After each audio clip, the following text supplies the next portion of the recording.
Beep, beep, beep.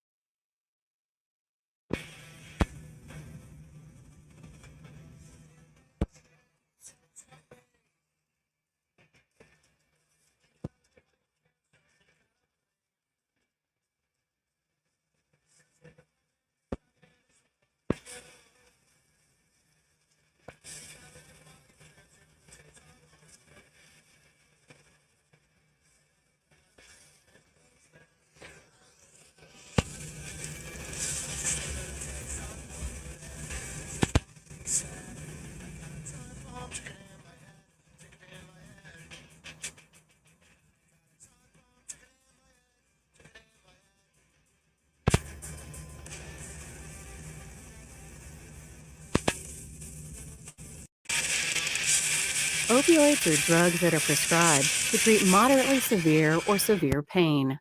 Examples of these drugs include hydrocodone, oxycodone, morphine, hydromorphone, and methadone. Heroin, an illegal drug, is also an opioid. In order to understand how opioids work, it's important to know how your body feels pain. The process begins when something harmful happens to your body. Information about this harm is converted to a nerve signal. The signal passes along nerves to your spinal cord and brain.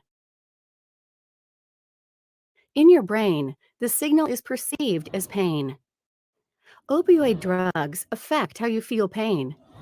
They attach to structures called opioid receptors. These receptors are found on cells in your brain, spinal cord, and other areas of your body. Opioids act on these receptors to make you feel less pain. These drugs also have different effects in other areas. For example, opioids act on the reward pathway in your brain. This causes a release of a chemical called dopamine that results in a happy feeling or high. Opioids may also cause slower breathing, and they may cause reduced motion of your intestines, resulting in constipation. For most people, when opioids are taken as prescribed for a short time, they are fairly safe and effective. But these drugs can be taken in ways that weren't prescribed, such as taking too many, taking them to get high, or giving them to someone else.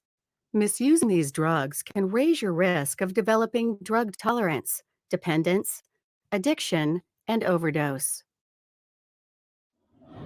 Tolerance means the drug is less effective over time.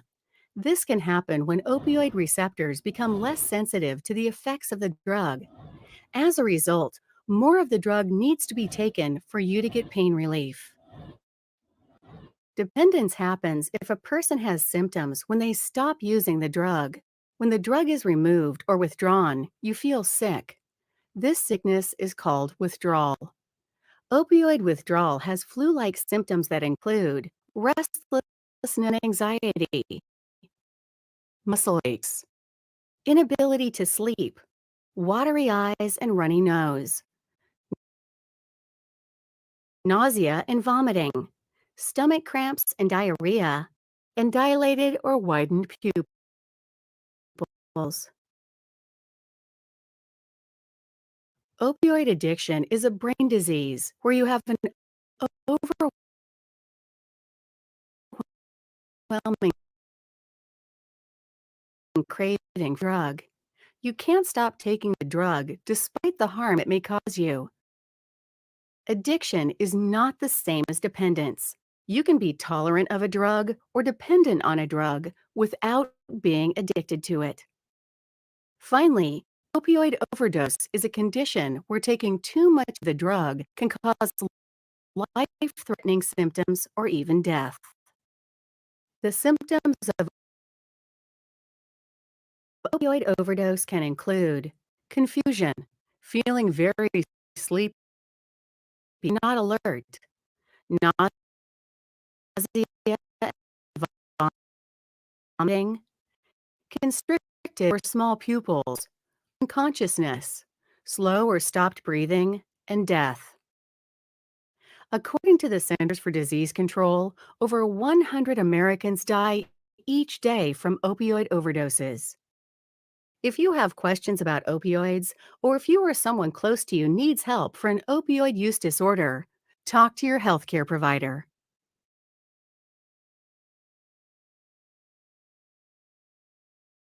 This animation is brought to you by the Nucleus Medical Art Library, or NMAL, where you can download this animation and thousands of medical images and videos created by Nucleus Medical Media. To apply for a free 30-day trial, click on the link in the description.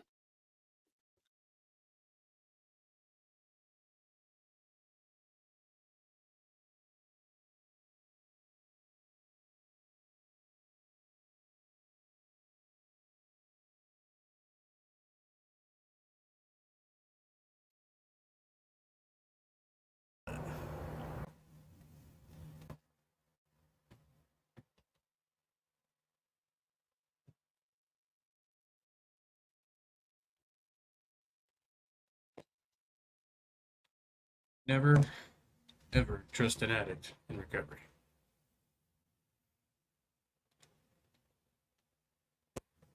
Come and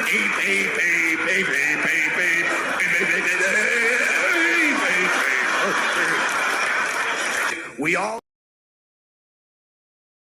That's right.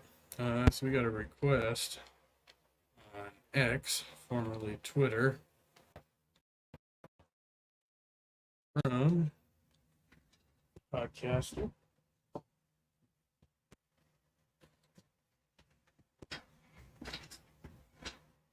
Robert Shaw.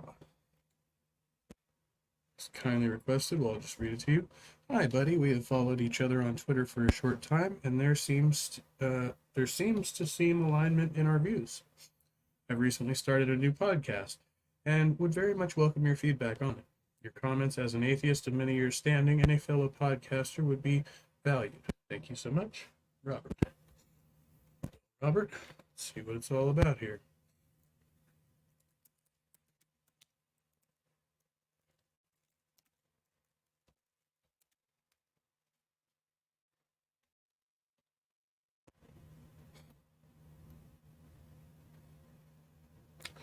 I don't think this is no, this is not it. Shut Up Strength podcast. So find it through the channels list. May have to go to X and open this link. Oh, I see. Wait. You have a .com.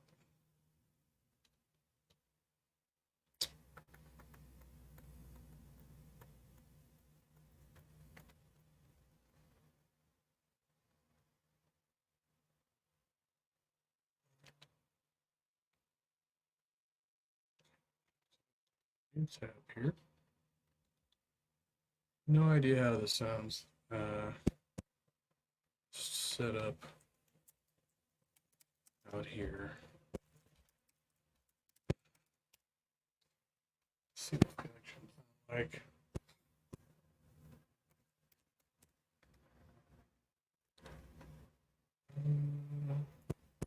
Okay.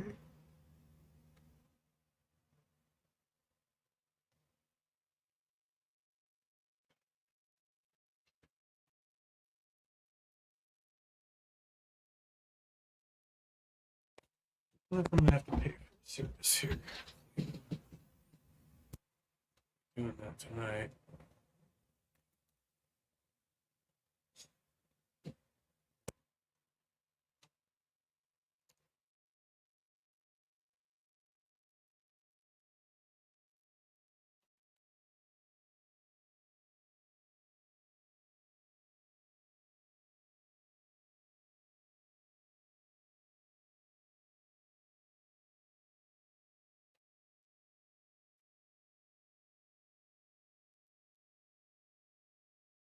Hey, Halsey, good to see you. Rough couple days. Speak on it eventually. Just take a look at this. It's on Anchor, as am I.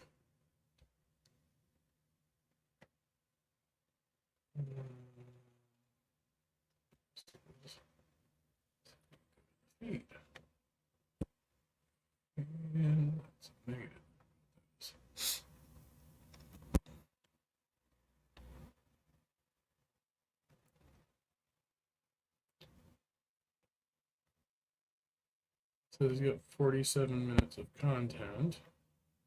It has a description. When I go to the feed, it shows me code. It says it links to Anchor FM, but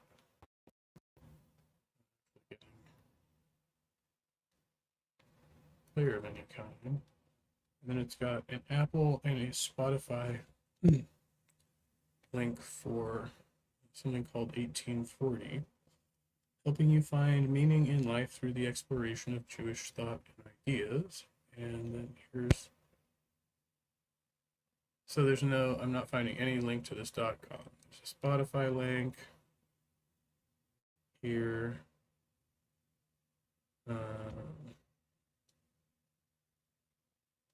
Okay, so do this the hard way.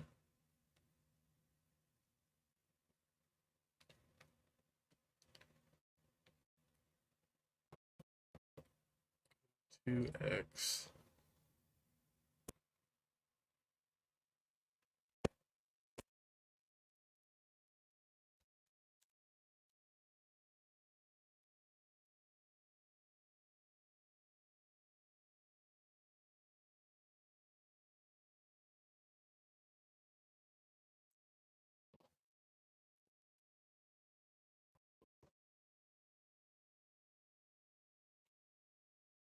Google still calls it Twitter.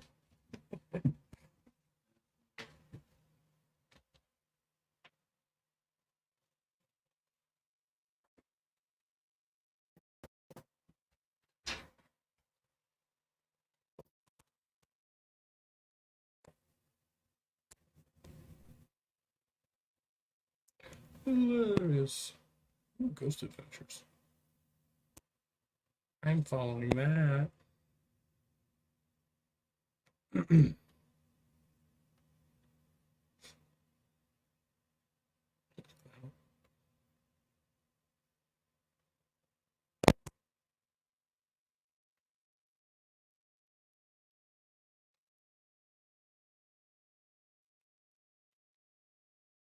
link to the .com.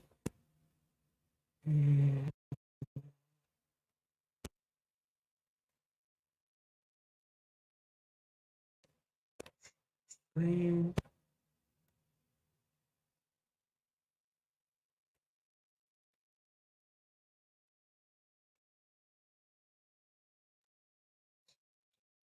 Here. The podcast for believers, atheists, and the unsure. So it's every Sunday. Andrew Williams.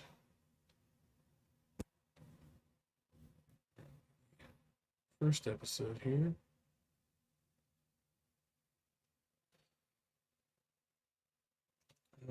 See if I can pull it up on Spotify.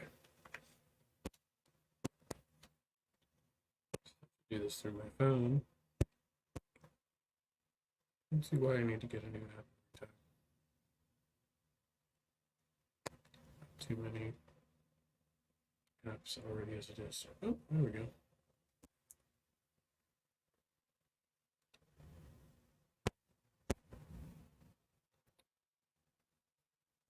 This is the Unsure Podcast, the podcast about religion, atheism, and everything in between.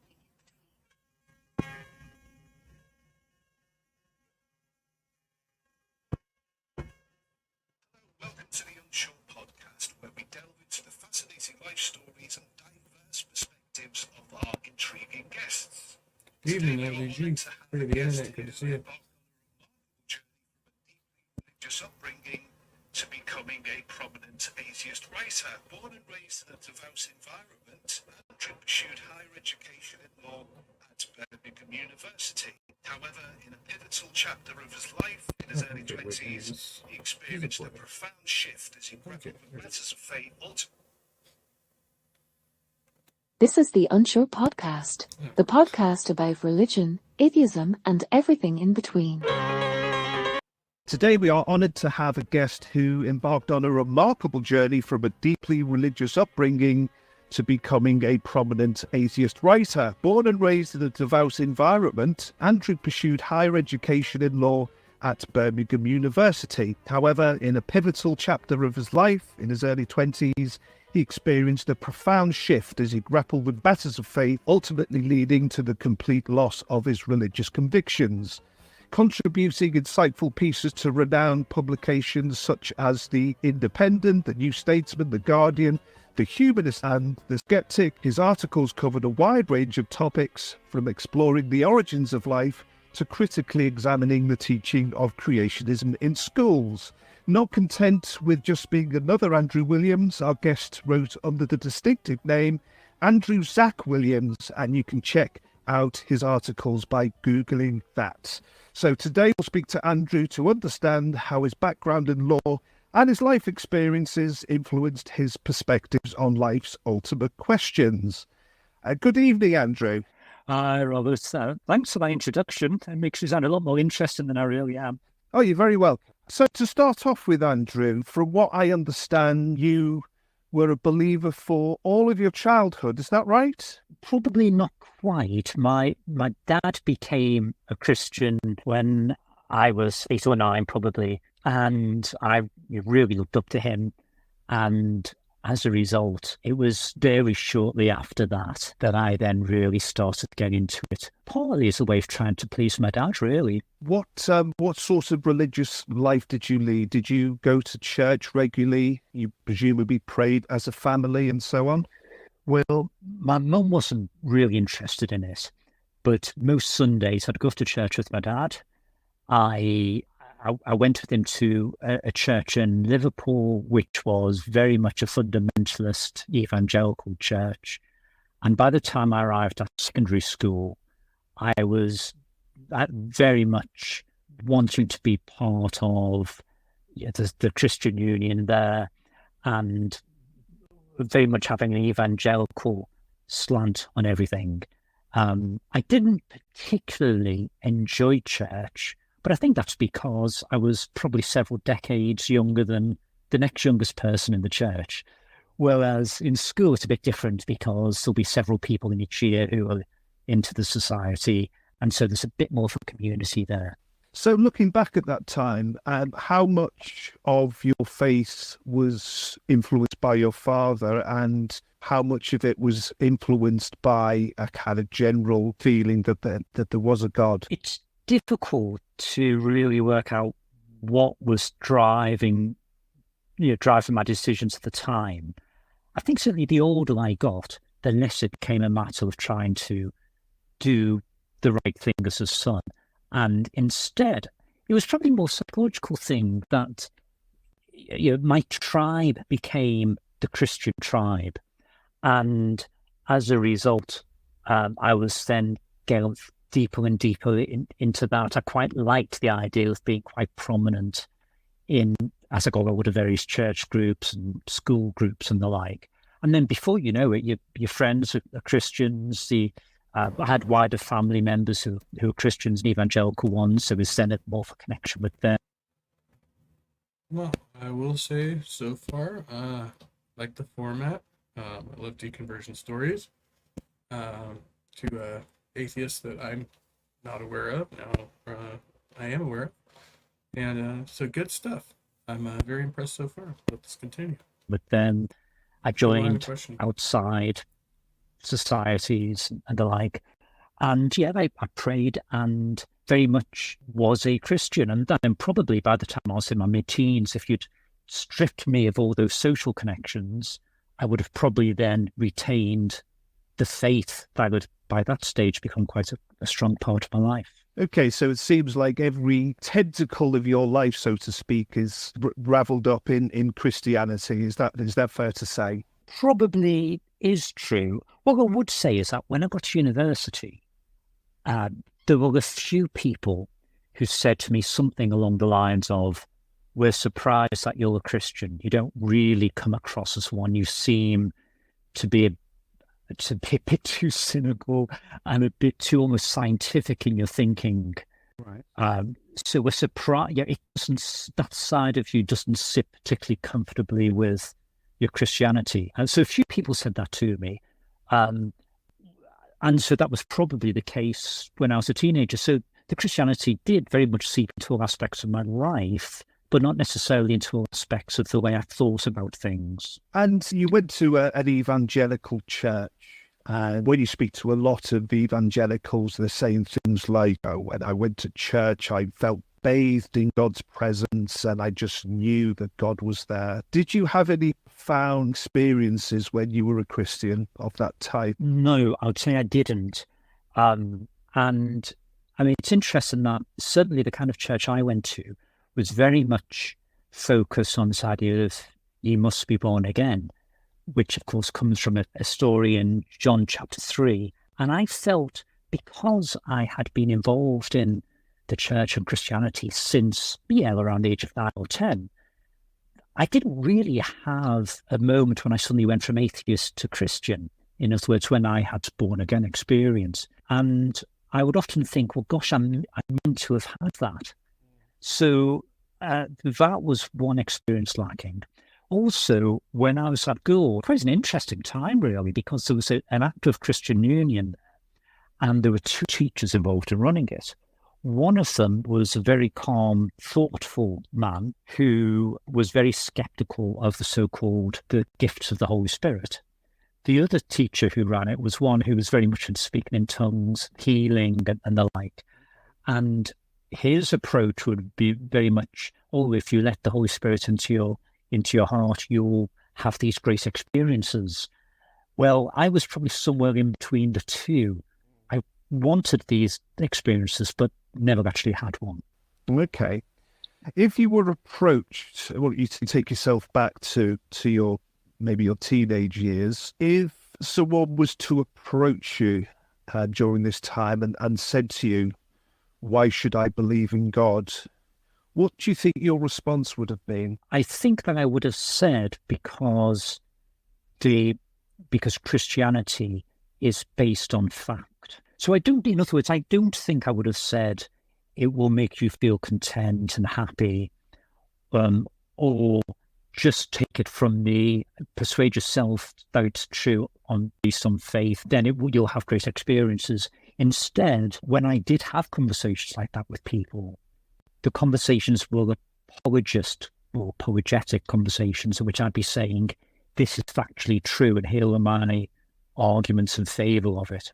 So you believe that the Gospels were recording historical fact, essentially? Yes. Okay, so you went off to Birmingham University to study law. You're still a confirmed Christian at this point? Yeah, very much so. In fact, again, I got involved in the Christian Union there, and occasionally I'd be one of these guys you'd see outdoors effectively preaching to students walking past. And there'd be a handful of people from the Christian Union doing this. And I actually was something I was quite good at, really, speaking publicly. In fact, I'd say it was something I was quite good at. It's the only thing in my life I've ever had any real talent for is speaking to an audience. And so, yeah, I would be involved in that. And I had friends who were non-Christians. In fact, most of my friends were non-Christians at university. And we'd spend a lot of our time arguing about whether there's a God, and if there is a God, if it's the Christian God, and so on. So I was, I'd say, very involved in that. At the same time, I still sometimes found going to church a bit of a drag. I wasn't one of these people who would say, well, once you're a Christian, you'll still be minutes of being in church. Right. So we didn't, at the start of your university career at least, have the sort of wild parties. And did you live cleanly? Well, I mean, maybe not clean by the standards of Christian Union people, but it wasn't a wild existence. The other main group of people I was involved with at university were those involved in student politics. I suppose there was a lot of being drunk, but it wasn't a sex, drugs, and rock and roll lifestyle. It was more a Tony Blair, Tony Benn, and New Labour lifestyle. So it was at university that you deconverted, is that right? Well, it wasn't an overnight thing. give that a little bit of a break for a moment. My microphone appears to be low. Not sure if you can hear me. Turn it up a little bit here.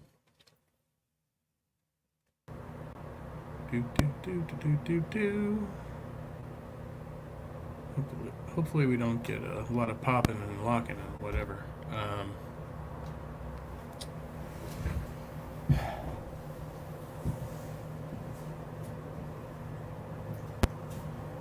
So I had a rough couple days.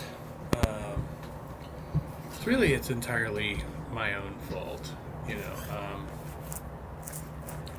Put myself in this situation. People kept telling me, you know, get out of that situation. I was like, I got this. Repeatedly, I got this. I am in control. And it turns out I was not in control. We have this thing they call emotional dysregulation. And so I did the typical thing when it became obvious things were not in my control, things weren't going the way that I had foreseen. I reacted exactly the way that one should not react in this situation, right? I sat there and I told myself and I told other people that this situation was not affecting me emotionally and that I was just fine. And clearly it was affecting me emotionally. I was in denial of that or unaware of it or what have you.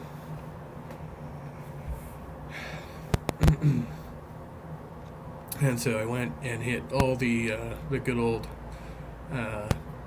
behavioral patterns that I was trying to get rid of, and isolated myself, felt self-pity, expressed that to others,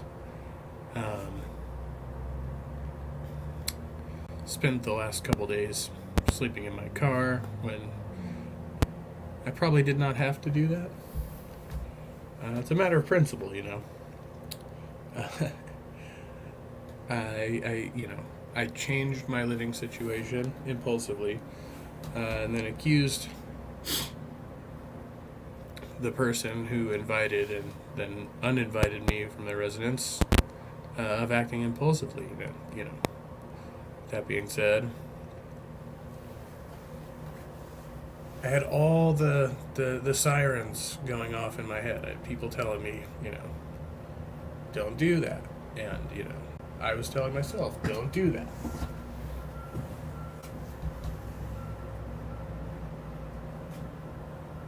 And then I ended up doing it anyway, and lo and behold, I'm just kicking myself in the ass for it.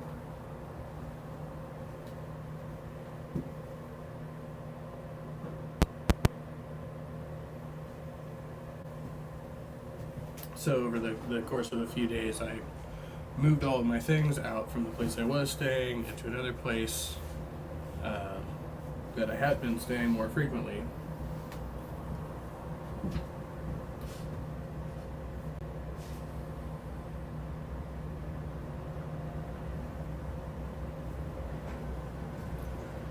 It was expressed to me via a third party that person had expressed to them that they were not comfortable with the arrangement. I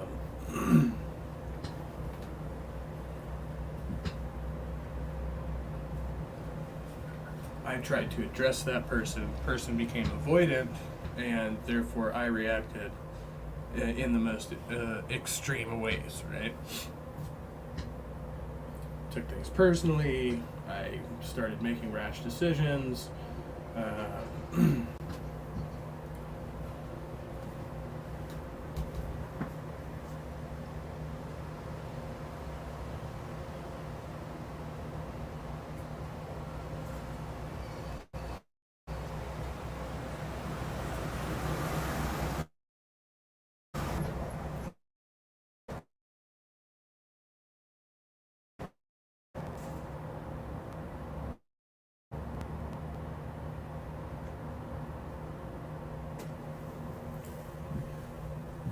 got myself involved in some unnecessary conflicts, and now I'm trying to figure out whether or not I can live that down, or just live with it.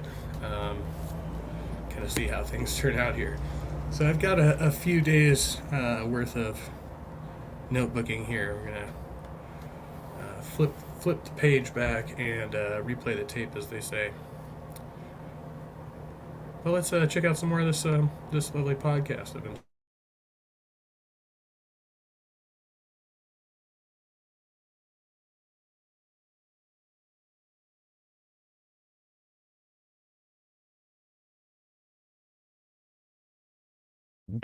In fact, in my second year of university, I found myself preaching in a church, but that rather suggests I was suddenly dropped behind the pulpit and I had no say in the matter.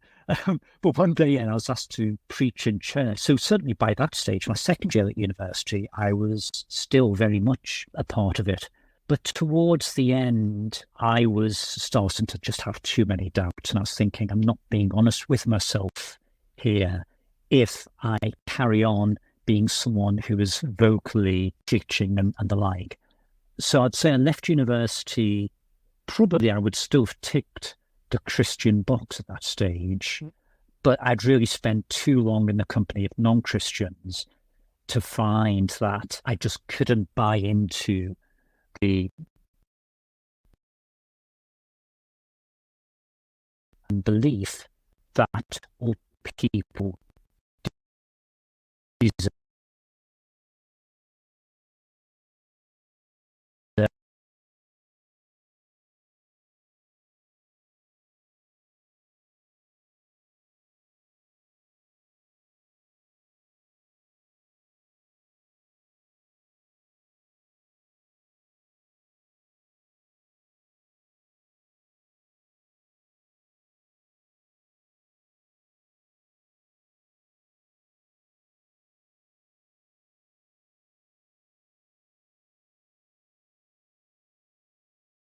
to go to hell, which was what I was being taught and had for most of my time as Christian belief. And not only does everyone deserve to go to hell, but all the non-Christians I knew would be going there. By the time I left university, I just thought that's too much of an arrogant opinion, that we are part of a small number of people on the narrow path to God. And that actually this isn't a sign of God being wicked. Rather, it's just a sign of God meting out justice, because actually all these non-Christians I know, they all deserve to go to hell. I just simply did not believe that. So that was that the main reason for you, not being able to reconcile this idea of a loving God with a God that is going to send people to hell for eternity? Yes, I think there were probably two main aspects to it. The first was the fact that when I'd been part of a particular Christian, in effect, youth group throughout my teens, they'd very much discouraged us from having friendships with non-Christians. And when I mentioned this to a couple of the leaders, their approach would be, but if you spend time with people who are of the world and living in sin, you might find yourself coming under their influence. And certainly I formed the view that having spent time with these other people who weren't Christians, there was no sensible way in which you could say that the Christians in any way morally or any other way superior to the non-Christians. So it just seemed perverse to me that it would be this small band of Christians who would go to heaven. But then a second point, and it's related, was maybe a more philosophical. Yes, Kentucky Atheist. He did reach out to me as well.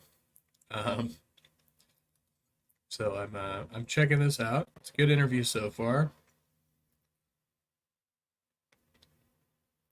Still working on my microphone settings here. I don't have my regular mic, and I'm not in my usual spot, but it is what it is, and it ain't what it ain't. Let's see, that might help.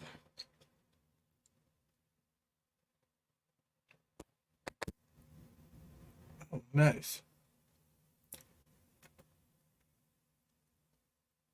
Yes.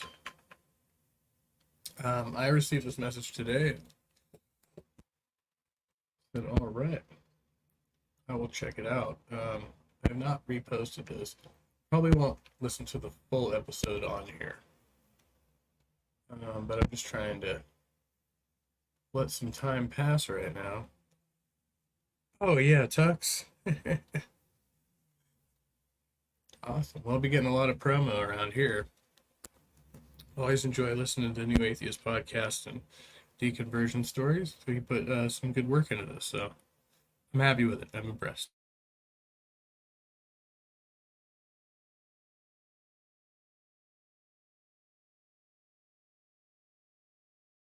Philosophical one. It seemed to me that the belief system of evangelical Christianity amounted to something along the following lines: that the way being born into sin worked was this: when you're born, God puts a black mark on your head. He gets a big black felt tip pen and draws a line on your forehead, and then says, right, because you've got that black line on your forehead, the burden is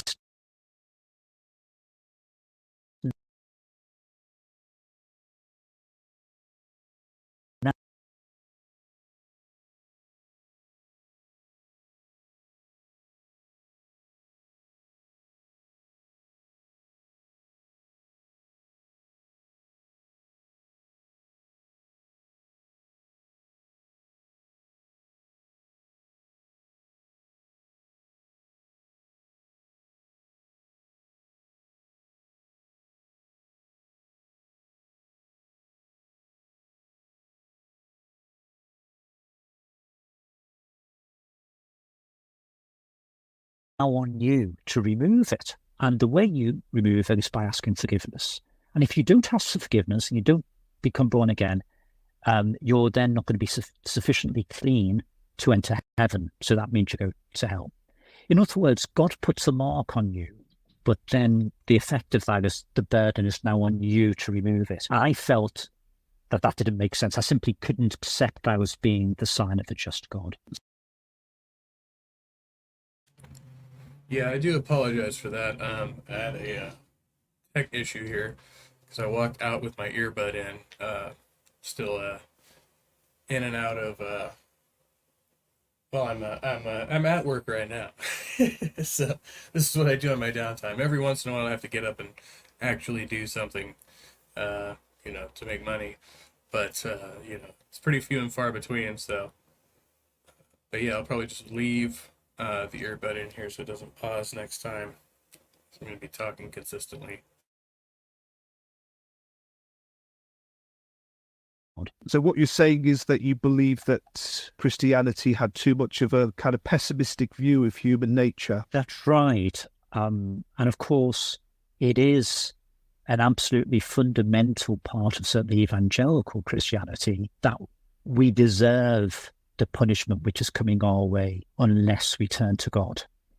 And my view was that was a belief that wasn't grounded in reality. Okay, so are you able to pinpoint a specific time in your life where you thought, this isn't me? Or was it something that happened over time? I think when I was about 22 or 23, I recall having a conversation with a lawyer, and he was an atheist.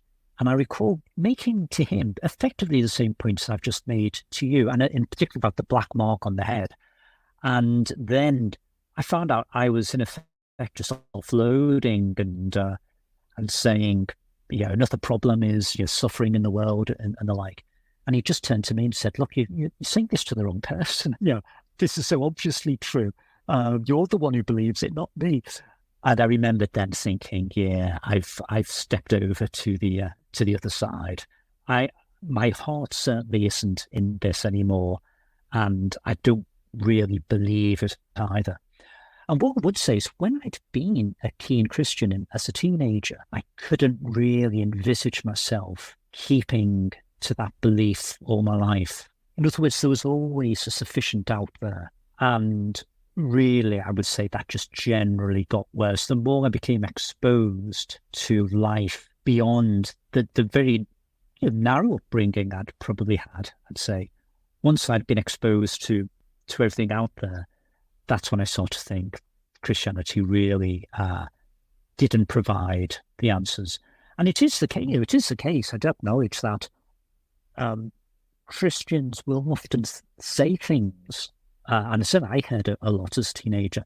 Things along the lines of, "Oh, you get these really keen Christians, but they go to university and they see the outside world, and they get tempted by sin, and they get their head turned, and then they lose the faith and backtrack."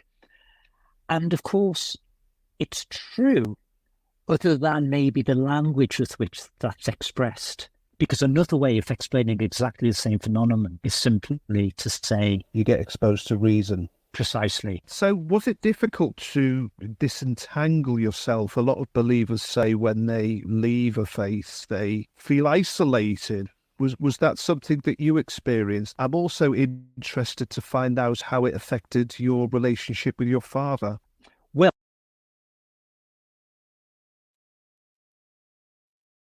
Hello, Lemon Pie. Good to see you. Can't hardly stream other videos through StreamYard. It doesn't play well.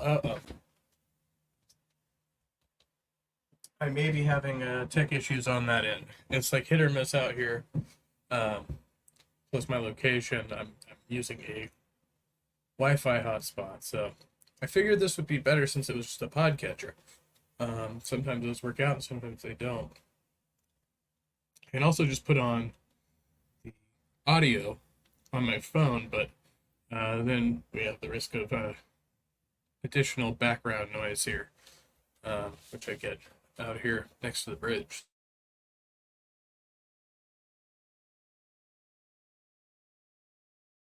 well, in terms of my relationship with my father, I wouldn't say it affected my relationship particularly, actually.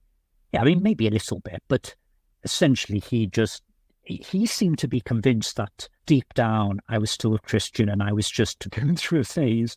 And to be honest, I was probably a bit old by this stage to be going through a rebellious phase. By this stage, I was holding down a job in the law and I was in my mid-20s and beyond. But I think he had that view about me for probably quite a while. In terms of disentangling myself from social situations generally, I did find actually that friendships came to an end. There were 2 or 3 people who immediately spring to mind, who when I met up with them shortly after university, and I was making clear to them that actually I probably didn't believe this stuff anymore, there was a lack of interest on their part in keeping up the friendship. Now, that might partly be because in the real world, busy people don't have much time on their hands. And if you've got someone who is spending every Sunday just doing things to Christianity, maybe having 3 evenings a week running youth clubs or whatever, having to see their wife or their children, then for that person to then also be spending time with someone who has a totally different worldview to them now, they might just think, look, I just can't, I don't have the room for this extra friendship now, because it's not the case that they would just be seeing me as part of a youth group or something like that. Okay, so you've talked about the whole sort of, Jesus's sacrifice on the cross, paying for the sins of mankind. You've talked about your skepticism about that whole concept. What for you would you say, if we take kind of religion out of it, what would you say is the main reason why you don't believe in a God? Oh gosh, well, all sorts of reasons spring to mind. But for me, I think that the key question has to be, it sounds a very lawyerish answer. I think it has to come down to the burden of proof. So who is it who should have to prove either that there is a God or there isn't one? Now, I think that really the job is on the believer. If somebody claims that there is a celestial being, especially one that intervenes in lives, is bothered about how you spend your time and created a universe and the like, the burden of proof is on them. You mentioned earlier about some articles I'd written, and one that I did for the New Statesman was an interesting one. That I approached maybe 20 or so quite prominent atheists. And I asked them this question. Now, I'd previously done an article which I'd approached a whole load of believers, a whole load of Christians, said, why do you believe in God? And there were all sorts of reasons for believing in God that were given. But the reason for not believing in God, almost all of them gave the same reason. It was lack of evidence. Now, there are arguments, need to say, to the contrary, which we may or may not go on to. But certainly for me, I think that it comes down to the fact that the evidence simply isn't there, nor can a case just based on reason land you at that conclusion. Would you agree with the argument if there was an omnipresent, all-powerful, all-knowing entity, then there should be heaps of evidence for it, surely, shouldn't there? Yes, if there's a God that created us all and created the world, there should be lots of evidence. I would have expected there to be a lot less suffering and clearly more prayers answered. So you're deconverted by your mid-20s. Yes, that's right, yeah. Has there been any time since where you've thought, oh, well, perhaps it is right? Was there any time that you were tempted to rejoin the fold, so to speak? There hasn't been, actually. And I tell myself that if I saw the evidence, I'd change my mind. And to think of what the evidence could be. Let's imagine you could envisage evidence that would appear on its face to be irrefutable. So, I don't know, a voice booming out of the sky and a hand coming down from the sky and, I don't know, picking me up in the air and showing me the universe and then plonking me back down on the ground and saying, I am God, and yeah, etc. Would that actually change my mind? Because on the one hand, you would think, well, gosh, if that's not going to change your mind, nothing will. But on the other hand, you would think, well, all I would be in that situation is one of probably millions of people claiming to have had an experience. That experience is probably inconsistent with everything else I think about the possibility of the existence of a God. Therefore, actually, can that experience be explained in another way? I don't think it would be the case that if I had a family trauma, I would pray for a solution.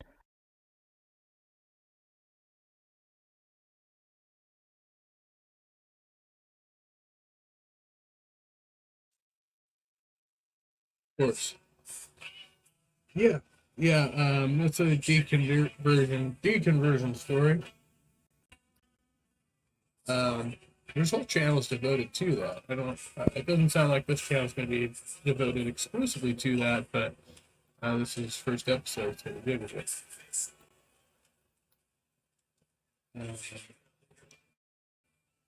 I've done several of those on mine as well. I never claimed to be a saint first. We'll pick up right where we left off here. In the old handy-dandy notebook. When I said I wasn't unhinged, well, apparently I lied. Trace the steps of the past several days. January 29th, 2024, Monday, day 91. 16:22 hours. Give it space, give it time. This is difficult for you, but what isn't? Unhealthy attachment? Maybe. You convinced yourself that you were what's best for her. You could not oppose yourself. Now you back off. If you love something, let it go. All these things are bullshit. You're supposed to fight like hell until you can't. Maybe I just can't. I miss her. She doesn't miss me. Does this help you? Internalizing these thoughts can drive you mad. What is writing them doing for you? Eventually, you'll have to find a way to move on. Nothing you say or do will bring her back now. All you've done is push her away. Your best intentions have failed. You have failed. January 30th, 2024, Tuesday, day 92. 1:58 hours. Why do you help people? Why even try? You are consistently there for people who are consistently not there for you. You are usable and expendable. Why does she have to be like them? Just the same as all the rest. Why are they all the same? Will you ever learn? People suck. People consistently suck. Here you are, alone and dysregulated again. You expected different? You are a fool. Everyone is the same.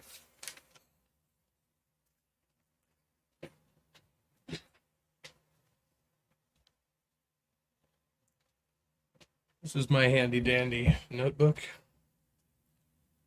January 30th, 2024, day 92. 22 hours. Well rested. My relationship with X may become of convenience. Actually, it feels quite healthy. She calls herself a good wife when she packs me my dinner. Indeed, she would make a good one.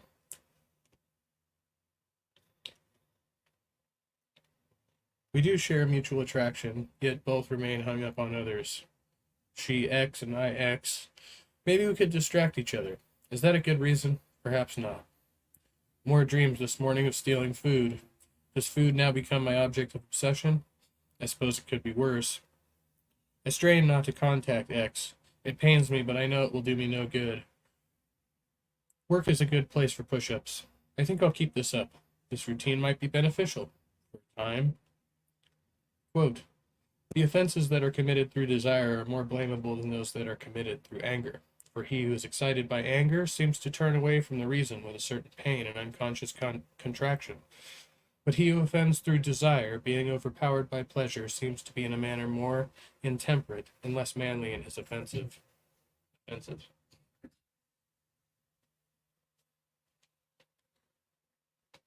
A man cannot lose a thing if he does not possess it. January 31st, 2024, day 93. After midnight, seeking distraction. The flow of traffic here is not as predictable as one had hoped. Roll with the punches.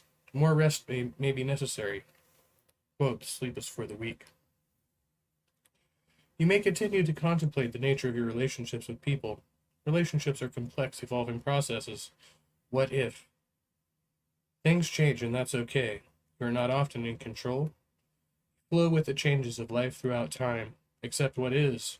Be content. Nothing happens for a reason. This is the way of things. Holding contrary beliefs. February 1st, 2024. Day 94. Do not contact.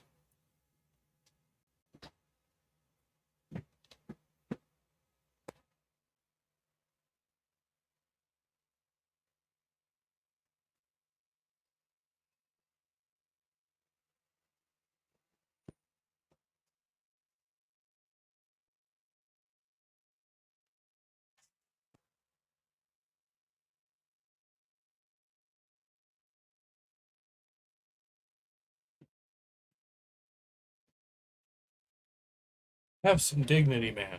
You deserve better. Cease to sink down and shrink into yourself. Be your best self for yourself and give less to others. Give nothing to her. She has taken you for granted. Be selfish. You've given yourself away. Stop. It's your time.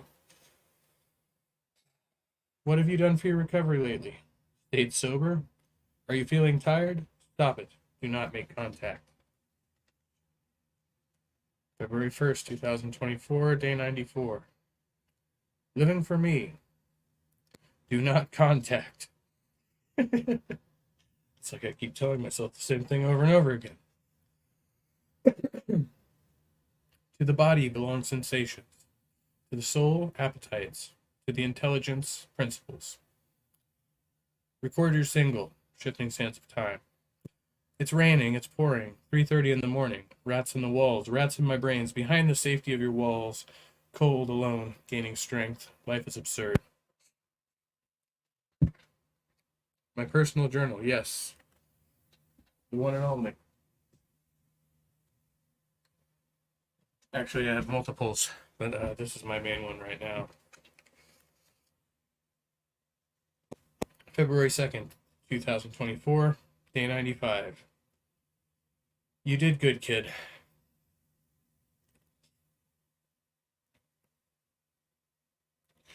Driver, pull off and roll down all of your windows. This must be serious.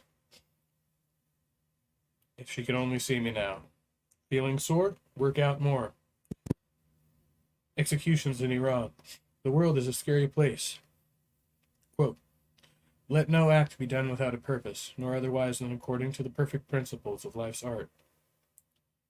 Quote, within 10 days you will seem a god to those whom you are now a beast and an ape, if you will return to your principles and the worship of reason. Quote, can a certain order subsist in you with yet disorder in the whole. Day 95 continued. 21:52 hours. Here you are. How different do you feel today? Perpetually stuck in the friend zone. You are a damn good friend. They're lucky to have you. Do you feel unwanted? Be content with amazing friendships. Something will probably happen for you eventually. Become a firefighter? Become a monk. Feeling sore? Work out more. What's funny? Fight fire with chaos. Fuck people. Animals love you. February 3rd, 2024, day 96. And then she came back. If she feels that you must be her adversary, then let her have her adversary. Make no argument against it. Give her the last word. Let her be right. Quote, good fortune is a good disposition of the soul, good emotional responses, good actions. Whatever tomorrow brings, I'll be there with open arms and open eyes. I have plenty to prove, but not to you. February 4th, 2024, day 97. Back to normal? Rest in peace. Is that a thing? It's kind of a thing. What kind of a thing is it? We shall see. Give it time. February 5th, 2024, day 98. Physic, ethic, dialectic. 2200 hours. Come back to yourself. You were gone only a short while. A man of principle is rare and astounding. Be you one of those men. Stuck on stupid? Who is? You is.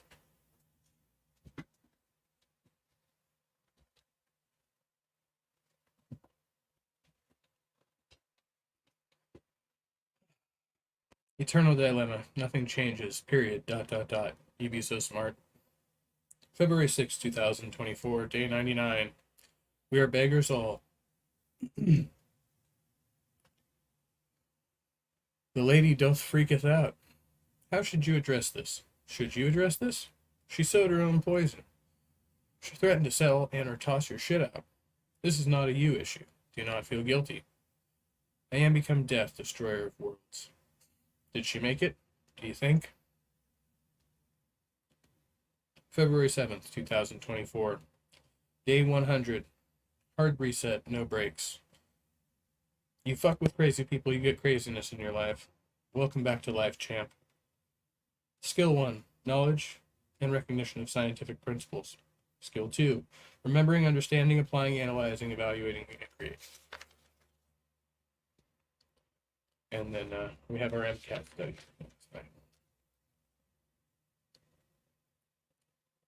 Welcome home. Just look at all the worthless shit you've done.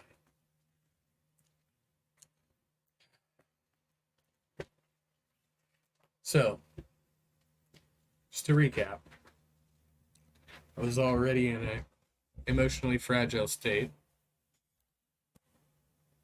made what appeared to be a good decision, well thought out. I resisted it for a number of weeks until I stopped resisting. Sent a text to a friend saying that it seemed that this was just what the universe was telling me. The universe says you're doing this now, and I'm just going to stop arguing with it. And then I follow through, as I tend to do, and it backfires, blows up in my face. Boom. Bang. Blammo. The pie's on your face. Of course, I recoil. Okay. What am I going to do? Seems I put in a hell of a lot of effort just to end up right back where I started from. And I can't blame anybody but myself.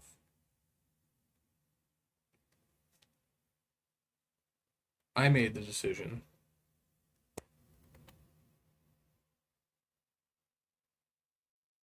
Nobody forced me to do anything. Nobody can force me to do anything. Now I have to live with the consequences of that decision and all those subsequent decisions.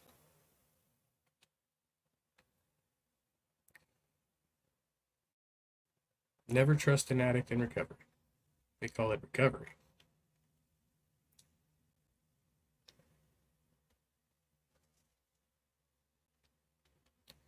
As it turns out people in active addiction are much more predictable than people coming out of addiction. It's the weirdest fucking thing. Because then all of a sudden, you're completely removed from whatever it was you were thinking when you were in this pattern of habituation, right? Pattern of habituation is predictable. You're consistently going to flake and neglect to go do things to go get high, right?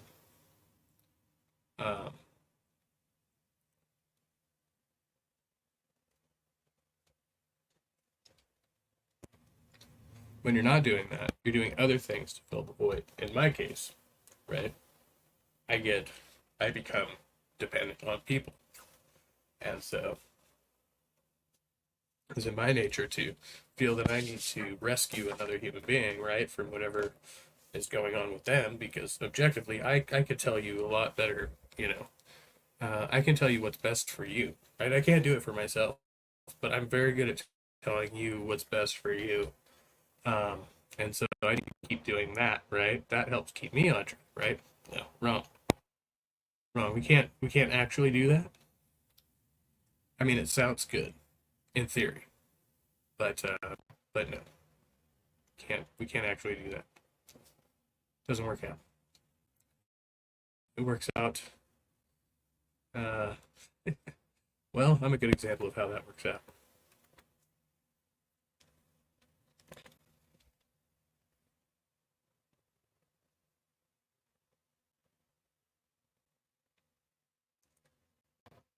What is up, Todd? Howdy, you're driving. I see. Well, good to see you. I'm watching the wheels go round and round.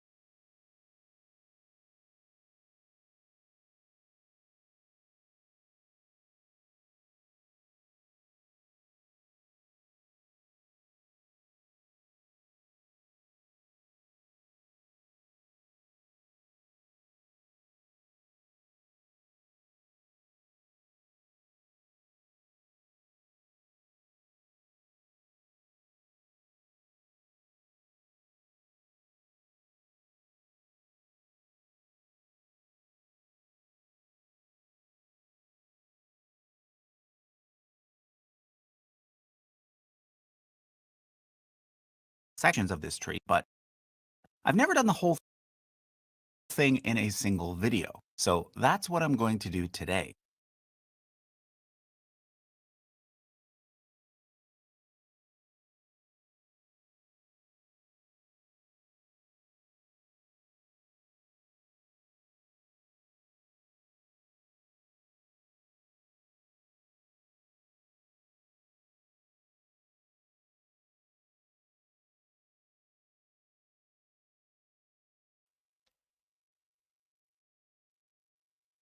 Uh, yeah, lemon pie. To answer that, I am an atheist. Um, say I'm a wanna believer. I've been trying for years. Um, I wasn't raised in any particular faith. Um, my parent has become uh, very involved in the church as I've gotten older. Myself, I was always kind of questioning, agnostic, and then came to the conclusion that any God that is described in any popular religion is false. I can't seem to get a consistent, coherent view of what spirituality means. And everything that I've learned that has been useful has come from logic and reason and science. I've never gotten anything useful from religion per se. Um, I understand, some people's want or need for what they call spiritual connection. I just struggle with figuring out what that means for me. And as of late, I've been involved in programming around kind of trying to establish or regrow spiritual connections or connections to other humans because in my struggles, I found that most often I disconnect myself from other humans um, because it seems safer, more comfortable. Um, yeah, I have a lot of problems.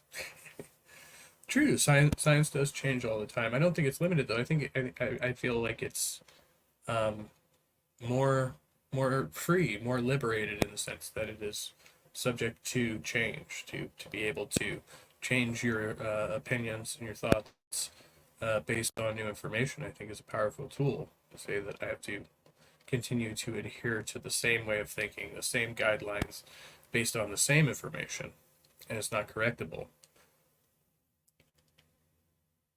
Tug says, at least you don't believe in a God, but say the Christian God isn't what he is, but is actually something else. But that doesn't mean there's a God somehow.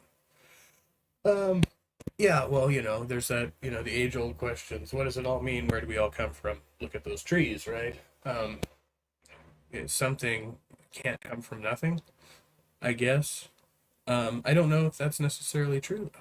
I don't know if intelligence is required for um, the creation, as it were, of the universe, if you can call it creation. Just spontaneous happening of.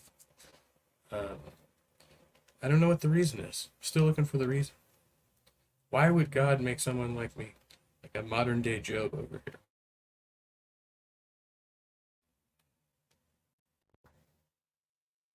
I'm joking, of course, but kind of, not really. Hi, this is Matt Baker. Today, I'm going to show you the entire family tree of the Bible, all the way from Adam and Eve to the time of Jesus. I have done previous videos featuring various sections of this tree, but I've never done the whole thing in a single video. So that's what I'm going to do today. And I'll be using the new version of our biblical family tree chart, which is now available as a poster from our website, usefulcharts.com. This version includes a lot of new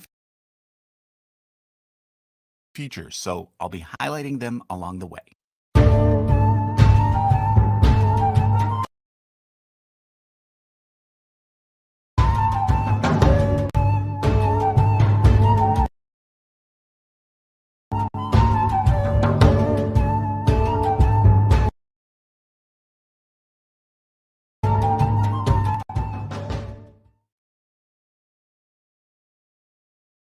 At the top of the tree is, of course, Adam and Eve, who, according to the Bible, were the first two humans created by God.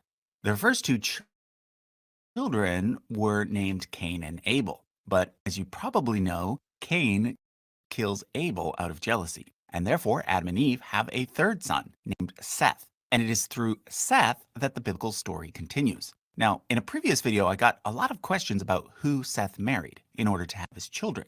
Well, according to the Bible, Adam and Eve had many other sons and daughters, even though they aren't named. So, based on tradition, the assumption is that Seth would have married one of his sisters, and that subsequent generations would have married their cousins, and so on. Now, I should point out that in this video, I'm not going to be discussing whether or not the early parts of this tree are literary or literal history. I'll leave that decision up to you. If you want to hear my take, I'll link to some previous videos in the description, where I do dive into that. But in this video, I'm just going to follow the tree as it is described in the Bible. So Seth has a son named Enosh, and then 7 generations later, we get the next main character in the Bible, Noah. Noah's the one who built the ark and filled it up with animals in order to escape the great flood. At this point, everyone on earth dies, except for Noah and his wife, and their 3 sons and their wives. So there are 8 people in total who then go on to repopulate the earth. The Bible doesn't mention the name of Noah's wife or his daughters-in-law.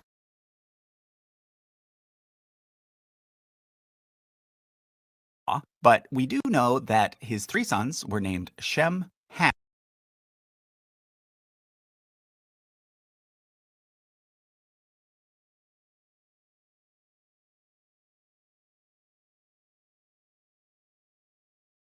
and Japheth. Shem has 5 sons, Ham has 4, and Japheth has 7, for a total of 16 grandsons for Noah. In most cases, the names of these 16 grandsons match the names of nations that would eventually form in the Near East, such as Asher, which corresponds to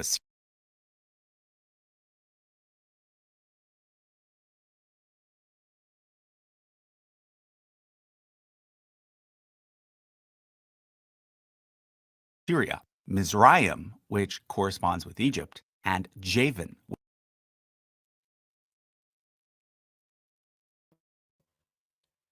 Still, which I don't know about corresponds that to guy Greece. Japheth. But it is in the line of Shem's son Makes me a little uneasy. Arphaxad that the Bible focuses on. He has a son named Selah, who has a son named Eber, which is perhaps the basis for the word Hebrew. 5 generations down from Eber, we get a man named Terah, who lives in Mesopotamia, which is modern-day Iraq. And he has 3 sons, named Abraham, Nahor, and Haran. Haran dies in Mesopotamia, and sometime after this, the rest of the family, including Haran's son Lot, decides to move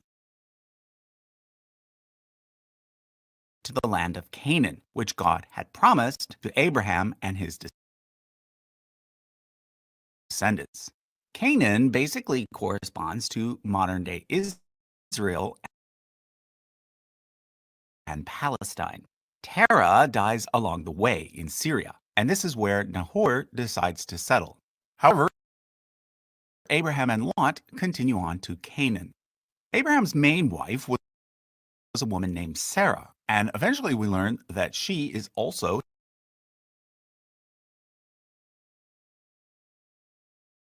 his half-sister. So presumably she was a child of Terah through a different mother. Sarah has trouble having a child, so she gets Abraham to marry her servant Hagar, who gives him a son named Ishmael. But eventually Sarah has a son as well, miraculously, at age 90. That son is named Isaac, and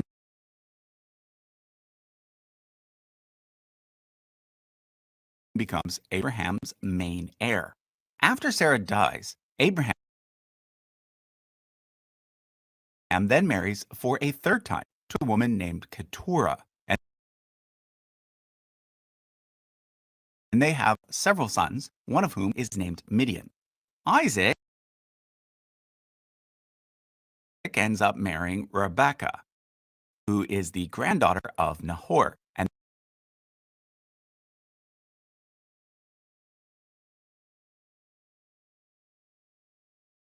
thus is his first cousin once removed. Together they have 2 sons, Jacob and Esau. Jacob, whose name is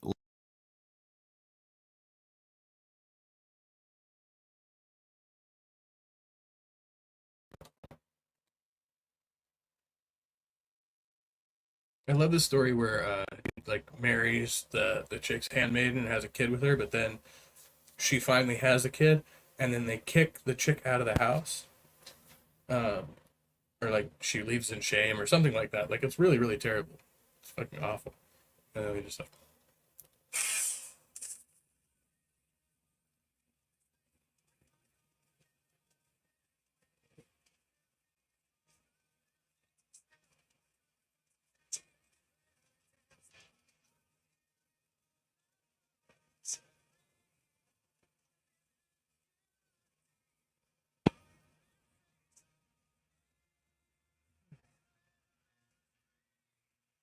Well, I have nothing but time.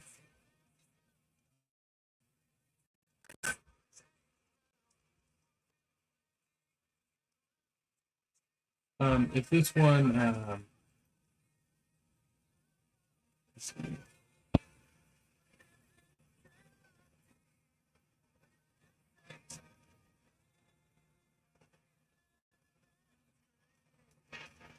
I guess it's Nahor.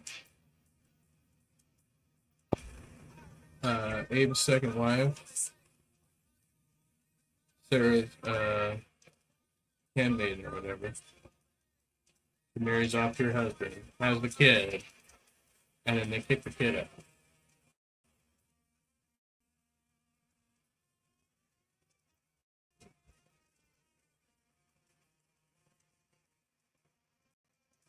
I'm pretty sure that's the one.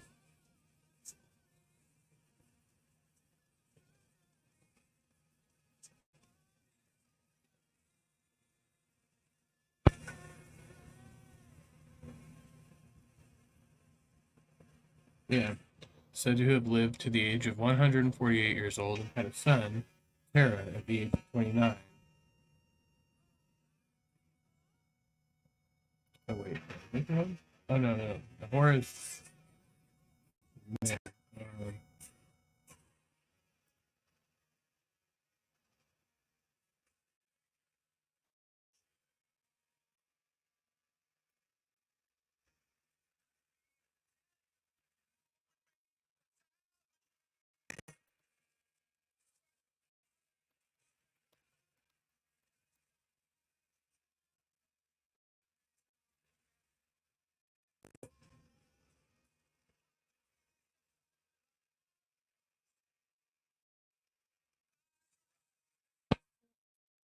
Midnight Sparkle. Can't press it too many times. Are you there now?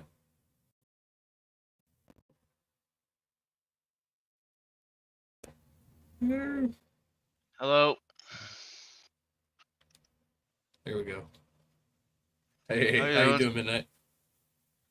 Pretty good. Now, are you the addict in Oh, I'm recovery? alright.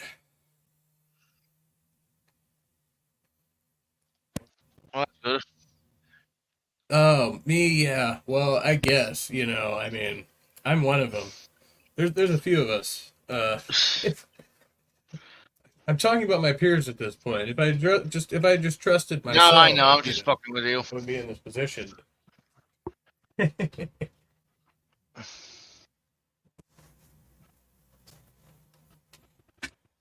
Because, I really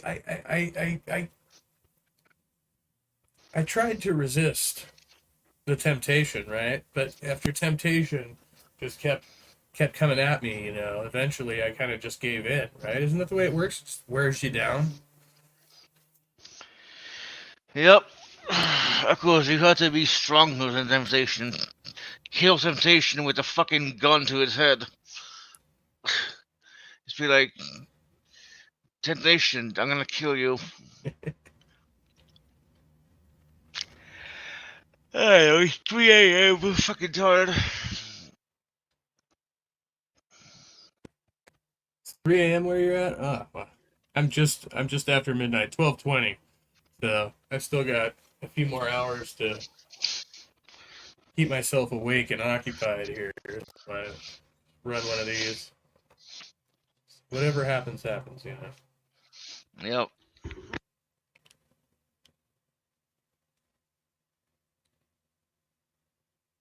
No, see, and I'm like in between. I'm trying to figure out which one it is. Oh, Hagar, that's the one. Hagar's the one who ends up being Abraham's second wife, or not even his wife. Um, just basically his uh, surrogate, and then Sarah ends up conceiving after that. So then they kick out the surrogate and the other son to being like illegitimate.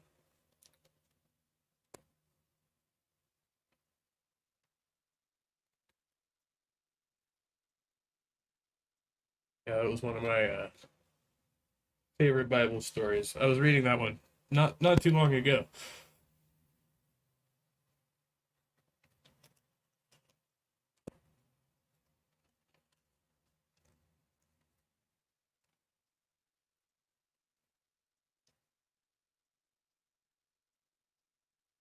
Midnight, you're not a believer, are you?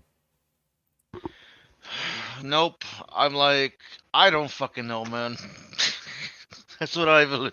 That's what I believe. I know nothing, Or and it's better that way.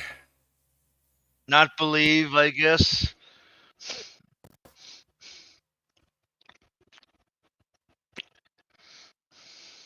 Yeah, every time I think I know what's going on, the universe comes along and kicks me right in the brain.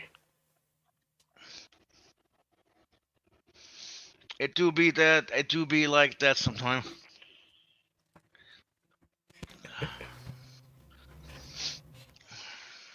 You pulling an all-nighter, or just get ready for No, bed? not really. Actually, I actually went to sleep earlier. Yes, I actually went to sleep earlier. But then I woke up, took a piss. But then I'm like, yeah, I'll just stay up for a bit. I was asleep, but then I had to get up to go take a piss.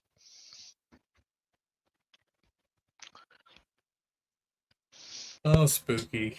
You flatter me. Okay, so I'm guessing I'm 17, Yeah, and I you must be must be 17, right? 104. I didn't make the top 100. Damn it. Watch, Spooky's gonna be like, no, no, Ape is 17 and Midnight is 104. That's that Ah, he's gonna respond to that. He's gonna say, you're 17. Watch. He's not saying it, but I or know maybe that's what he's not. thinking.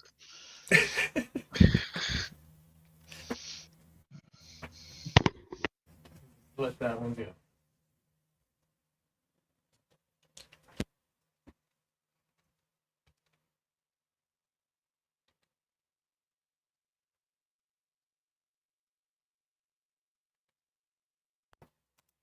They have two sons, Jacob and Esau. Jacob, whose name is later changed to Israel, becomes the progenitor of the Israelites, which is why Abraham, Isaac, and Jacob are known as the three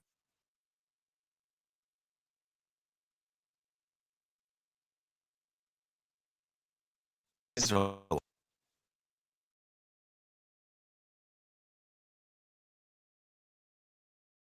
Let me point out some other people groups who, according to the Bible,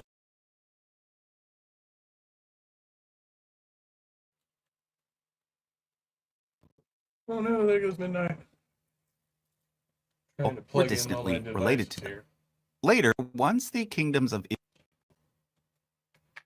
Israel and Judah are established, their closest neighbors will be the kingdoms of I Moab, think it's getting Ammon, pretty and bad. Edom. According to the Bible,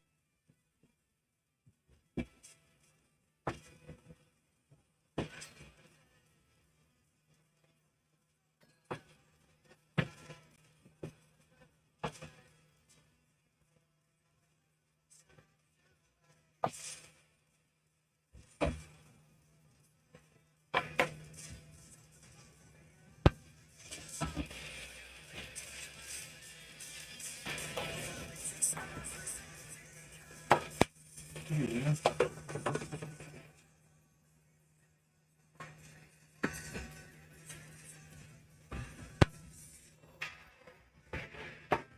I just dropped down to number 20 on Spooky's list.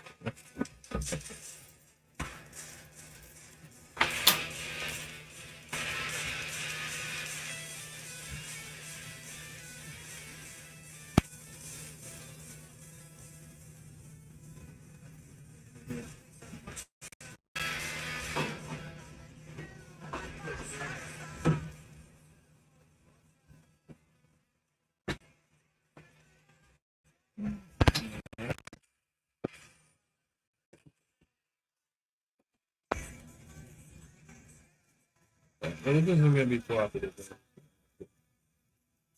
I don't need this type of bullshit in my life.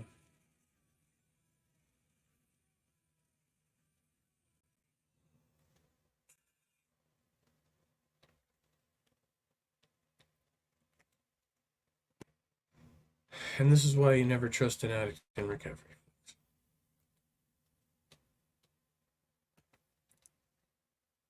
Found myself praying so much that I just generally found myself being back in the fold, almost by accident of being a believer.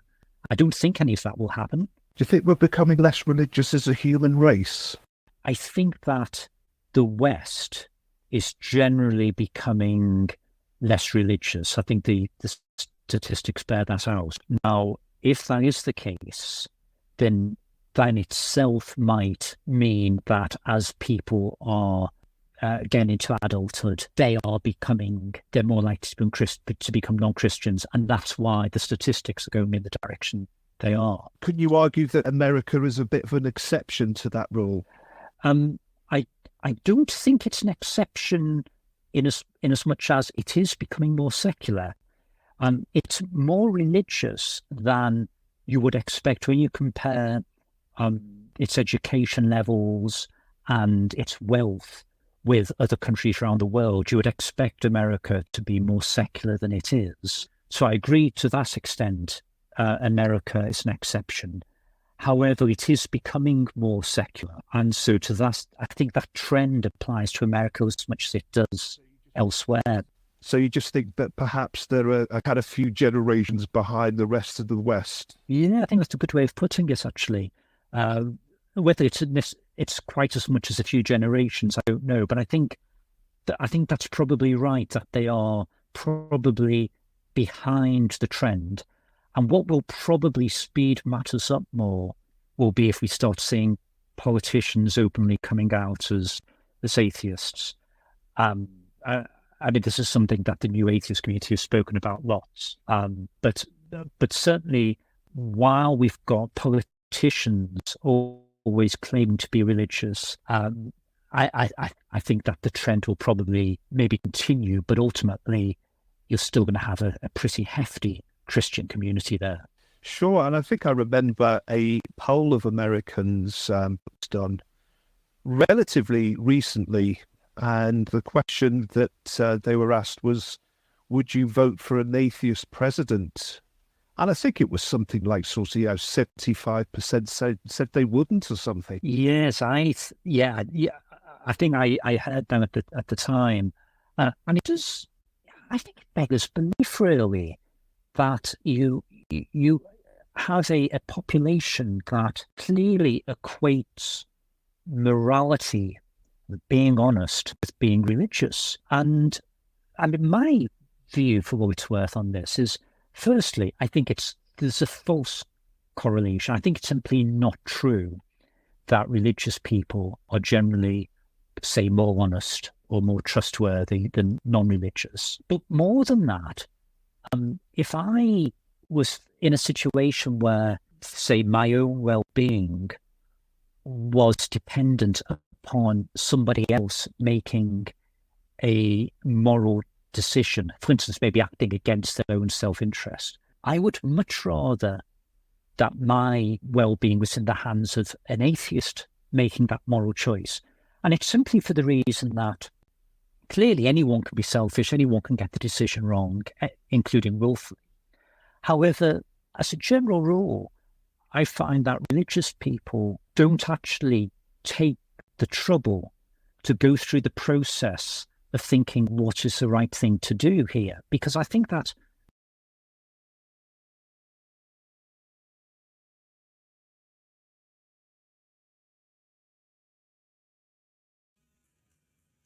Oh no, I was muted. Not again. I've heard it also said, though, that most politicians are actually closeted atheists, right? They're not really Christians. They just claim to be Christians so that they can get those Christian votes. I tend to subscribe to that idea. The Illuminati is real. I've been invited to join. I'd probably get a lot more money if I did. Yes. True.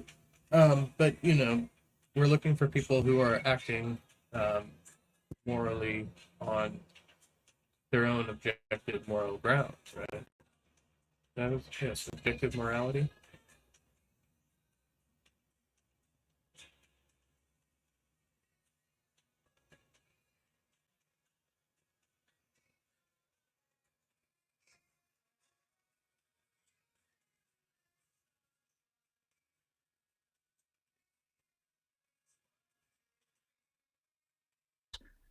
I mean, clearly some of them do. These, I'm generalizing here, but I think that in a lot of cases, what religious people will do is that they will think that they are clothed in righteousness, that they are ultimately always going to be in the right because they're the believers, they're the ones who God trusts and will have in heaven one day. So they don't have to make the difficult decisions. Whatever they decide will ultimately be right.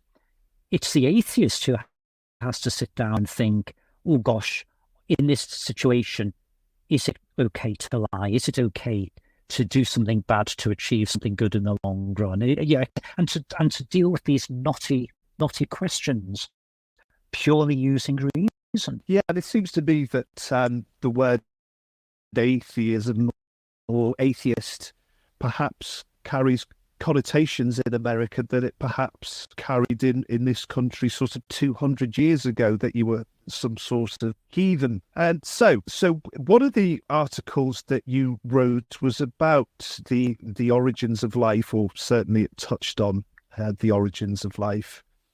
And I think for me, the whole cosmological argument, so to speak, I think it is one of the most persuasive pieces of evidence for the existence of God. How is there something rather than nothing? How did the universe come into existence? How did the first living cells come about? Do you have a response to those questions? Well, I think that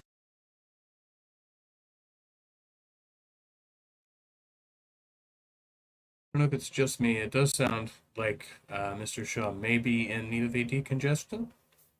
I mean, I can totally relate. I can sympathize. What's up? Pop, pop, pop, pop, pop. I'm listening to too much of this.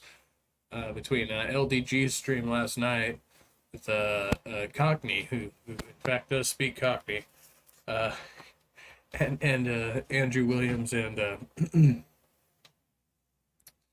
Robert Shaw here. I'm developing something of an accent. Something of an accent. Thank you, pop culture curator. I'm doing okay under the circumstances. I'm not tippy top, but I'm not rock bottom either. So somewhere right in the middle there.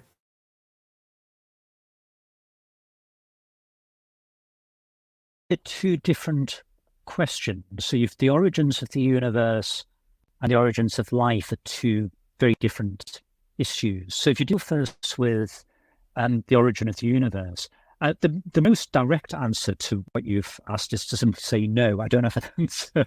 What I would say is this: those who claim to be in the know and who are being published on this are claiming that there are feasible answers out there, and what science needs to do next is to find out whether the feasible answers are actually the correct answers. So Lawrence Krauss is often quoted in this context. A key issue here is when you're looking at the beginning of the universe, there are different ways of phrasing the question.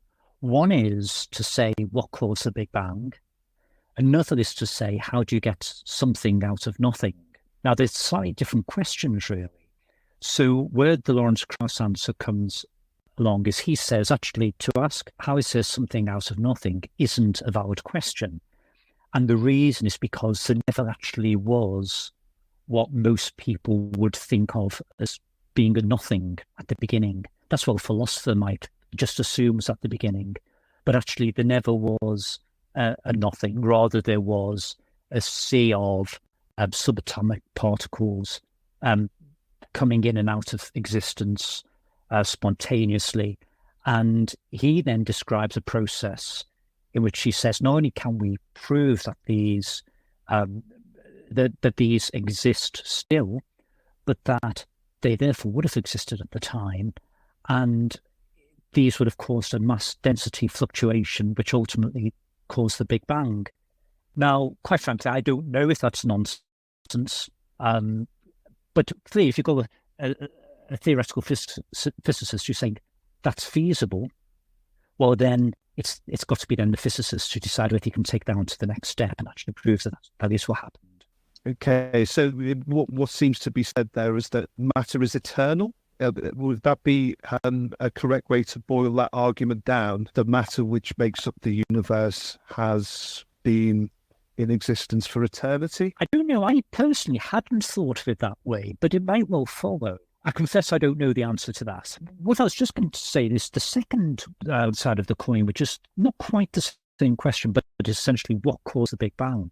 Well, there you've got lots of possible answers. And we are, I think, generally working in a framework in which there's no such thing as no such meaning that can be given to the question, what came before the Big Bang? Because there was nothing that came before it. However, it does look as though there were good reasons for thinking that matters might not be as simple as that. And Victor Stenger has written on this. He passed away about 10 years or so ago. But he's written a lot on what he refers to as quantum tunneling. One universe comes to an end and immediately creates another one. And that apparently, I don't know the science on this, but apparently you can support that mathematically because essentially what you do is you start off with a very large universe that's expanding today. That means yesterday it was smaller than today, and the day before that it was smaller still. You follow the maths down to the Big Bang, and then you keep following the maths back to prior to the Big Bang, and that's when you have the predecessor universes and the like. The science on this seems.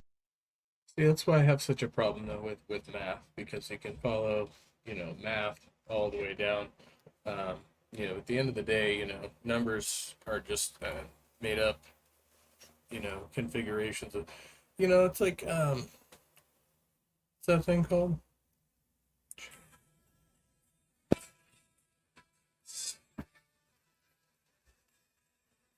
Nothing happens for a reason. We're all here by accident. Perpetual pessimist. Trusty ape. Be positive, ape. Good things will happen.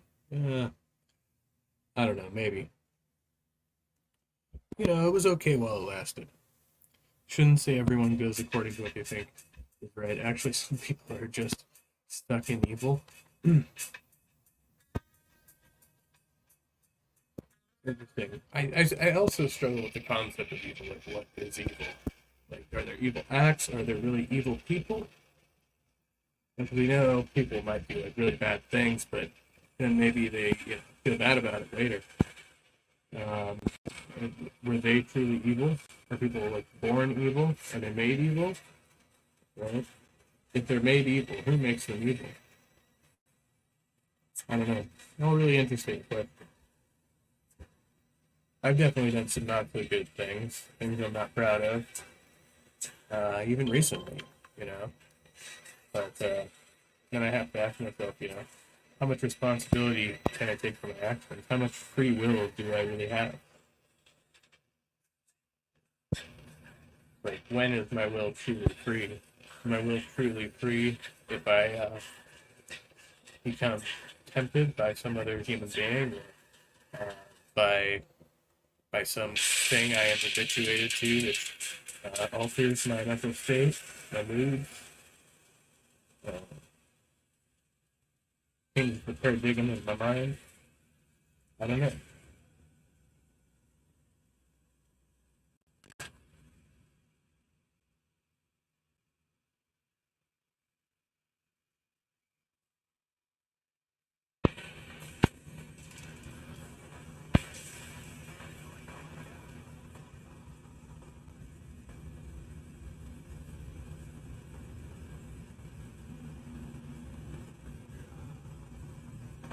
Seems very young. It would be implausible to think that we had solved that yet. I mean, the explanation that you've just given certainly goes beyond my scientific understanding. I'll admit to that. What of a believer who would say we should apply Occam's razor and say that the simple explanation is the best explanation and God created it and we don't have to think about quantum tunneling and multiverses and so on and so forth? Or do you think God did it is just a cop-out? Well, I think that the God did it is often another way of saying I don't know. To say God did it can sometimes be a placeholder. In reality, Occam's razor works well when you're dealing with the philosophical question. Whether it really works well when you're dealing with a scientific question, especially a scientific question like this, I think is questionable.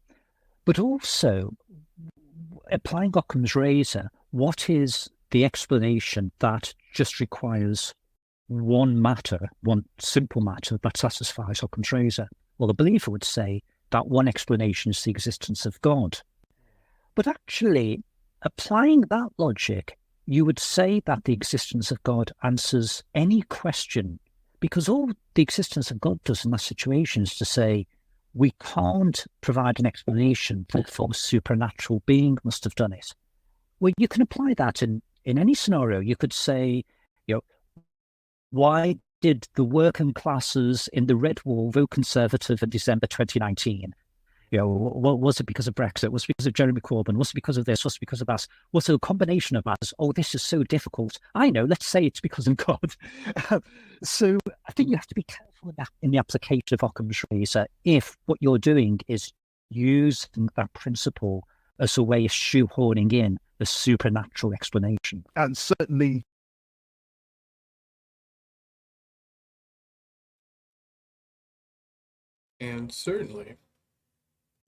see, I could do that too.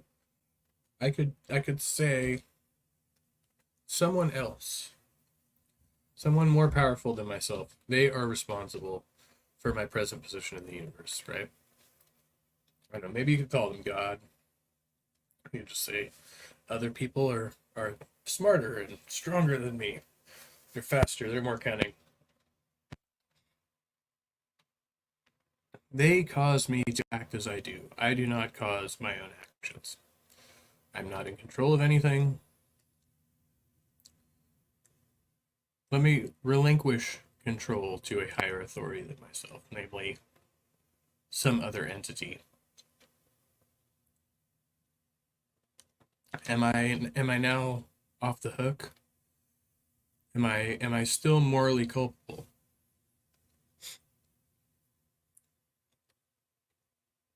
I don't know. I think that's a cop out. I think, we do the same thing with the God question, maybe. Say, well, if it was ordered by God, I did just like God did, then I'm no longer responsible, right?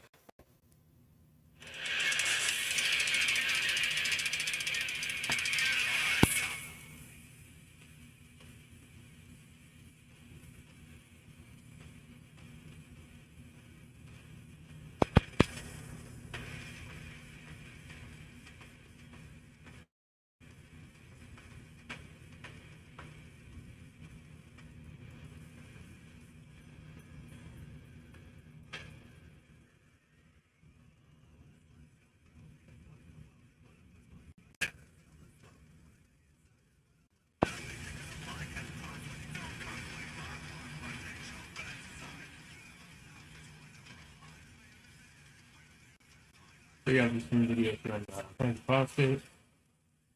That's new to me.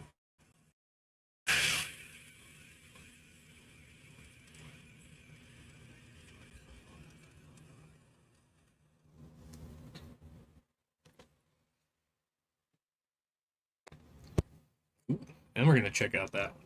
I like that one.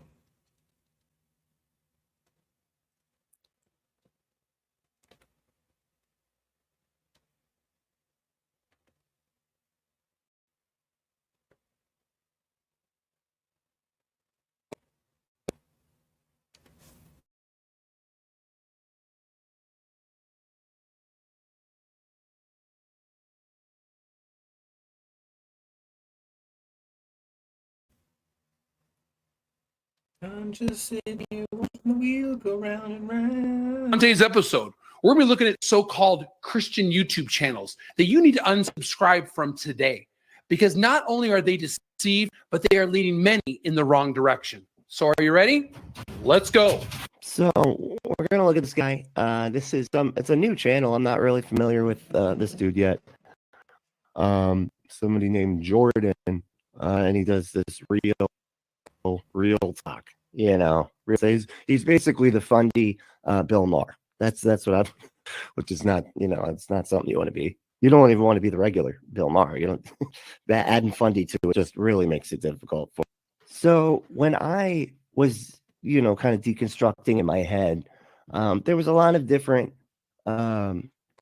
aspects of fundamentalist Christianity that caused me to question things.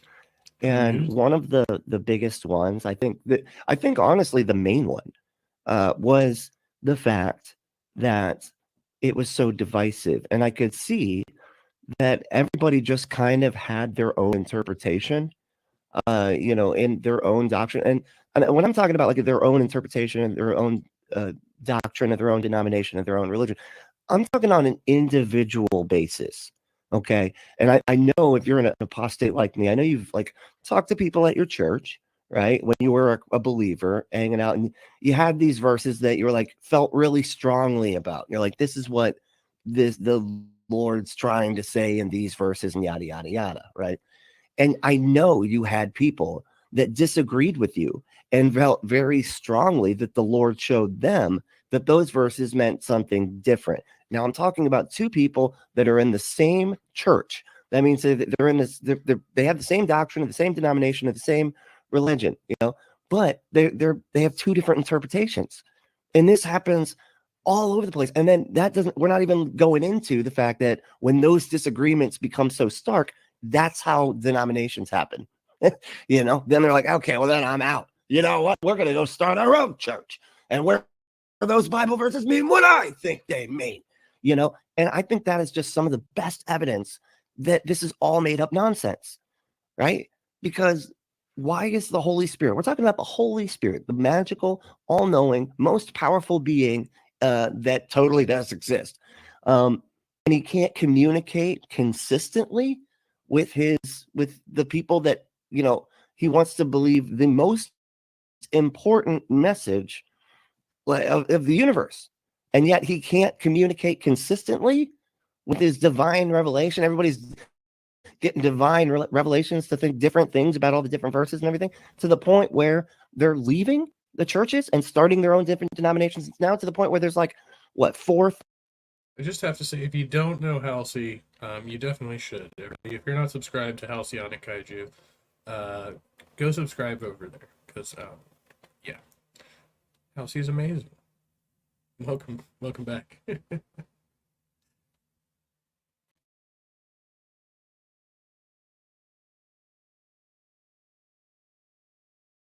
4,000 denominations, I think 2,000 in the US alone, something like that. It's an astronomical number for denominations wise. You know what I mean? So we're going to look at this guy, basically just prove my point over and over and over again. He really doesn't like any YouTuber. If you watch a Christian YouTuber, you shouldn't, except for this guy, of course. Okay. This guy, no. He's the one. He's just the one. He's the only one that you can follow. Okay. That he's the only one that you can be subscribed to. All the rest, evil. Okay. So we're going to get into it. Let's, I am Brentley, and this is the Punk Apostate. Let's go.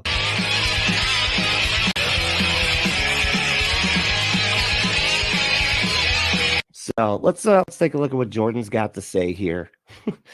Jordan knows better than everybody what Christians should be watching. Okay, he knows it all. All right, let's get into it. Did John MacArthur disqualify himself? I don't agree with Julie Royce on everything, but when it comes to this sort of stuff, she definitely will go through tens and thousands of hours of stuff and then find the thing he said about the thing and completely use it against John MacArthur. Mm-hmm. She got some smoke for John MacArthur. Rightfully so, by the way. There are some Christians who are so... Okay, so I think he was just all of that was just that he said something negative about MacArthur. These fundies like this dude love MacArthur. You can't say anything negative about that guy. If you disagree with them even the tiniest bit, you're evil. You're probably a demon wearing a skin suit. Okay. Far gone that you got to fight fire with fire. And I think MacArthur's one of them. I think he has been, he's shown a pattern of consistently doing things that are harmful. Well, there you have it. So, well, there you have it. He said that MacArthur was doing things that were harmful. You know, I want to just interject here for a second and say that what I actually covered this video back in the day, this Ruslan video. He was talking about assault that happened in the church that MacArthur knew about and covered up and did not hold the person responsible that was doing it. And this was a repeated scenario. Like, this happened multiple times. So that's what Ruslan's talking about when he's criticizing MacArthur. He's talking about him covering up assault and yes, the SA kind that were happening in his church, and he was trying to hide it. I'm sorry, but I don't know how. And of course, this guy's trying to remove all of that context and having just, Ruslan just criticizing MacArthur is enough. I'm sorry. The Unreal. church It's was just covering up sexual assault? No way. I'm shocked. I'm absolutely appalled. Off our list, Ruslan. Ruslan is a charismatic clown who literally spends most of his time kind of clowning around, kind of entertaining you, but he doesn't do what the Bible says. It's a YouTube channel, man. What do you think is supposed to happen on YouTube? Us to be bored? He's supposed to be boring us, huh? Nor do I think he has any much of an idea what the Bible has to say. Ruslan is also very arrogant. And if you look at him, I think he seriously lacks biblical discernment. Okay, so you're not arrogant at all, though, buddy. Yeah, you're a bastion of humility here. And his channel is really more about, sensationalizing thing rather than rightly dividing God's word. Watch this. Johnny Mac doesn't have to respond to Michael Brown. Johnny Mac doesn't have to respond to this or Michael Brown. Okay, Tyler, sweet, man, cool. That again, not responding says a lot. Not responding is a response, by the way. Not responding is a response. Especially when someone's more educated than you. Yeah, I said it. Mm-hmm. Somebody who has an actual doctorate degree, not an honorary doctorate degree. Could be interpreted. I call cap on your nonsense. But all this stuff you said about. There is if you don't have anything nice to say, don't say anything at all. I don't practice that, but I could see it being useful. Charismatics, we call cap on that. And then you're like, and you don't say nothing? That's kind of, I don't know, man. You can think that's cute. I think that's weak, in my opinion. Now, I want to say this before we go too far into this episode, and that is just because someone has a YouTube channel, just because someone has tons and tons of subscribers and has nice artwork and thumbnails and uses a couple Bible verses, does not mean they are from God. We have to use biblical discernment. We have to test everything against Scripture. You have to, read the Bible with a magnifying glass because, you might miss a letter or something, Before we go forward, okay? That's important. Because here's the thing, if you look at Ruslan, is that the Bible in and of itself 100% confirms the Bible. According to the Bible is the inerrant source of truth. Remember that. He violates God's word. He partners and has many false teachers on his program. Okay, let me see what we're talking about. Because a lot of this seems to be just we have to read the subtext. So I'm trying to figure out, okay.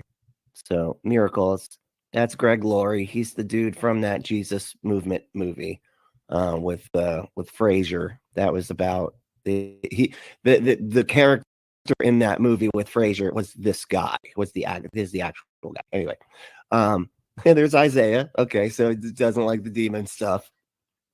It seems like, because I guess he talked to Isaiah, who's obsessed with demons. This is Mike something Cigarelli. He's another demon obsessed one. This dude's a very popular YouTuber. I don't know. And I don't recognize anybody up here.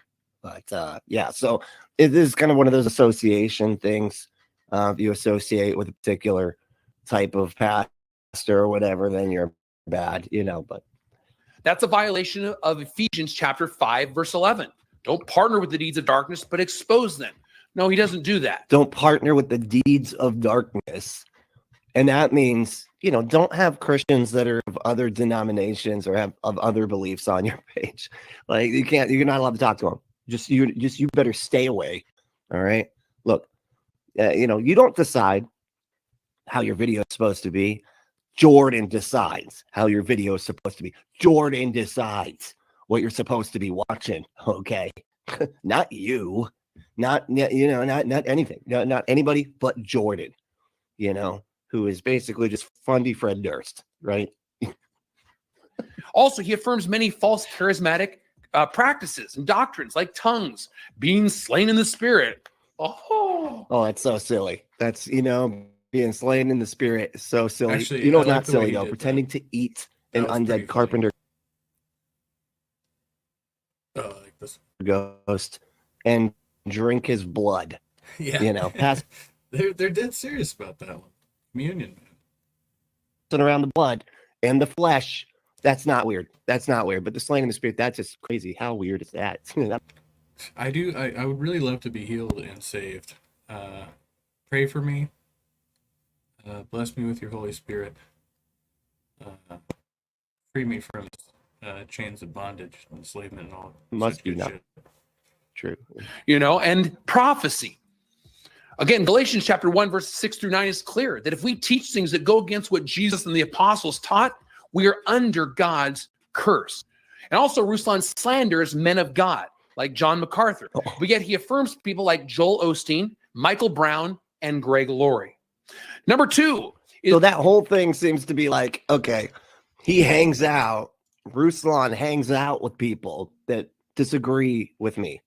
And so therefore they're of the devil.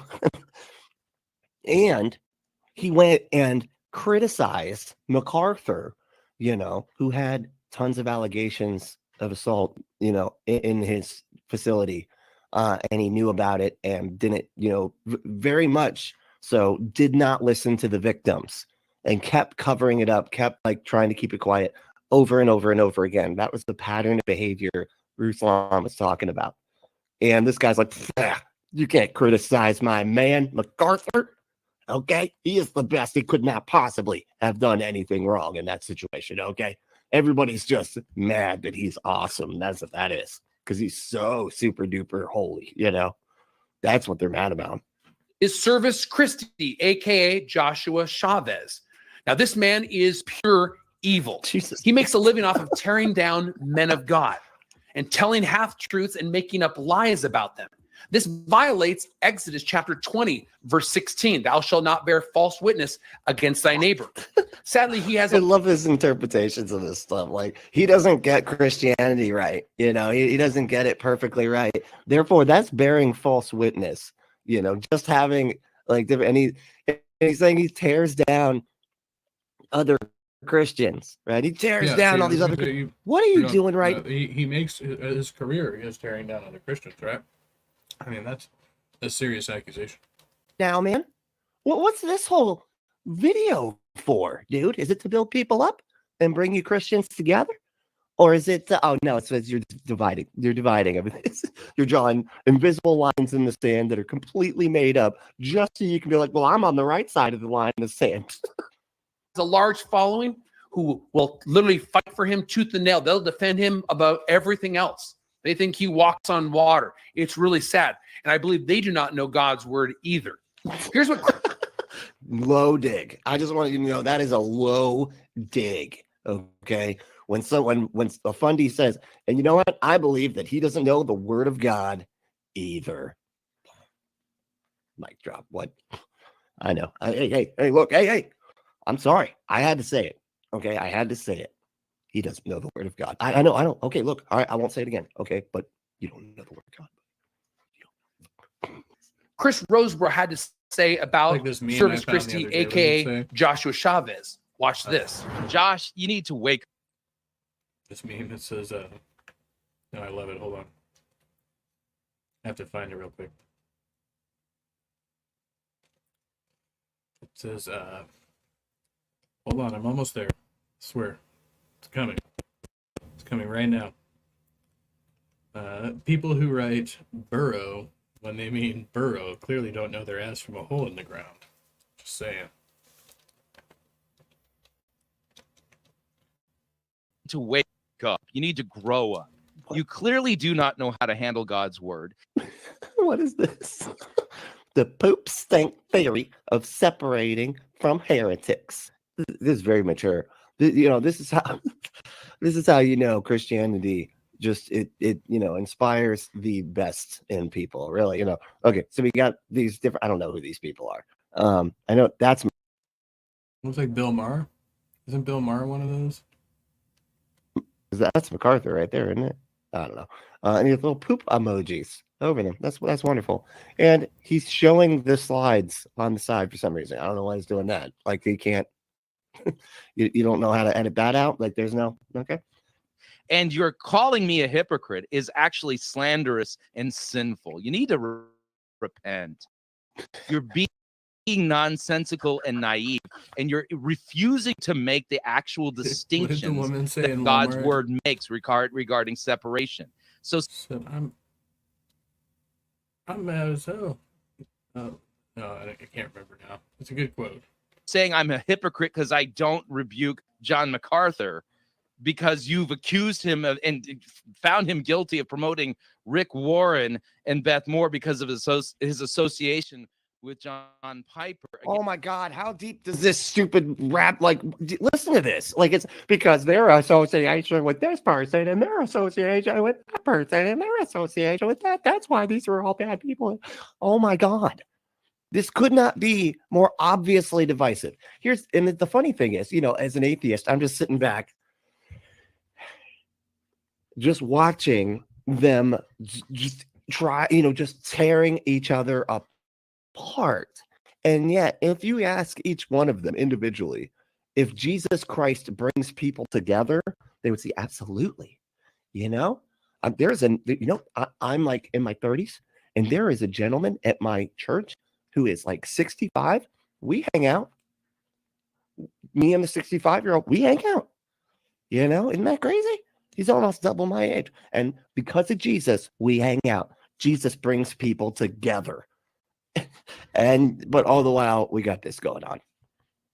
Again, the issue is not me. The issue is you. Now, if you look at his channel, and I have seen tons of episodes, this is really all it's about. He tries to call. Hold on, why are you watching episode? What, you get a special pass, buddy? How can you sit here and tell other people that they're not allowed to watch these YouTube channels, but you get to watch it all the time? He just said he watches tons of them. Well, what's going on here?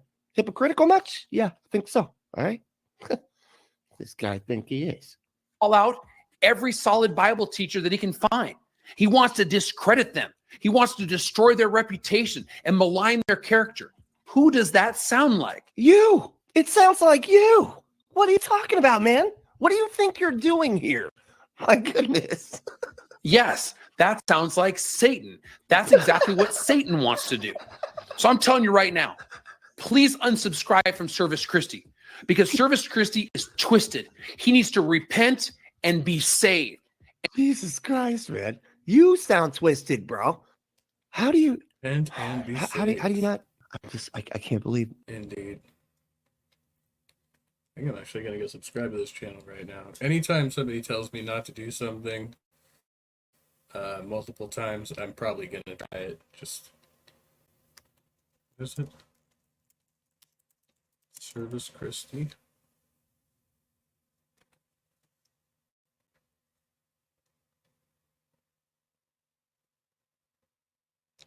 Do, do, do, do, do, do, do, do, do. 76.4K subscribers. Probably got more subscribership than the other guy. Latest is from 1 year ago. Why I follow Christ. Alright, I'll give it a shot.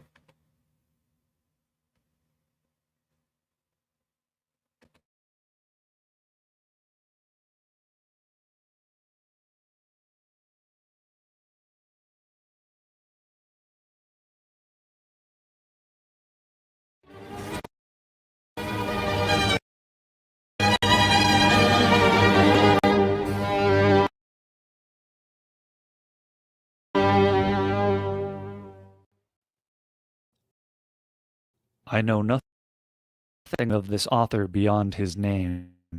Indeed, apart from his name, he appears to be rather unknown. This is merely offered here as a brief and simple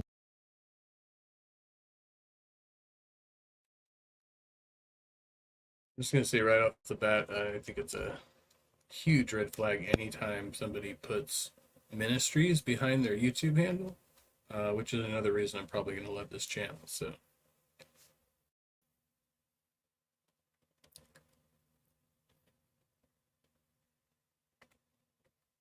give it a shot. simple exhortation and encouragement to the body of Christ. May the Lord use it as he pleases. Why I Follow Christ, written by John C. Hutchinson Jr. in 1981.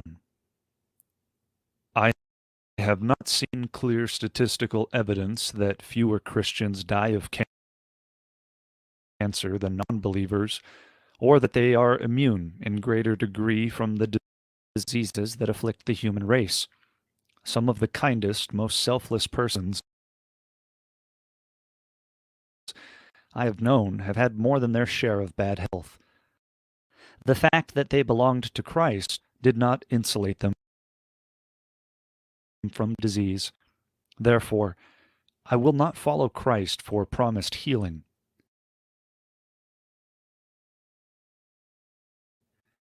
I will not deny or dispute evidence of restoration of health. I will rejoice at every recovery from what seems to be hopeless, threatened death.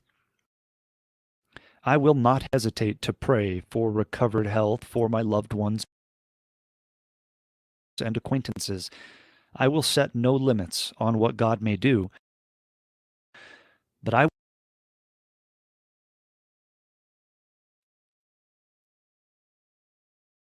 Okay, so he's reading the text of another unknown author here. This is interesting. This is the power of prayer. Yes, exactly, Lemon Pie. Rival Protestant YouTuber rabbit hole. Go. We do it. We do it to it. I was listening to, I actually wanted to pull that up. It's a bit lengthy, but an engagement between a popular Christian apologist and a lesser known Catholic that goes completely off the rails. I was just cracking up to it the other night.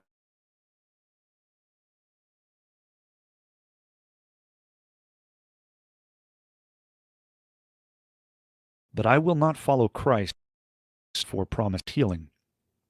I see no sign that Christians escape disaster and accident more often than others. I've helped dear friends empty muddy water out of dresser drawers and new appliances after a disastrous flood. I remember as a child taking clothes to a widow with 5 children whose house had burned to the ground. A bullet makes no detour around the body of a believer. Therefore, I will not follow Christ for any promised protection from disaster. I will not scoff at amazing survivals, nor deny that providence has and continues to work for the good of God's own. I will continue to pray for protection from wicked men and tragedy. But I will not follow Christ for promised protection from accident or catastrophe. I do not observe that Christians are especially favored with prosperity. Like James, we've all seen the rich oppressing the poor, and justice is rarely perfect in this world. The psalmist has said that he had not seen the righteous forsaken, nor his seed begging bread. And in the deepest needs of this life, that is certainly true. But all of us have known people of integrity who have not prospered. Therefore, I will not follow Christ for promised freedom from physical want or hope of affluence. I'm not sure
Think about last week.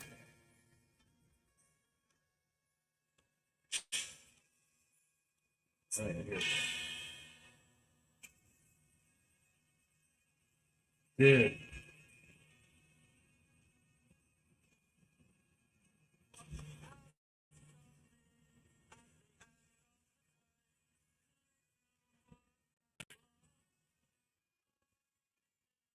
Hey, can we just blow shit out of the blow thing?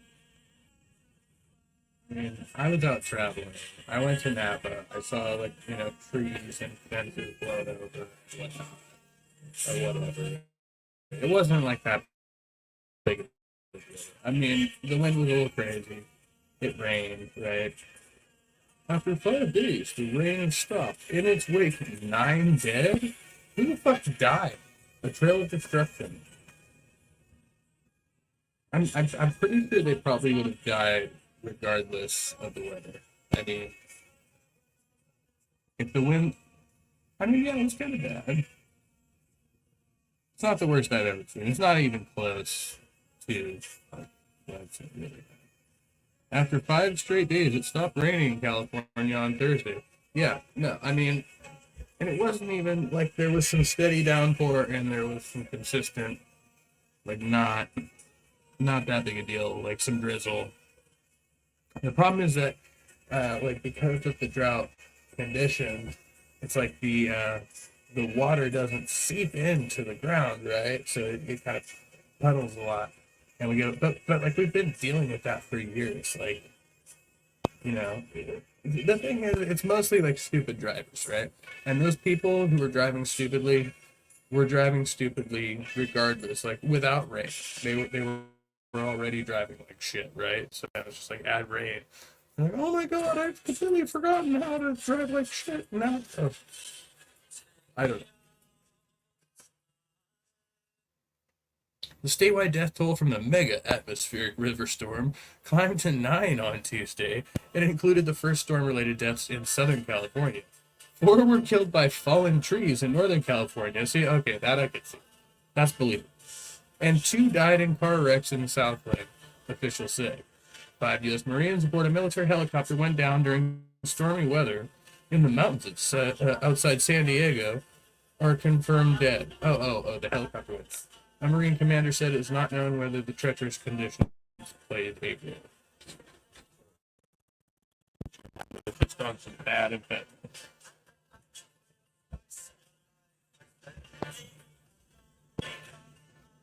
I don't know.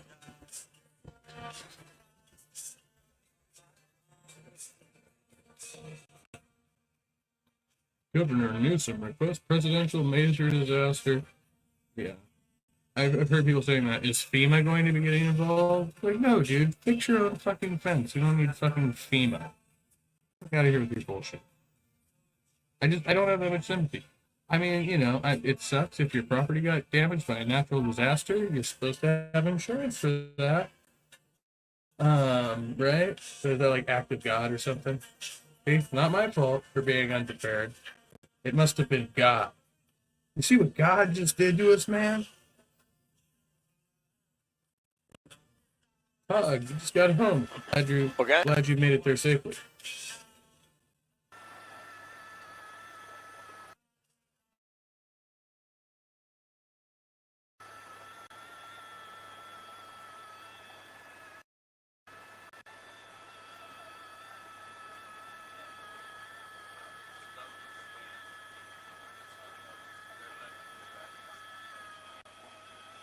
I always love it when you see like emergency service vehicles and service workers, and they're clearly like, I can't believe I'm out here for this bullshit, right? Because if it was like in a real emergency, like they're probably gonna be running to the scene. You know, they're gonna be driving. You know, they're like, yep, we're directing traffic. This asshole can't figure out how to drive through a puddle. Nope, nope. Emergency conditions. Look out. What's he gonna do now? What's he gonna do? Come on, speed racer.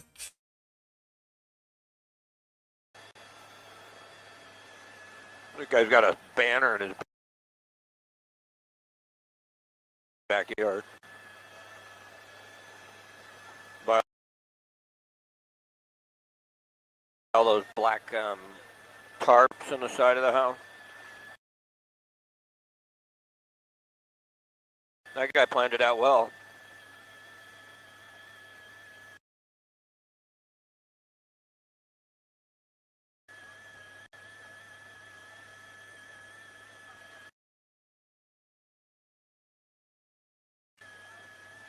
So there's another house. If you look out your window, Marcel, you see the one with the camper? Then you come towards us, 2 homes, and then you see the driveway there. Looks like there's a lot of water in there. A lot of bud water.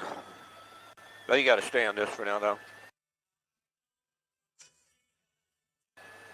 I think that pool might be a little flooded out too, the one next to it. This is all the flooding going on in California.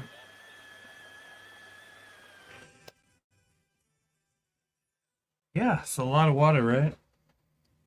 I guess so. It was raining over here today in Illinois too. Tornado season or something like that. Now, that I did find interesting. They said they saw a tornado out here in the North Bay, in like Sonoma County. They saw like a little mini, not like a real tornado, but like one of those funnel clouds or whatever. Oh, yeah, start to make the circles, but never. They had Yeah. pictures of it. It was pretty large. Yeah, my wife, we were driving down and we saw some of the cloud formations starting to go in a circle. Like, we better watch out. Yeah, it gets spooky out here sometimes, Those things especially are with unpredictable. Yeah. You never want to be caught in the direction. You never want to be caught in the direction of a tornado. That would suck. I hear you're supposed to drive away from them or be perpendicular. Right, exactly. We got stuck in one. We were coming through. I want to say not Arizona, the one before that.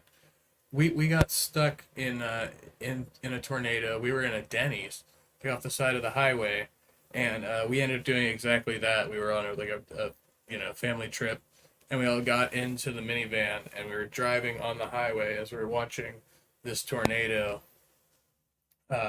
move directly, perpendicular to us through the field, which was pretty crazy. And then we actually outran it. Just drove faster. I don't know, somehow it went that way and we went the other way. So I'd be too scaredy. I get caught up into it's like you get picked up. Ah! You end up falling in your I car. thought it was like after that movie Twister came out too. I thought we were gonna end up just getting sucked up in there. Yeah, right. Can you imagine? That's how tame things were back in the day. The big scary movie Twister, right? It's like someone made a movie like The Hurricane. And it's just a normal hurricane that people are prepping for. Like, oh my god. That's how peaceful it was. That in movies the big problem would literally the elements. Who are the scary things. I love it. Right. I do remember seeing like an opinion piece on that not so long ago, like years after the movie came out, where somebody had said that essentially it was like a spoof, like on all those like natural disaster movies, that like Twister was meant to be a spoof. But you know, when I saw it, I thought they seemed to take it pretty seriously. Like um, there's a big deal about like the special effects they used in there and stuff like that. But like when you look at the things that were done in that movie, like nothing that the you know, whatever the people who actually chase storms wouldn't even get put themselves into those positions. Like they're you know, just much more intelligent than that. And just, oh yeah, let's you know, drive directly into a freaking tornado. Well, it all depends on the type of storm chasers you do, because some of them modify their vehicles to like put stakes in the ground so they can be as close to the tornado or wind thing as possible. Those people are nuts. Like they put up special shieldings on their car and they go literally hunting for them. Like, we're gonna catch you on film, and whatever they do, like scientific studies. Because usually they have like, you know, like weather fucking pattern things and machines. They get Doppler radars and shit like that, and then they're like, oh, we're doing science by chasing the storm. I think it's cool. I'd It's like love to these do that shit. It's paranormal extreme. investigators. You know, they'll go right into the Right? haunted house with their you know, EMF readers. Come and get me, ghost. Here I am. Yeah, that's so fun to do, though. It really is. I gotta say, Have you tried it?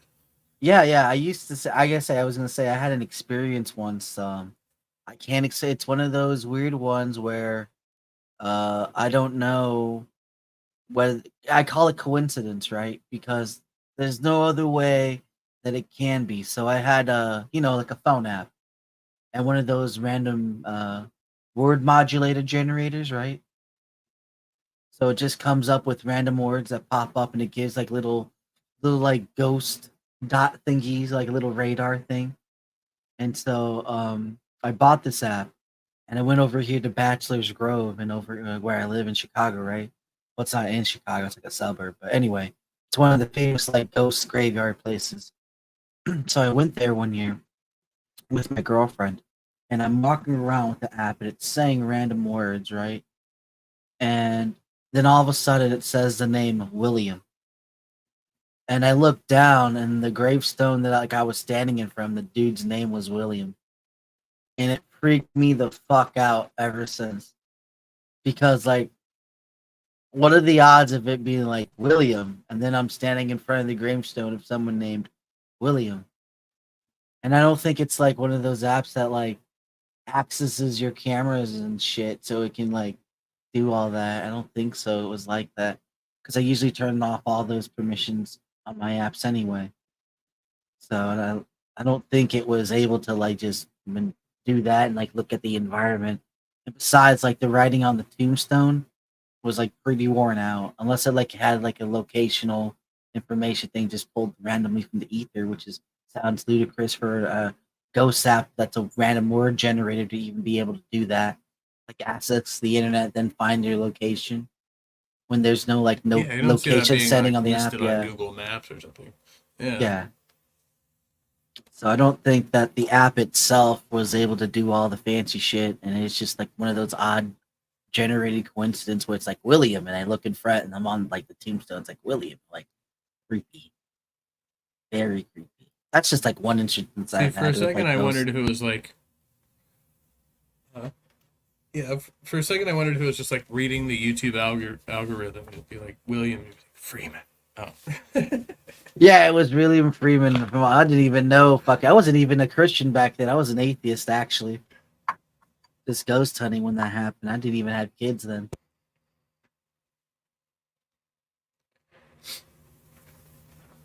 And then there was this one time where I was I was working in the mall and I was cleaning the mirror. I was a janitor, and there was like this old cowboy dude standing in the mirror, and then I told him like we were closed, and I went to turn around and he was like fucking gone. But I was like closer to. There's no way he could have like quickly walked out, right? Because I was closest to the door, and he was like by the urinals, right? It's a long stretch mirror. So I turn around, to go look at him, and he's just fucking gone. Just scared the shit out of me. I ran out of the bathroom.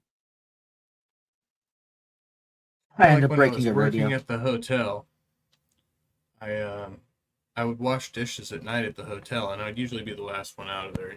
If I stayed till the end of my shift, because I often just left.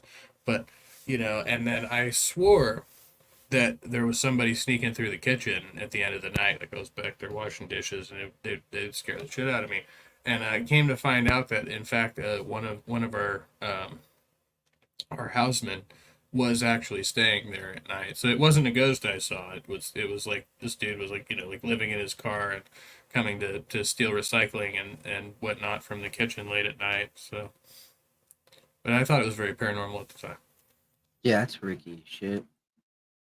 That is paranormal. Some guy living in his fucking car, staying near the work. That is What is going on here? It's outside of normal parameters. Very para.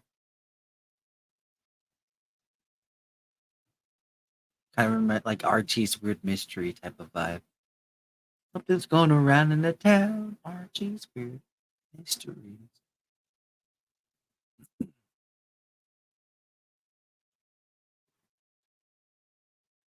Yeah, ghost stories are like the best.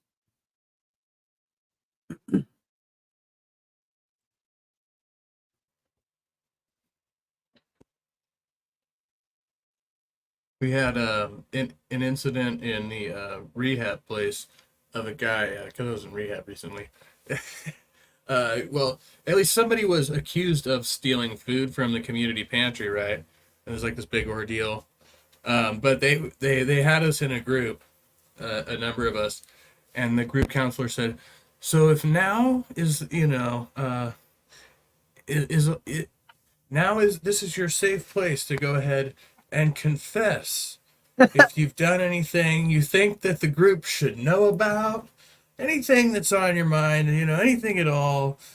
And I was the one who said, it was, Colonel Colonel Mustard in the study with the candlestick, Right. and nobody, I was the only one who laughed at that reference, but I had to kind of spell it out. It was like, is this a game of Clue? Do you expect? But it all happened in such a way that I was like, are you trying to coax a confession out of somebody here? With this whole Pretty much. But I guess that is also a big fucking thing, like for people to get overcome to admit, okay, I fucked up. I took from the community, right? Because that's about trust building issues too. How can I trust you if you're taking from everyone's back behind if it's part of something that's shared? Or I don't know the situation. I'm just saying, like I could see how it's beneficial to like cuff a confession from the group with everyone there. Like if there is no actual punishment and we just talked about it in the group community to bring it up, well, why did it happen? Why did you feel the need to do it? Do you feel like you weren't going to be able to have because obviously it's obviously going to be there or something like that. So what's the need to take more than the fair share or something akin to that? If everything's well taken care of, provided for. I'm gonna take it a little. It's weird. It gets weird. But I'm a thief. That's what my answer would be. I'm a thief. You see, I like taking shit. So that's my answer, counselor person. I have a klepto. Actually, no, I don't have a klepto problem. I feel bad for people who do though. Well, the most interesting thing, in that position was that they had the person on camera. Like, they couldn't necessarily prove what they had done, right? But they had enough video of that person going in and out of the pantry late at night or whatever. So the staff actually knew who it was, but would not reveal it. And so then they were trying to coax that person, I guess, in the groups into confessing, like take accountability or whatever. I thought that was the Right. most interesting part. So they would never actually tell people who had done it, but yeah, it was like a shared pantry area, but everybody had their individual cubbies, and so this person was taking out of other people's cubbies, Yeah, that's and messed up. had been caught.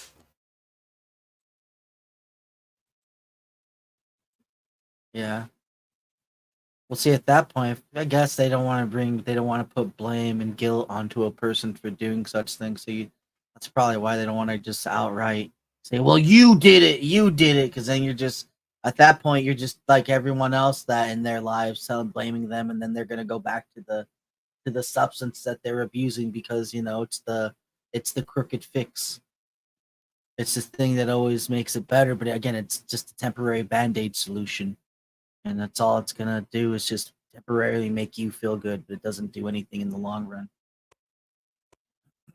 Yeah, and it would be more, if anything, just to cause the person like guilt and shame, right? Because it's not gonna get the person who was stolen from. It's not gonna get their items returned or anything like that, right? So, there But that at would least they be the could only. receive an apology from the person who did it at most, right? Some remorse, because ultimately empathies, I would think, would be the goal. So if you can have like a remorse for maybe what someone did, maybe that would work. Maybe that's what they're looking for, like a point in empathy. Can this person feel sorry for taking this stuff? But maybe it's not the fact that you actually took it, but if you feel bad for taking things from others, right? That's my guess. Is I don't know though. What the fuck do I know?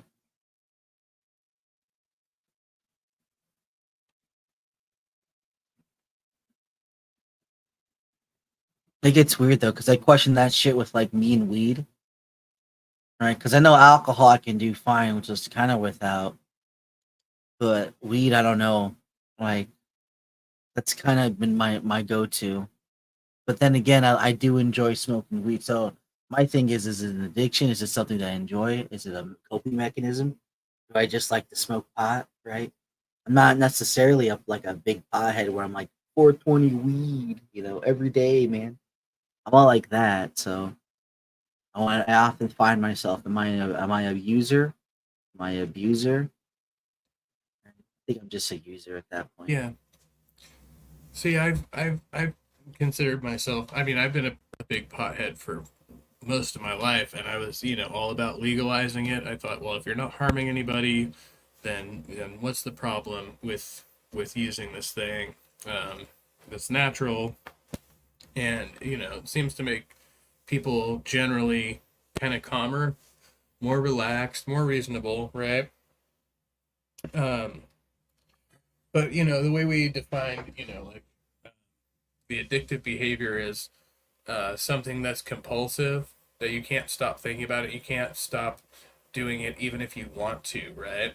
And then the other part of that is using specifically to alter emotional states that you find uncomfortable, right? I think, well, that's like always the reason I've smoked pot, like there I wasn't comfortable with like the way my mind would work or how I felt in a particular situation. And so if I get stoned, well, that makes it like easier, right? Then I can kind of forget about this emotional state that I'm in naturally. Right, And it's like a shield and blocker or something like that. I get that. Yeah, yeah. it's like it calms the nerves or And something like that. Yeah. now, because I've gotten so used to getting crossfaded over the years, I find myself wondering, well, can I smoke pot and not drink, or vice versa? Can I drink and then not smoke pot because I'm so used to that feeling, right? And it seems like one kind of just naturally leads you to the other. Well, yeah, that's like with me and smoke, like drinking and cigarettes. If I drink, I gotta have a smoke.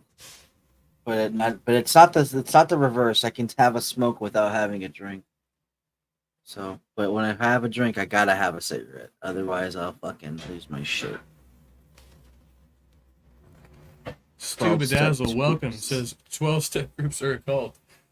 I tend to believe that, like anytime I've been in AA and NA, well, I've been doing it on and off for years, but like recently, that's like the most off-putting thing, is the way they repeat these chants and kind of mantras, and You know if you what's don't do it, I think people kind of tend to look at you strange, like, oh, you're not.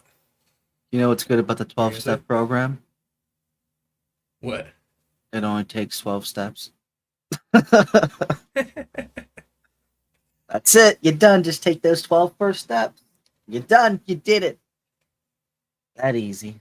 The easiest cult to join. It is. It's. I mean, it's easy to Ouch. say it. It is genuinely difficult to follow through and do what they call doing the steps, like working the steps. If you're really going to genuinely be into it, like that fourth step, man, I got hung up on it for. It's been 2 months. I still haven't finished it. I mean, it's difficult. Halsey asks, is it late or early? I think it's Say pretty early both. where we are. Yeah. It's both for me. It's late for me because it's fucking and I'm just cutting home, but it's also early because it's early in the morning. It's past 3, so it's like yeah. I'm not in a nice twilight because I technically had a nap. Oh, see, yeah, I had one of those as well. But don't tell my boss. Yeah, What's up, right. Halsey? I love naps. You had a nap on the job? Is that what you're saying? Yeah, because I'm driving and I'm fucking falling asleep while driving, so Oh, that's pull not over. good. I Well, did not say that. yeah. It's so I weird. My wife gets so mad at me for like having to fall asleep while I'm driving. I'm like, if you fucking had your license, there wouldn't be a problem. I always get it. Like, you're gonna yell at me for being sleepy? Like, really? Come Well, on. I have to sit in the car now and just wait. I'm sorry, dear. I drove a couple times like that, like so tired that I was seriously like nodding off but man, I had to get home, so I had like an hour to drive, and so I would like, blast the radio and open up all the windows even though air was freezing and like Yeah. yeah, like anything basically to keep myself awake. Go get some, cold thing to drink or something, just anything. But yeah, it's kind of scary because I think I did fall asleep a couple times while I was driving. Oh yeah, dude. My Like a eyes Did that second sometimes. or one two night. at a time, Yeah, they do the eye flip. Like, Yeah. what are you doing? Stop that. Nope. I did that one That's night, how and it people was so die. Though. That's the frustrating because I crazy. was like, I was falling asleep behind the wheel, and then I pull into one of those rest areas, and I like lean my seat back, and I'm like, okay, I'm gonna take a nap, and then I was there for like 3 hours, and I couldn't sleep. What is this? I hate that. Suddenly you Oh get a god. second wind. Yeah. You're like, Yeah, okay, I'm right. gonna go to sleep. I'm gonna try to take a nap, and like you lie down, your eyes like literally will not close, or your like mind will not stop, like rolling over stuff from I like think the it's day just or whatever. the highway hypnosis. Like from just like if it's late at night and you're just staring in the same pitch black darkness with all this. For me, it's the stigmatism, right? So whenever it's bright and I have like the high beams on because I can't see with shit, everything that reflects is like shining back at me like someone's shining a spotlight like right in my eye. So that's the thing that sucks is I get blinded out and I start to like fade out because of that. And I hate it so much. I don't know if you guys have like good eyes and don't have to deal with stigmatisms. Yeah, I walked around with astigmatism for like 4 years, and I knew I had it, but I couldn't afford the prescription at the time, and I was like, well, whatever, glasses, I'll get them eventually. And now I've had my prescription for like almost 2 years. I think I've gone through a dozen pairs of glasses, and I don't have any right now. Like, I'm supposed to have corrective lenses every day, but I haven't been wearing them for like 8 months. Oh Jesus, yeah, I could not do that. The eye doctor told me he's like, you're gonna be close to getting blind soon. Like you can't drive because you can barely read these letters, bro. I'm like, don't tell me that. I'm like, damn.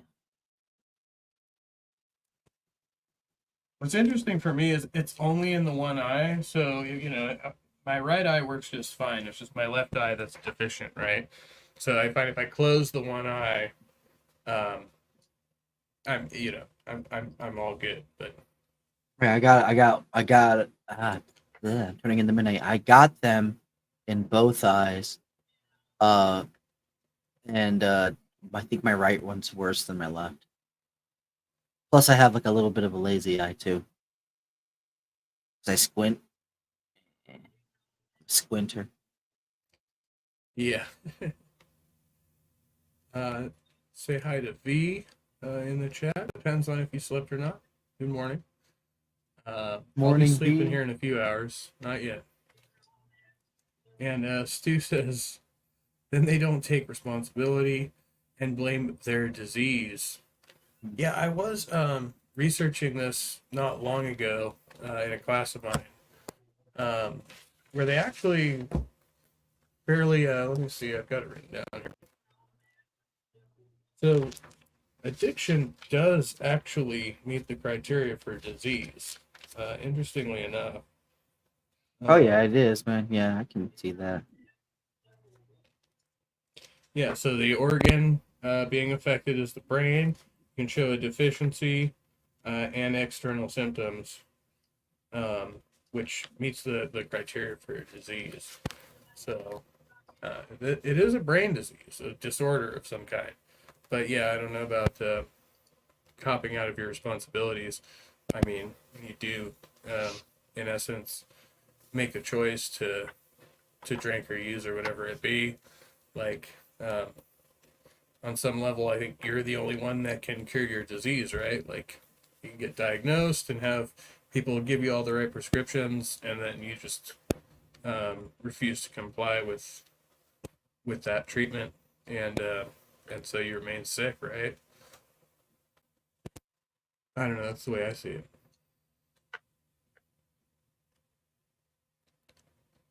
But then I kind of tend to think that all people have a tendency to use something. If it's not drugs or alcohol, then it's food or other people, or some means of escapism, right? Because like the natural state of being, unless you're like a freaking Zen master, is just kind of always being caught up in your head, doing the same kind of repetitive, compulsive behaviors to try and escape whatever your present condition is. Yep. It's true. I mean, for some people, it's like romance novels, you know, or like constant like TV watching, and that's a drug too, in a way.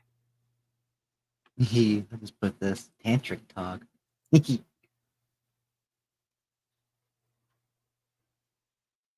It's that time of the morning, huh? Yeah, right. Where's my? Well, no, that speaks into like addiction too, because I kind of somewhat suffer from sexual addiction, so it's kind of a thing.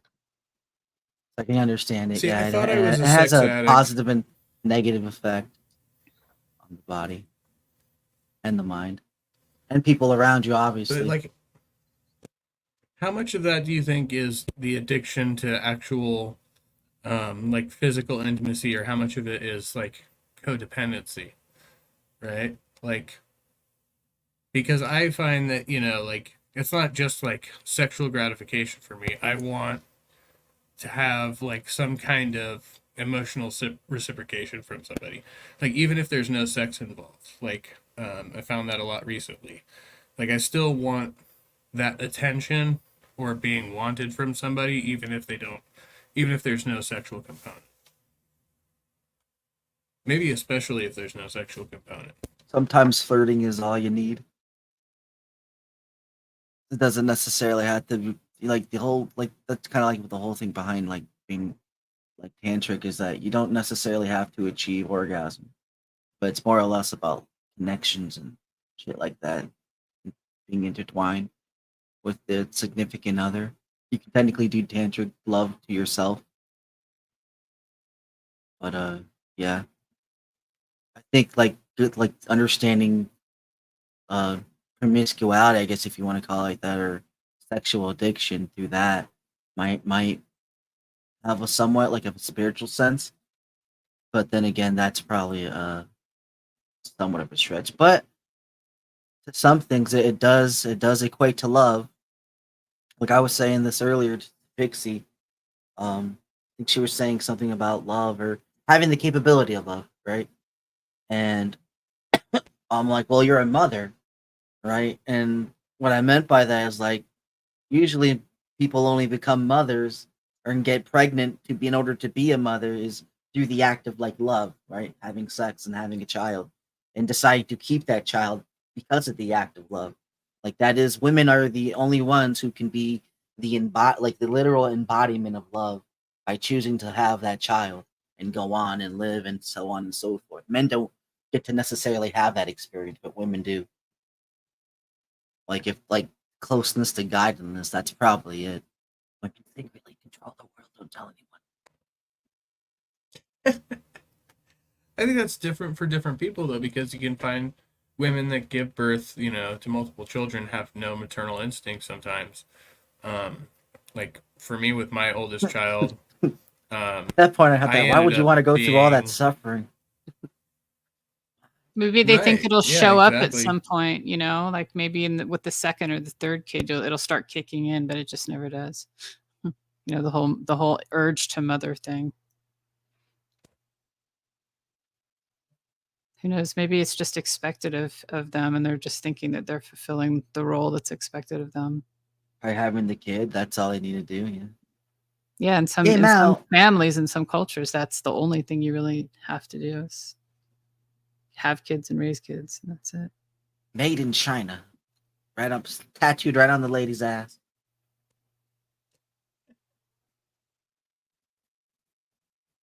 In a sense that I she's wrote a just a song baby called Made making in factory. China many years ago. What was it about? Oh, it was just what it sounds like. Just talking about like cheap pretty products and oversaturation and consumerism. And yes, exactly. Cool. And some right-wing undertones, I guess, something like that. Not Fun. intentionally. Just I was ended up young. that way. Yeah.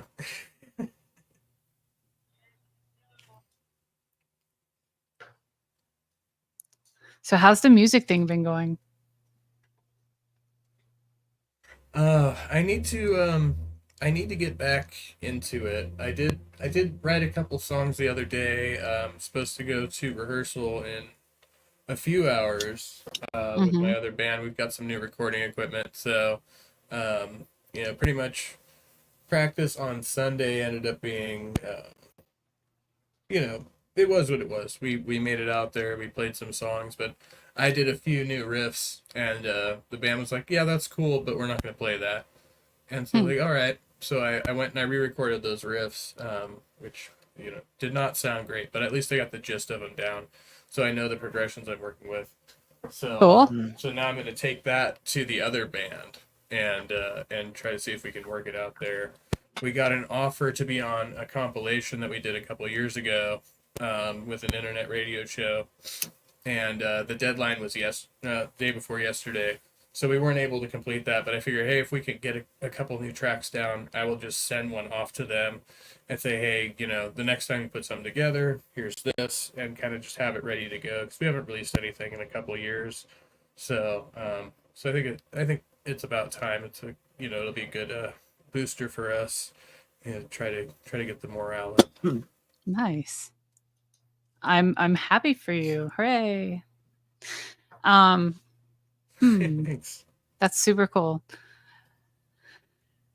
Yeah. How are you feel about collaborations? I think I asked you this before. I'd love to do some collaborations. Yeah. Yeah. Yeah. I'm very impressed with what you've been doing with William. Yeah, it's been a lot of fun, and there's like a lot of stuff sort of in the development phase right now and being finished up just in editing and stuff. So it's more stuff coming. It's just a little slow going sometimes, but I was wondering, like, do you like to like solo electric guitar? Do you like to just jam? Yeah. Yeah. Yeah, absolutely. Cool. Let's see. What is this BPM here?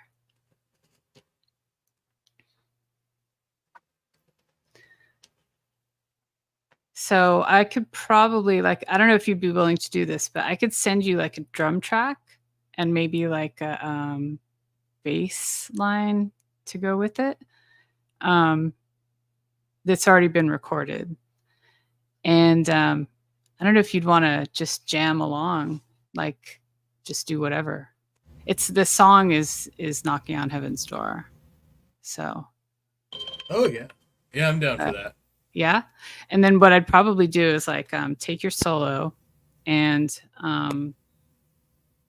pick a place in the song where it can sort of be split a little bit and the solo be used sort of as a bridge. And insert it in there and kind of extend the song a little bit. So Yeah, 'cause there's awesome. only 2 verses in the Yeah, song. I know that one too. So, right. Yeah. So I mean, they could be separated with a little bit of space in between them, and I don't think it's going to hurt anything. You know, and there's also like the you know repeating knocking on heaven's door like at the end. You know, there's like a few repetitions of it. Like that could also be like, you know, like a couple repetitions and then another break with solo and then the end, wrap it up. That's kind of what I was. I won't do it the Guns N' thinking of. Roses way though. Okay, so which way? Bob Dylan way? No, I'm joking. Okay, No, yeah, that's the only way I really know. I don't really know the Bob Dylan version, so. I don't think there is a guitar solo proper in the Bob Dylan version. Probably not. You know, I was trying to yeah. imagine it. It'd be really mellow. Isn't his like acoustic? Yeah, I think it'd be on acoustic, Yeah. not electric. No, that would be awesome. I think I could probably just like pull one right now and send it to you. Let me see. Yeah, let me see how it's sounding right now. Maybe I can share it.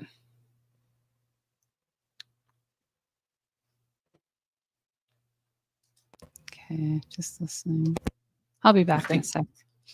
I think I'll be able to do more stuff when I find less time for like my business and push things off on employees, because then I can probably sit and focus. I'm unscheduled, so I'm trying to make more of a schedule because I want to fit time for. Yeah, doing that. delegate duties. Just keep And I track of just who they're haven't. delegated to. Well, mostly like it's just because of the travel time that we're facing now, trying to get the business going a little bit. It's been like just coming straight home, just to sleep, eat, and then go back out to like whenever you wake up. And then like you're Mm. off on the weekend, so you're just hanging out with the kids, to spend time with them and the baby at home. But yeah, when we're home, it's just doing that. Doesn't need much else. And then doing all this stuff. I do play every now and then. Like I just don't get. I like spend like at least maybe an hour a week or two Mhm. with it. What are you playing with, or playing for an instrument or whatever? Oh, I just play on my guitars and then sometimes on my keyboard. Oh, cool. Yeah. Nice. I really should just start learning how to play chords and shit, but I'm too lazy. What do you do on your keyboard? I just mess around. Yeah. I'm trying to play with these notes combinations that I've been looking into, Mhm. because I'm trying to create something Like a melody in- line or something? Yeah, I'm trying to create something that's involved. It's a thematic theme. I can't pronounce it. It has a theme to it, right? So like the lyrics are gonna be involved with the like the character of the singer, and then the singer's gonna have like the music's gonna play off of that too within the notes. It's gonna be in parallel with that, and I'm gonna try to make it just based off 4 notes only, if I can, as like maybe just the bass melody, and then use other notes for like the harmony or whatever. I forget how Mhm. they're called, and then do it like, or just have the words be like the different notes, like the person singing. But I'll have to see, because it's and then I'll have to find out like again what type of style and what Mhm. genre put these notes in to see it. Do you have a beat? Do you have a pace or a beat in mind when you think about No. this song? No. Sometimes it's easy to develop around like a first element, Well, mostly I'm usually like a lyrics is first, so I'll do the lyrics first, and that's probably like the most troubling, because then I'll forget what I had for the music if I don't like have a key note written down. I've been trying to do that to remember to write down like what notes I have in mind. So I figured, you know what, if I already have this pre-notion of the notes, then I don't have to worry about it because it's already going to be in the same thing. So all right, so it's already in this range, so you don't have to go too far from that. And then I could Yeah, just diversify it. I think it's definitely worth your time investment to play around with it and see if you can come up with something that you can develop into something bigger. Yeah. See what Most see of it what just see what the an outlet. see what like inspires you. Like there's certain things or even people that like somehow can make you churn out ideas, a little bit faster or more interesting or more complex or whatever. Like find whatever that is and like have it in your life. I think the You the know what I most mean? hard part, yeah, is trying to find originality because again, everything's been done and said before, so Oh, but you're really putting on the guise of new. true, That's a but hard one. but there is something to be said for like just going ahead and being unoriginal just for getting the practice of the process, All into right, you. yeah. You know what I mean? Because it doesn't have to be like a masterpiece or perfection from the get-go. Like and I've heard this like in sort of like a tutorials before for like music production. They say like, don't go for quality at first. Like forget about quality at first because your stuff is you'll think it's quality maybe, but like looking back you'll know that like there was a lot of stuff you didn't know. So don't go for quality, go for quantity. I said you should finish a song like every 2 to 3 days. Like get it all done. The beat, the bass line, the melody line, the lyrics, the effects, all the editing, whatever you're gonna do to it, 2 to 3 days. I mean, it's fast. If you know how things work, it can be pretty time consuming and redundant. Redundant as all Oh yeah, I hell. get lost in it sometimes with all Oh yeah. the shit. I need to like have my ADHD in tune Oh, in order to totally. like sit Totally. down to do that. And it's so easy to get like so disorganized because of the amount of stuff you're dealing with. Yeah, like for instance, I was working with one song and like it was through a loop and I don't remember there was a way to change like the octave inside the loop higher and for Mhm. some reason I can't figure out how to do it again or I at least can't do it this loop and I want it higher because I think it would sound better. How was Just the this loop one little note. produced? Is it like an audio file? Is it a Yeah, I think MIDI? it's just an audio file.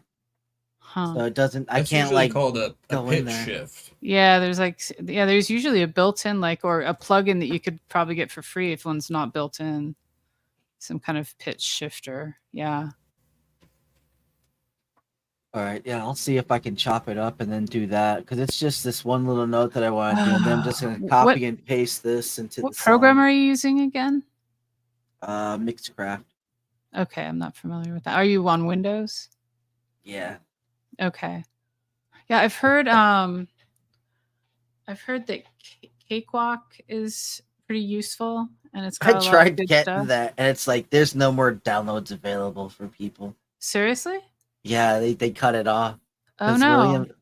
I tried getting it once, and I Uh-huh. downloaded it, but I never installed it. I thought I did, but I didn't install it. So I went to click the install pad. It's like you have to re-download it again, bub. So I'm like, all right, cool. I went to go back to re-download from the website. It's like, yeah, we're no longer taking people to do That's Cakewalk. weird. And I was like, what? It's like, yeah, there's been a cutoff point. I'm like, all right, whatever. That's very odd. Yeah, I mean, people buy it, I mean, I guess they don't want to give it away for free anymore, but like there used to be like there's some software out there where you can go to their website and they actually have like all the old versions as well as like the brand new download. So, because not everyone offers that. They usually cut off all their old versions and don't offer them, don't support them anymore. But like there's some that Oh, have yeah. all the old versions. That's like pretty awesome, and they give those away for free. A good place for like if you ever want to get sources like that. I heard of like something like File Hippo. And you can get like I've gotten Microsoft like Paint and a couple like movie maker on my computer from that because I love Microsoft, the original Microsoft Paint and Movie Maker, and so I have them now, and the photo gallery too, because I hate photos, so I went back to the original one. Kind of retro. Well, that's what I grew up with, right? So you No, go that's with what you that's know. cool. Yeah. And those were easy to use programs too. Yeah. Hey, PJ. So let Welcome, me welcome. see where this thing is here.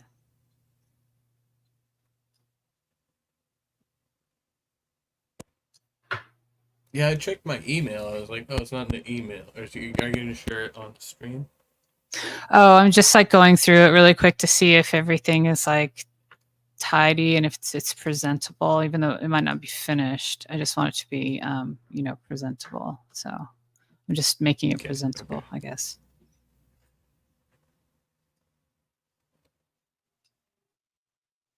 I just wish there weren't so many loops in a goddamn program. There's so many to go through. Sound samples. Morning. Sorry, I was muted. Is that right? Yeah, I was listening about the pitch shift thing, and I used Cakewalk Reaper, and another obscure one. And I know on two of them they had pitch shift option on the top after selected, and then on Reaper or the other one, I think it's on the bottom when you put the loop in. There's actually a little key right there in the bottom right top corner of the bottom section of the editing that you could change it there. I'm Oh, not that's sure on that cool. one you're using. Yeah, I'm not sure the program Togs uses. I never tried that one before. Nice. Yeah, there's a really cool feature in Logic where you can like you could like slice a sample of a song and you drag it into an app called Quick Sampler, I think. And you can call it, you can say, I want this to be sliced.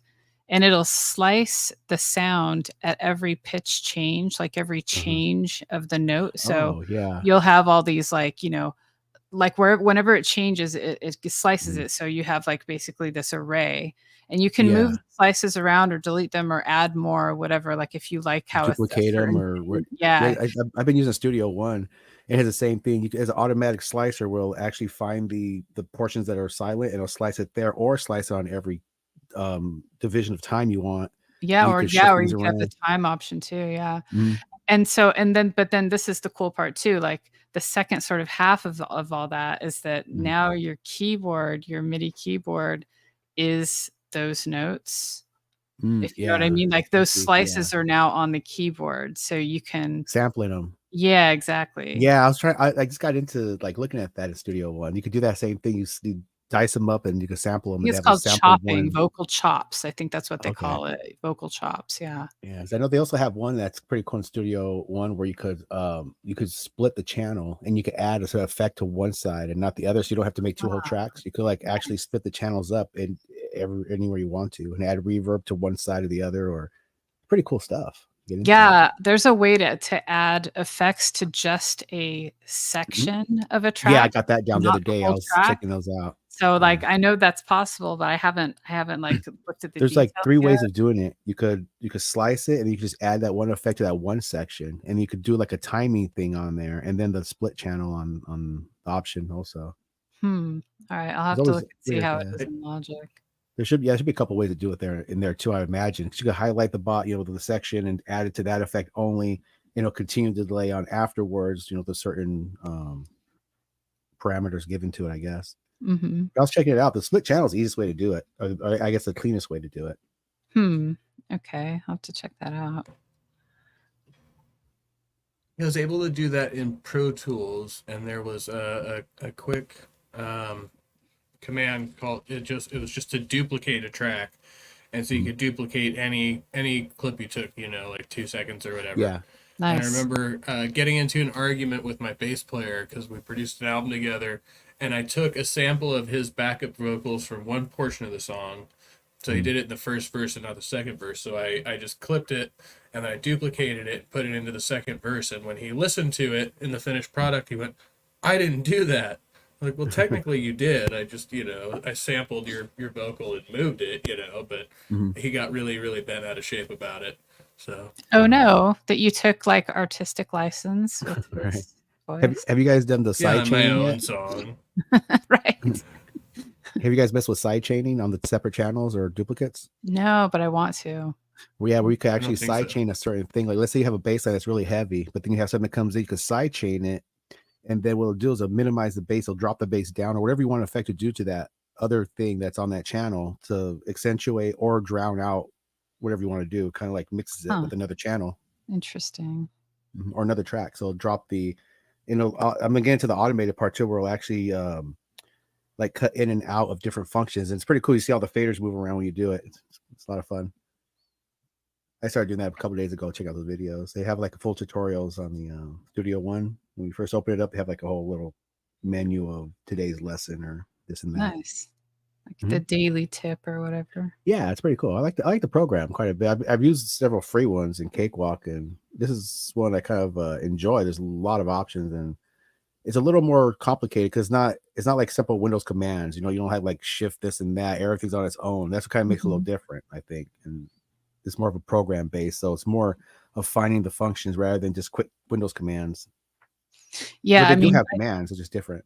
I think Reaper is kind of like that too. It's like it's sort of a blank slate of a program, and you can set it up the way you want to, but then you have to understand how to do that and to take the time to do it all right. So there's like that alone, if you're going to do that, is kind of like has its own learning curve.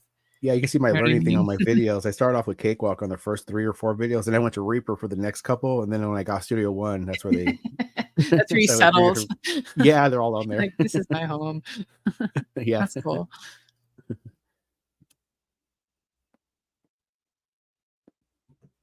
Yeah, I need to get familiar with all these programs because I have not really used any of these. Somebody tried to turn me on to Fruity Loops. I tried that. I wasn't a huge fan. And then there was another program that I'm supposed to download now to do another collaboration, but I haven't gotten around to it yet. So I miss the old like 4-track tape recorders. Keeping things simple.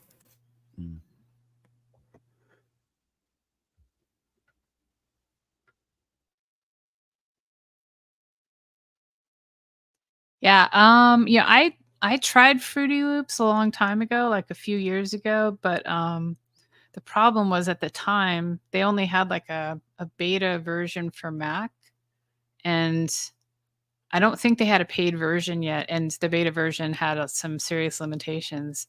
So it was kind of like you could practice using it, but it wasn't really usable, like to fully develop and do a project. So like I had fun playing with it, but that's all I could do with it.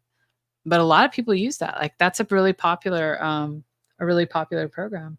Yeah, it's supposed to be easy to use, but I didn't get into it far enough because I wasn't going to be able to use it anyway. So I just played around with it and made some beats and stuff. But like they have a pretty cool beat making sort of setup that's The pretty pattern easy to style? deal with. Yeah, it's like a grid. That's what I like about Studio One. You convert any track. Well, it's as long as it's like doable, you could convert straight to a pattern, and you could like make the pattern as long as you want, and you could just do your patterns. That's how I've been doing the drum patterns and a lot of the stuff I've been doing. Most of the stuff. Cool. Nice. Do you ever I got use the like do they have like a loop library of stuff that's like tons of loops. I got like freaking like 5 gigs. I still have to download. I got 3 I put in. Nice. And I'm putting another hard drive in, so I can download like another 5 gigs of loops. And then I got the professional edition, so it gives you like I think 18 gigs of crap. Wow. Are you guys into plugins? I want to mention this really quick. Yeah.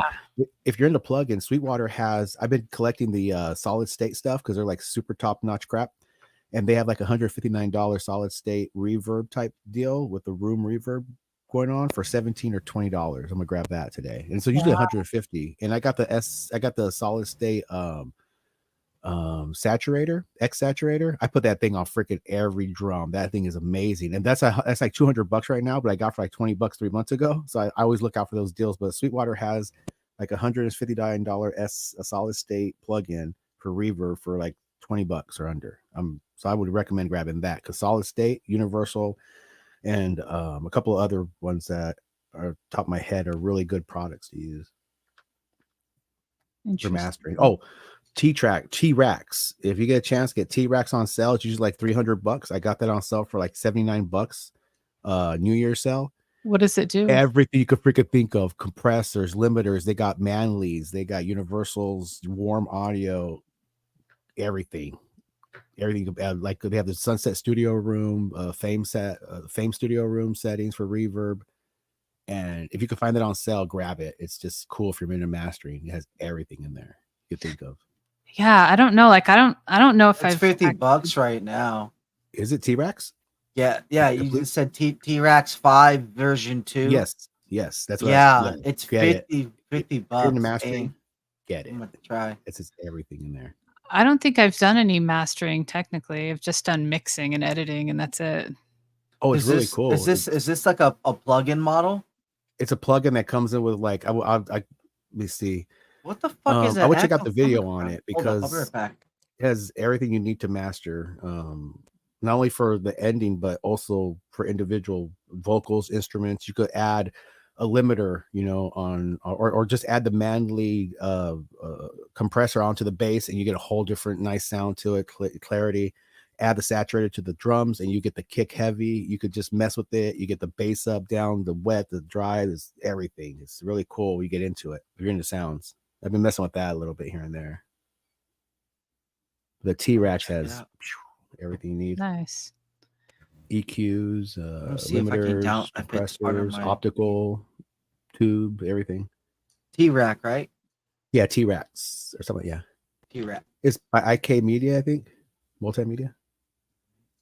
They have sales sometimes that are pretty good. Yeah, that's who made my interface, I think. Oh, IK. Oh, cool. Yeah, I believe so. They made the guitar software that kind of started off the one I shared with Will. I was like, you got to get this dude, and he got it. It was that the Amplitude. Oh, Yeah, this interface is supposed to come with like a version of it, but I haven't downloaded it yet. It's good. Yeah. I'm gonna do the free download for the minute. All right, on. I'll buy this. Do you have any music like up online, PG? Oh, just a little bit of stuff I've been doing on my channel. I'll put the link in the private real quick. Just a couple little things. I'm just a novice guitarist. I started playing. I guess what was it, maybe 8 years ago? I learned like 3 chords, and it's kind of off and on. And then I just got into the Studio One DAW stuff. I think maybe like 4 months ago. Whenever Will sent me an interface to mess with, and I downloaded Cakewalk years before when I got this little drum beat thing I got off of Win, but I never got a chance to use it. So I kind of kicked to the side. But when I got this, I kind of a Cakewalk. And then I was like, okay, this is really cool. And I got time to use it. So I've been kind of into it in the last, I don't know what, couple months maybe on the music making stuff. But yeah, let me put my channel on. There's a couple little simple things I've been messing with. I love your videos where you like show like the chord changes and you like show the Cool. the tablature and stuff. I love that. It's so cool. I want to do another one of those, but I have to get better videos. I have to get video editing software because I'm using Clipchamp, which is free and you can't save as you go. And that one I did with the chord changes took me like, I think 3.5, 4 hours. Oh, and I couldn't shit. save it. So it was like tense the whole way through. I was like, Oh, I know. I got paid to make a 45-second promo video one time for a business, and it was like took me like 3.5 hours. Oh wow, yeah. It's intensive, to like find all the little things you need and edit them all to look nice and then make the sound right. And it's a lot of work people don't realize. Yeah, it's a lot of redundancy, but it's fun. Yeah. Yeah. All right, I think I've almost got this in a state. So let me run. I don't through know it. how many times I sat there and I just like dropped all the mixes down, took all the plugins out, and just started over again. Okay, this and this, and I got a cool little setup that I found for voicing that Nice. uses like a old school EQ before an optical compressor, and then another EQ to reintroduce in the lows, and it brings a voice up really high. I got that off some mastering editing software guy who does voicing for some big bands, and it works really well. Awesome. I'll send you the set specs on that. It's fun. Still looking for my channel. Why can't I find my own channel? You've posted links recently. I have, huh? Let me see. Yeah. Was it recent? Yeah.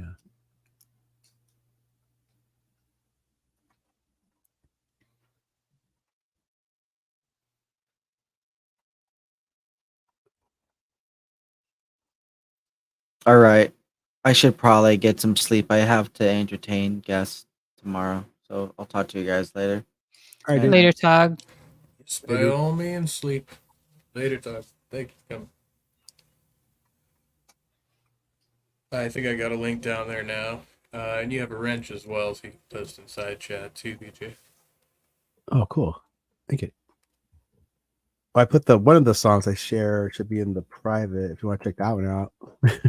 Just a little goofy stuff. I think this is mainly just with loops on this one, but most of them I've been doing the guitar playing and redoing drum. I've been trying to like remake a song, traditional, so YouTube doesn't catch it.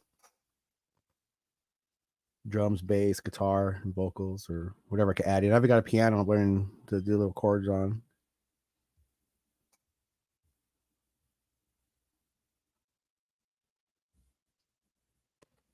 Well, sorry I'm so quiet. I'm Holiday. concentrating on this. You're I'm fine. editing this song, so.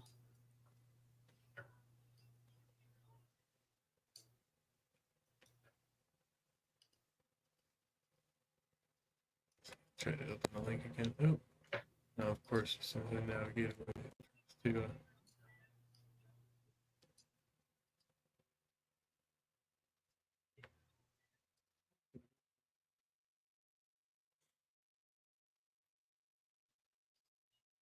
Oh wait, that's not working. That's taking you to the chat that the that the thing was in. Why did it do that? I hit the wrong piece. So I'm sorry. Yeah. I'm sorry. My bad. Let me go back. Okay, no problem. Hold on. I was like, I knew there was something weird about this. Google Messages.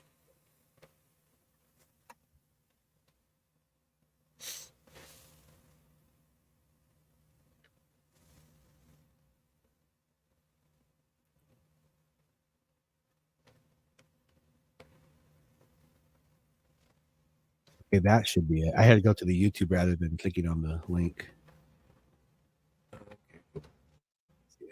Yeah, that's it.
Good man.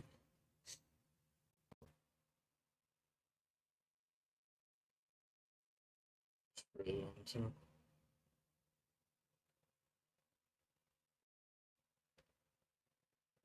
You're the first.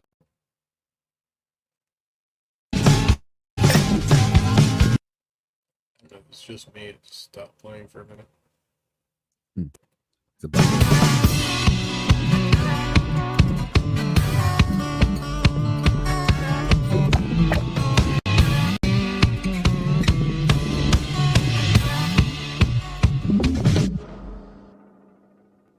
Nice.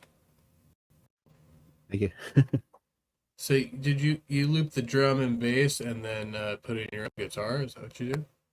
Yeah, I put a little guitar in that one. Most of it was just loops on that one, but some of them I do all the instruments with the little Atom drum pad. I'll mimic the drum sound. Sometimes it takes like 5 tracks to get it, but it's a learning process. And then I'll do the bass and the guitar and then the vocals on some of them. That was just a little loop thing I did when I woke up. I was like, I drew that picture in the morning and I was like, I'll do something to it. And I got a little bubble effect going. It's a little.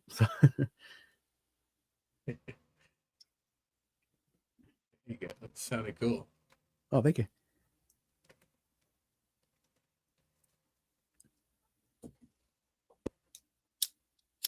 Link for that down there. It's House is still editing.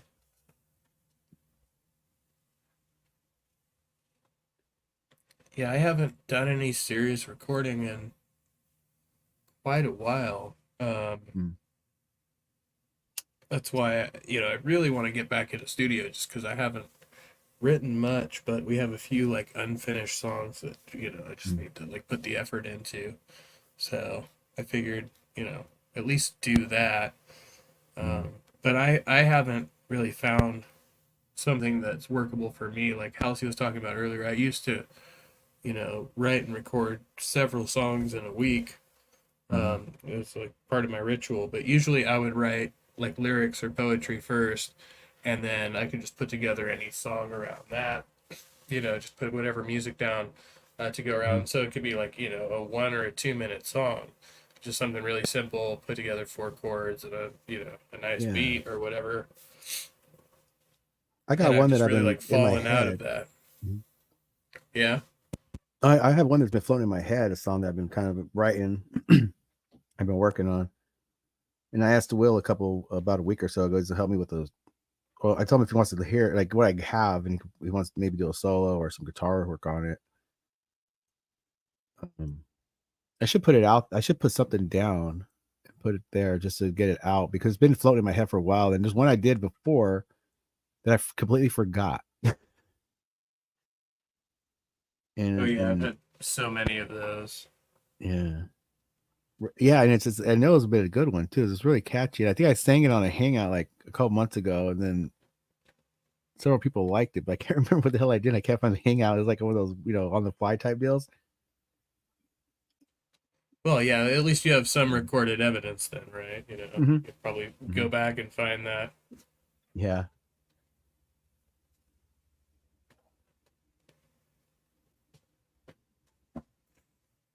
I had a couple of those. I think I backed them up to my Google Photos because I had them in my phone, but then I had to clear files from my phone. But it should be backed up in Google Photos. It's like me singing in the car, and the recording is just awful. But it was just to kind of get the melody down of whatever I was Yeah. writing at the time. I was looking at those little voice recorders, those stereo voice recorders. They would come in handy sometimes. If you have them in your pocket, you got an idea. Sometimes I'm driving around like you're talking about, and something pops in my head, and yeah. Yeah, it's useful to have those, for sure.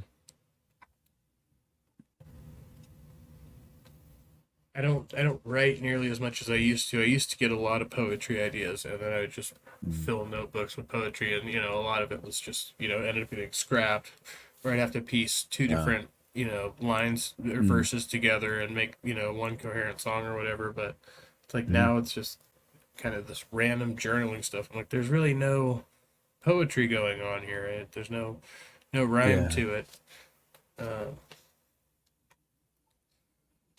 Thinking I've lost my touch. I need to practice. What type of is it mostly? Like when I don't do have much poetry. There's a couple of things I've done, but usually really dark. That's kind of the music I think is where my music would go to if I did start doing something kind of a darker. But I grew up around The Cure and Depeche Mode and just like that kind of stuff. Yeah, a lot of that kind of influence goes into my writing. It'd be like, a lot of very depressing, self-deprecating stuff. Yeah. Stuff like that. I think I write a lot of my like angst and anxiety out, which is good, rather than like letting it just right, rent free space in your head or whatever. Right. Then you might end up in a wife beater, drinking beer after work and taking your aggressions out different ways. Yeah. And I think a lot of people do relate to that kind of music. I mean, yeah, it gets old after a while, but especially young people, like that's why I like, a a lot of punk and metal music and stuff like that. It's like Right on. because those are the feelings that I'm kind of stuffing down inside, you know, and you need to release them somehow. So Yeah.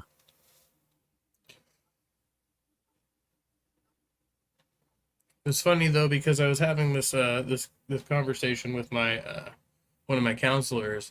He was saying, "Well, doesn't that music, you know, make you angry and depressed?" And I thought, not really. Like, I feel less angry and less depressed when I listen to stuff like that. I feel more empowered by actually releasing that energy instead of, you know, trying to.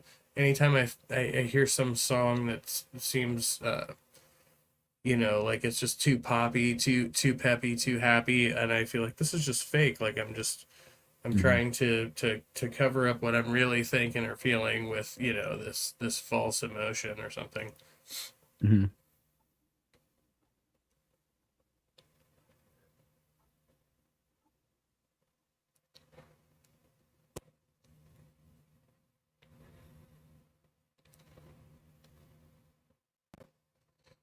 I haven't done anything in a couple of days myself. I was trying to do one like like the whole thing about putting stuff out there constantly. I think it's a good way to practice and get like, you know, ideas out. I need to do more. Well, it's been a couple of days, but things been kind of like weird around here lately. I got put my dog down on Tuesday, and my wife's mom died a couple of days ago, so things been kind of like, you know, yeah. I don't want to be, you know, making Oh music no, with my I'm wife sorry. crying behind me. You know? Yeah. Very sorry about that, by the way. Oh, thank you. Yeah. Worst part's Valerie. okay. It's been 9 years. Miss her. Yeah. I hear that. Yeah. I had a loss a few days ago as well, which Oh, I sorry. haven't seen the person in a long time, but you know, we were a couple for several years, and then I ended up getting a message from their family member, kind of letting me know that they had passed away, and Oh, wow. myself and our mutual friends were not, you know, invited to the memorial, so we have to kind of put our own memorial service together. We all knew each other from the music scene, so we're trying to get some bands together that she liked and stuff like that. Oh, But it just cool. kind of feels really awkward. Yeah, yeah. Mhm. I mean, you know, at least we're doing that. Yeah. That's cool. I guess, you know, it's like it's cool that the family decided to contact us, but at the same time, it's a little bit like it's depressing because knowing how she felt about her family and that, you know, she really wouldn't want them to be making Oh, those arrangements, you know what I I mean? see. Yeah. But there's no, yeah, Mhm. there's nothing we can do about it. Yeah.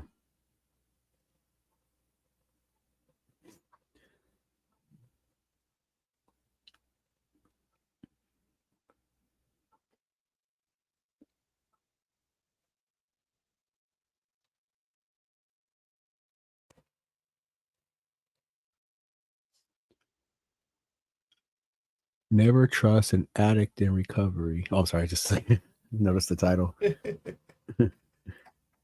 that the title of the stream? Yes. Well, you know, you should never really trust anybody, I think, you know, only to a Yeah. certain point. Yeah. It's like the Beetlejuice rule, the book of the dead. Number one rule: never trust the living. Right? Yeah, that's what I always reference that. No, I was, you know, I've been having some difficulty lately because I've been working with a couple of friends of mine who were, you know, in the rehab center with me and stuff like that, and whatever. We were supposed to be kind of like supporting each other and regulating each other, and then they kind of Yeah.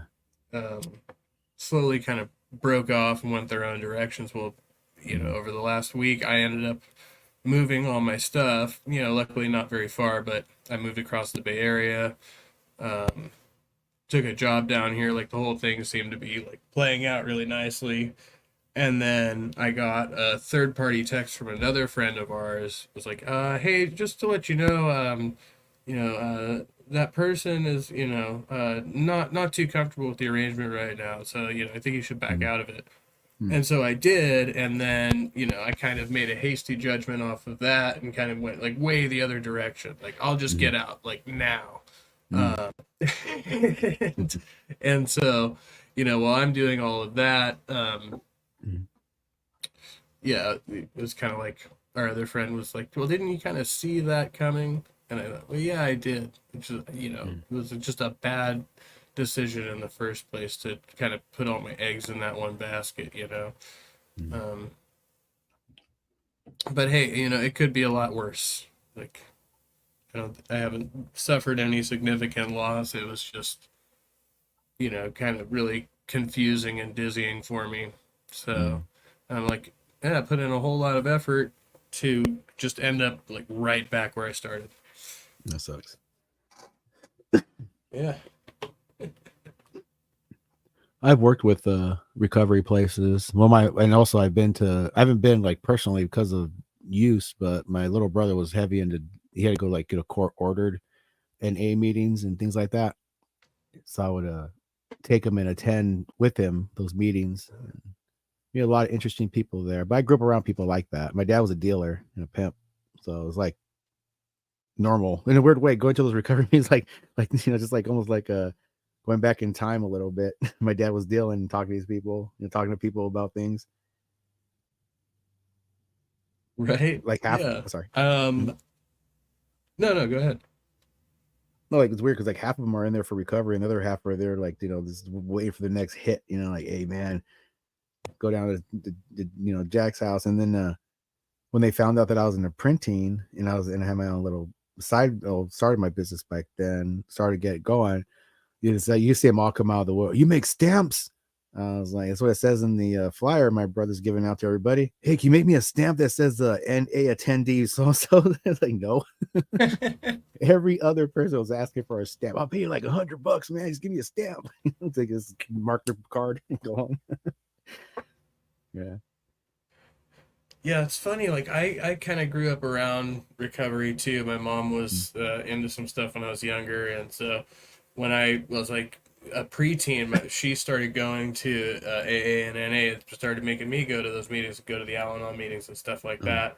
And I really I consider I partially attribute those groups to why I'm an atheist, because there was a lot around the God and spirituality question. Yeah. And I was, you know, able to ask older folks about it at that time, and yeah, it kind of contributed to my atheism too. And it made me really cynical about the groups. And the first people who I ever like smoked weed and drank with were kids of people that I met in those groups. So Yeah. like between all of that, like I never would have gone, I never in a million years would have said I would go to rehab. Like I thought that was weak. You know, I thought that was for, you know, people who couldn't handle their shit. Like, and I still have people that kind of go, are you sure you're really an alcoholic? Maybe you're just a problem drinker and all of this stuff. And I had to ask myself these questions, like, because yeah, I mean, like for the most part, I know how to, you know, handle my substances or whatever, but at the same time I have this like really bad predisposition to like depression and isolation where you know, I think even without substances I still would get that way, where I start getting paranoid and you know, Sometimes I think I get whatever. that way more without substances. You know what I mean? If I don't have like some weed once in a while, it just goes over the border sometimes. Yeah. I mean, and I've done it quite a bit since trying to be sober or whatever, and I've had a couple relapses now. But, you know, it's like I did whatever 60 days and 67 days in residential. I was feeling really good about it, but at the same time, I still struggled with those emotional battles when I was in there. So it's like, okay, and then they ended up trying to prescribe me some antidepressants, and then after I got out, it just went totally sideways with that. I said, I'm really pretty sure I don't need pills. I don't need any more drugs. If anything, I'm trying to like minimize any of the substances that I'm putting into my body. But yeah, like you need some kind of coping mechanism. Like, yeah, because like depression could be a really heavy thing. I've been in and out of well, I've been forced to go to see therapists as a child, foster home systems and things like that. But as an adult, it's I lost a job and I had to go see a psychiatrist over it. Well, they made me see it. It was a military thing, so I had to do it. And I don't know, it's weird. It's hard. People that don't have that type of depression don't understand what it takes to deal with the depression like that, or just to work with it sometimes to get over things. I don't know. It's really tricky, but yeah, depression really does suck quite a bit. It sucks because it's embedded in your wiring when you're a child. For me anyway, and you know what's going on, but it's still there's things that you're still wondering why this is still happening. Yeah. Yeah, and it's like no matter how much you establish routine and Mm-hmm. kind of take steps to try to mitigate it, like it's always gonna show up, right? Like, Yeah, you just have to deal with it. So. Like you gotta learn how to deal with it in a way to accept it rather than fight it.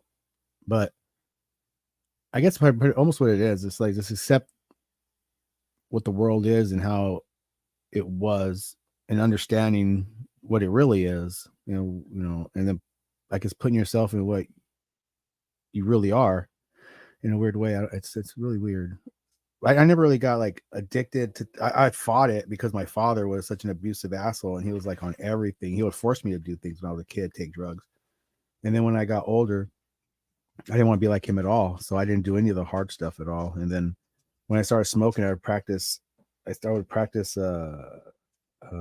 sobriety by not smoking 2 weeks. And then I'll smoke again. And then I won't smoke for a month. And I'll smoke again. I won't smoke for a whole year. I did, and then I'll smoke again. I don't know. It's always been like a fight, not a fight, but a reminder, I guess. That's weird.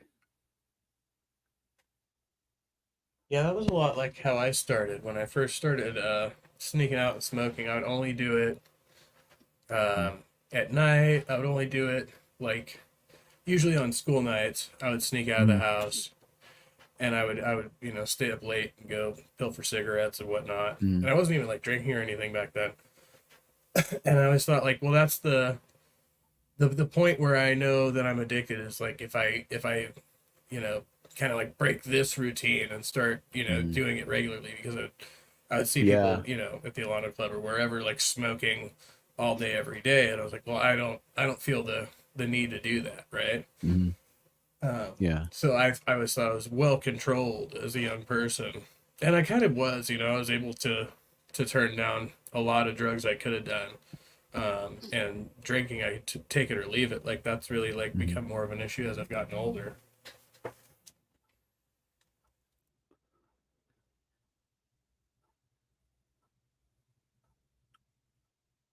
Yeah, I used to tell myself when I was younger, I'm not gonna do anything until I'm like 60, and then I'm gonna do it all.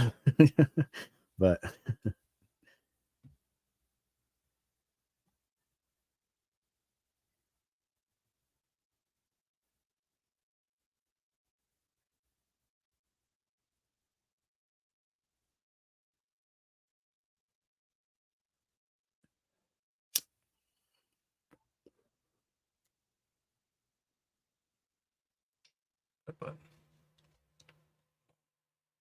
Oops, camera's on.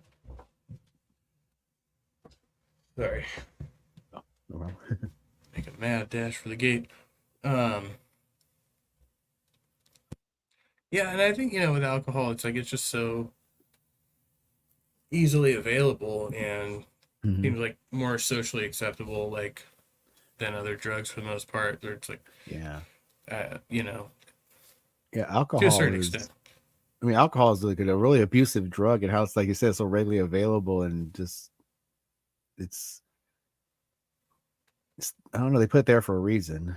For when I was younger, I was like, I think they were doing it just to make money, for arresting people. 'Cause I always thought bars were like the worst thing one of the worst things you could do is to set up bars, because like intermediary for public and drinking.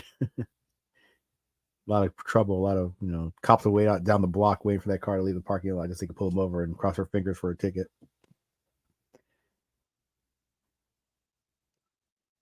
It seems like they. Yeah, I mean, I can see the benefit to it where like, okay, and then that's how you can kind of weed out the people who are a problem.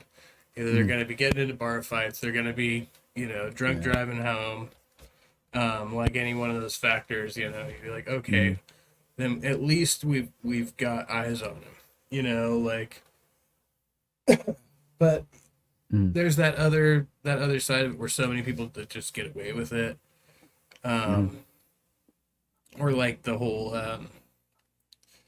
like the grape factor, where people, hook up at bars, and that's like, oh, well, that's like a recipe for bad decision making. I'm gonna hook up with somebody while we're intoxicated, don't know if I'm really gonna end up in a safe situation. Right. And a lot of trouble starts with that, especially when you get people intermingling. Like Susie just got off work, and before she goes home to her husband, she don't stop off at the bar because she had a hard day at work, and she's upset with her husband that morning. And while Jimmy's on his way home from work, he decided to stop at the bar before he goes home to his wife because they had an argument last night. But then little Susie and Jimmy hook up at the bar, and they're talking about their differences with their relationships, and they hook up, and then boom, you got all kinds of trouble. Things like that happen a lot in bars.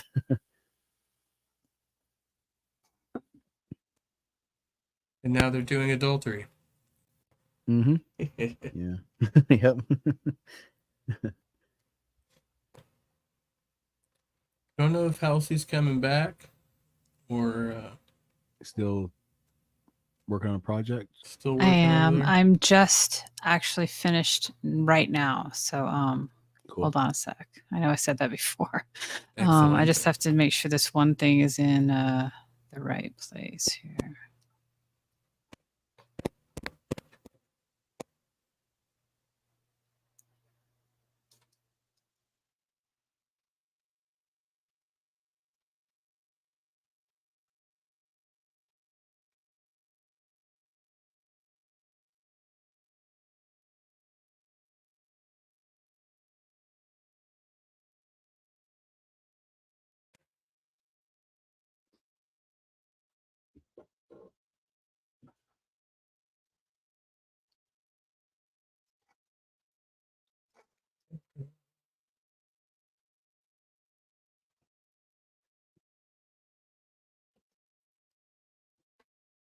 Hey, nice collection. Thank you. Oh my, yeah. That's my dumpster Gibson there. I found a Gibson Studio in a dumpster in the back of a Guitar Center. Oh wow. Yeah, it had a big chunk of wood missing off the back, like a huge gash here and there, and it was missing the bridge. It was missing the tuner, so I scooped her up, straightened the neck out, got a Bigsby on it, and I chopped it up, and it's real thin now because it's big. It's a huge chunk missing. You see how thin that is, but it's actually a lot lighter and comfortable to play. I kind of curved it to make it fit better, and then I put the I got some really nice locking tuners from Stewie Mac, and plays like a dream, man. For dumpster, it's my dumpster baby. Excellent. Yeah, like it literally fell off the back of the truck, right? Yeah. And this one I got off actually a guy who goes to NA meetings, didn't know what he had. I bought this when I first started getting into guitar. I bought a Epiphone, really pretty guitar. It was like a hollow body, freaking double cut maple look, really nice, pretty guitar, but it played janky. It was sort of clanky. It was like a $250 special. So this guy up the street was buying pills from this guy. And one of the guys was my brother-in-law who was staying with us. So they come over with his guitar, and he loves the guitar I bought. He goes, "Oh, wow, I wish I could trade you. I've got this crappy ass Fender. I don't know if you want to trade for it." And I looked at it and I played it. And I was like, "This thing plays fucking nice. I'm just going to trade just because I don't like the clankiness on that thing. Even though I paid $250, I don't know what I got here, but it plays nicer and more what I'm looking for." And I only knew like 4 or 5 chords at a time, but it did play really clean and nice. And then I found out after I did the trade and they went home and everything, I looked at it, I said, "Oh, what's this? Kenny Wayne Shepherd." No joke, man. I was like, what the heck's this mean? So I look on the back, Kenny Way Shepherd. It's a $1,600 fucking 64 reissue Fender made in Mexico that costs like $1,600 new. This guy did not know what he had, and it has like the special pickups where it has a center bridge is like supposed to be like doubled with the two bridges, give that country sound, and it has the aluminum freaking. It's got all the bells on it. It's got everything a $1,600 Fender would have, and I traded for a $250 janky Epiphone. I lucked out.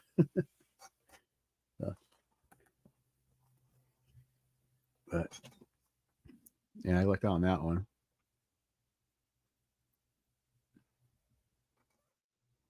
And the other one's just a bass I picked up for $60 off Craigslist. It's a Yamaha. It's pretty cool. Not bad. I get all Yamaha my makes stuff good used bass. or huh? Sorry. Oh, I said Yamaha makes a good bass. Oh, I like Yamaha stuff.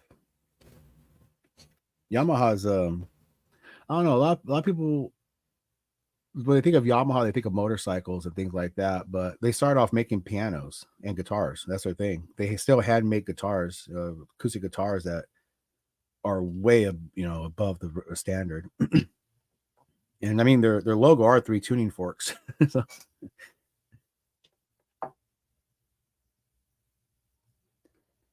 there's actually a little documentary I seen on TV years and years ago that I can't find on the internet. It's like an hour long thing I seen on PBS where they go to the Yamaha factory in Japan and they hand make acoustic guitars and the way they do it, it's just like it's really cool. But I can't find it on YouTube anywhere. I'm trying to look for it, I can share it, but I always like Nice, yeah. Yamaha. There's stuff like the Yamaha has always been up on technology, especially with even with music and whatever they do. Really, Yamaha's I think top notch stuff. That train coming. You hear it? Another company I like a lot is Peavey. They have like Oh, they Peavey? tend to have cheaper stuff, but it's really on the it's sturdy, it's solid equipment. I had a Peavey drum amp for years. I've used it for everything. I've used it for a PA. I've used it to amp the bass up. It's never failed me, and the thing's die hard. And I got it. I think it was probably like 15 years old when I got it. All right. And, Well, my first practice amp when I first got my guitar was a PV, a little small, Can you guys super hear small, me? little model. Sorry. Can you hear me? Yeah. Yep. All right. I don't know how this is going to sound. Yeah, it'd probably sound better if I just piped it to a stream.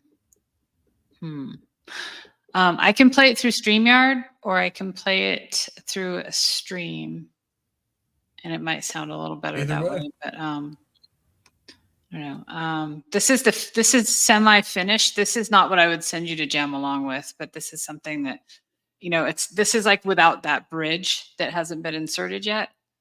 That I was talking about. So here, I'm going to go ahead and play it, and you guys you can tell me what you think.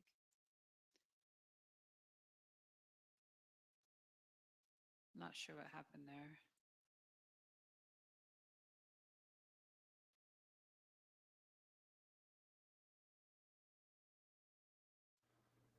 Can you hear me again? I'm not sure what happened Mhm. there. Yeah. All right, hold on. Can hear you. I haven't heard any music.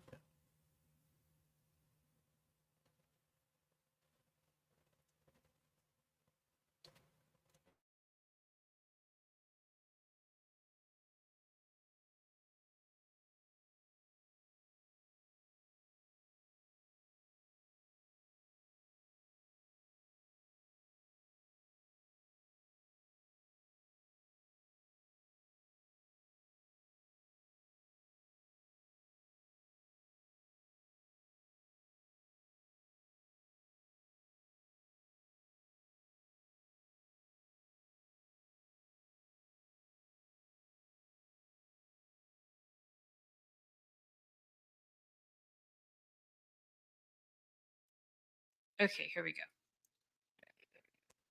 I think.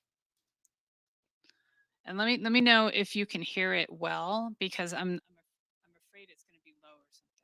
Whoops. What the hell did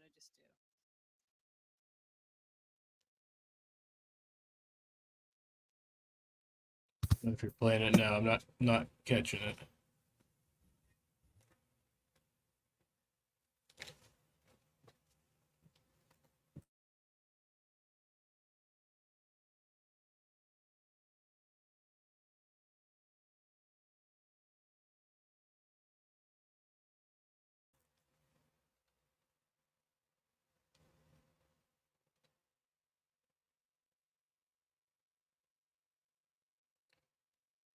Don't think it's working.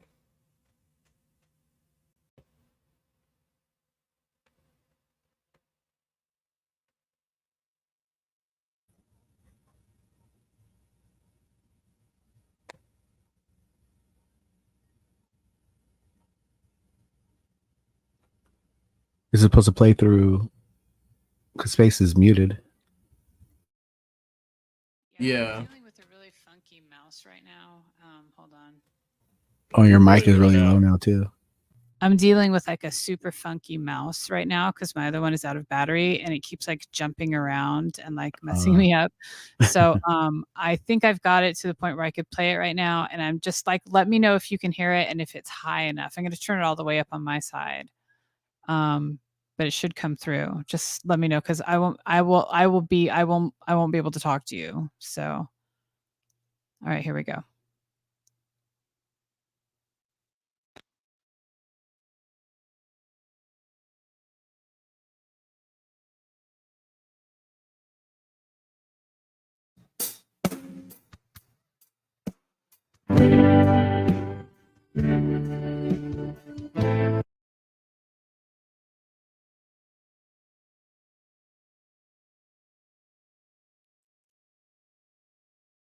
Heard it for a second. Yeah, knocking on heaven's door. Dum, dum, right. Yeah, something is messing up and I'm not sure what it is. And it has to do with the stupid mouse. Because everything cut out for some reason. I have no idea why. Let me see here. If I can.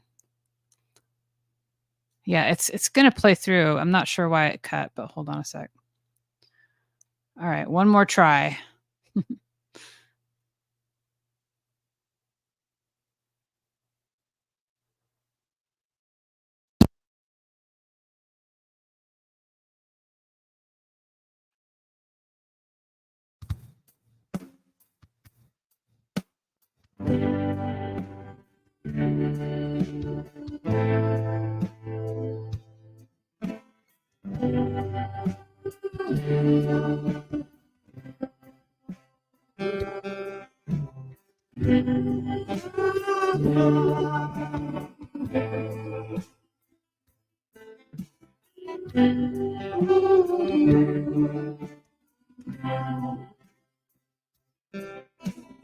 Mama, take this badge off me.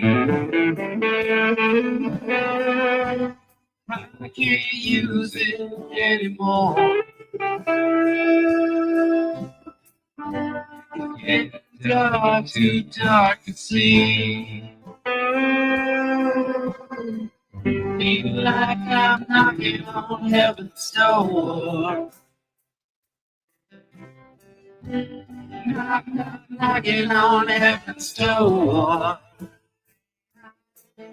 Oh yeah, knock, knock, knocking on heaven's door. Knock, knock, knocking on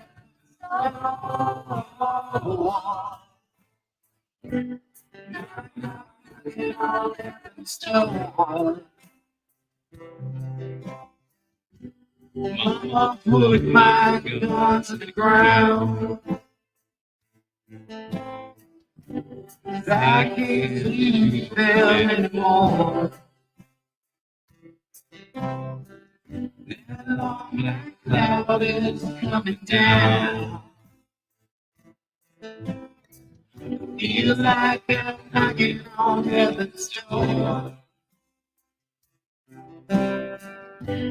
Knock, knock, knocking on heaven's door. Yeah. Knock, knock, knocking on heaven's door. Knock, knock, knocking on heaven's door. Yeah. Knock, knock, knocking on heaven's door. Knock, knock, knocking on heaven's door. Knock, knock, knocking on heaven's door.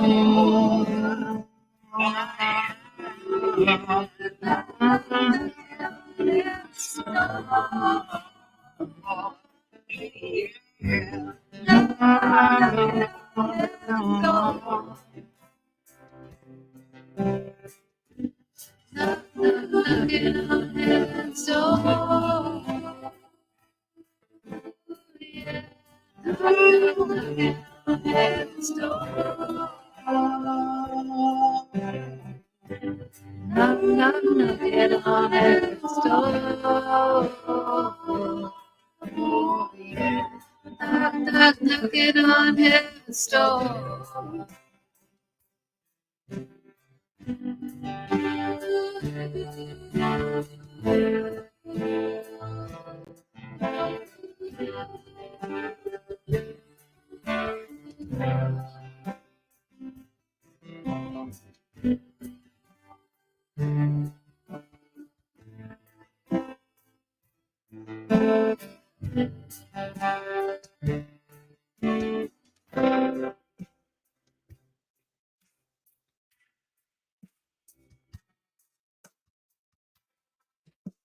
Beautiful. Yeah, I Right got on. use of that. I could definitely love it. So, whoa. I don't know why it skipped like that at the end. Like they said, this mouse is like screwing up. And now it seems like my microphone is having problems. So hold on. Could you guys hear that? Yeah. Okay, good. Good. Hold on. I'm It was a gonna little quit. muddled, but you can hear it. Hold on a sec here. Will on vocals. Yes. Yeah, Will, and then I was just doing like the chorus and the background Every time stuff. you and Will sing. For some weird reason, I always picture you guys are in the attic. I know I mentioned Beetlejuice before, but you have, I know I don't know if I maybe mentioned you, but you have like a very Gina Davisy kind of voice. So it's always Interesting. you guys. Yeah, you guys are in the attic singing like as those characters in Beetlejuice with the monster faces on, Haunting and the Will's house. wearing And... that goofy plaid shirt. Awesome. That was nice. I always picture that scene in Beetlejuice. Yeah, you know what I'll do, trustee, is I will I'm gonna go through and I'm gonna silence all of the I'm gonna just leave in the drum track, the bass, and like maybe a really low the acoustic because it's just strumming. And I don't know if you want any kind of vocals in there for any kind of reference, but I can put one vocal if you want one vocal track and they're really low, I could put that in there. But just for jamming. Yeah, that'd be good. Just so I'm not. Yeah, so it's not too Yeah, so I'm not distracting, ripping but you over just that vocal part. know where things are. Yeah, and the thing is, like, what the music is what it is, right? And whatever is in that solo, like it may not be used in its whole like version from start to finish. It may have like a really fucking awesome section here that's like a continually cool riffs for like 30 seconds or a minute or it's whatever, and we put that over here and then we actually loop this twice, and you know what I mean? Like, is that okay if I play around with whatever you give me? Yeah, of course. Okay. Take liberties. All right, cool. Because what I probably am gonna do is like I said, just like separate the two verses and leave the drum track going, duplicate some of the bass line, and just like make like a blank spot in there for a solo. So, fun stuff. But yeah, I'll get. How do I give it to you when I get it prepared? You can email it if you. I don't know if you still have the email you sent me last time, or I can. Let me see. Did I send you email at some point? I don't remember. Yeah, What did you I sent send me you? a Kurt Vonnegut book that I'm still. Oh, still to right. read. I only read the intro, which I thought was great. So. It's pretty funny. Okay, let's see here. Sent and sent. And Breakfast of Champions, yeah. yeah, what is the beginning of your email address? Like the first 3 letters. Kyle. Kyle. Okay. All right. Okay, I see it there. All right, I think I see it. Yeah. All right, cool. Good. All right, so just got to reopen this and do a little quick adjusting.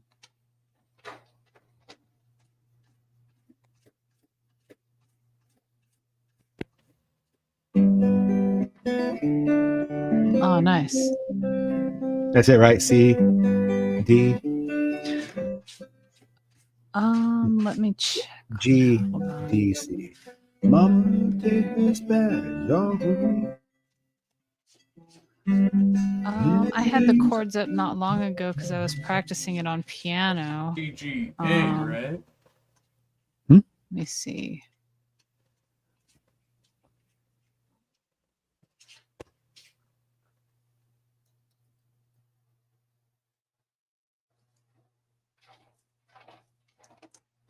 All right, there we go.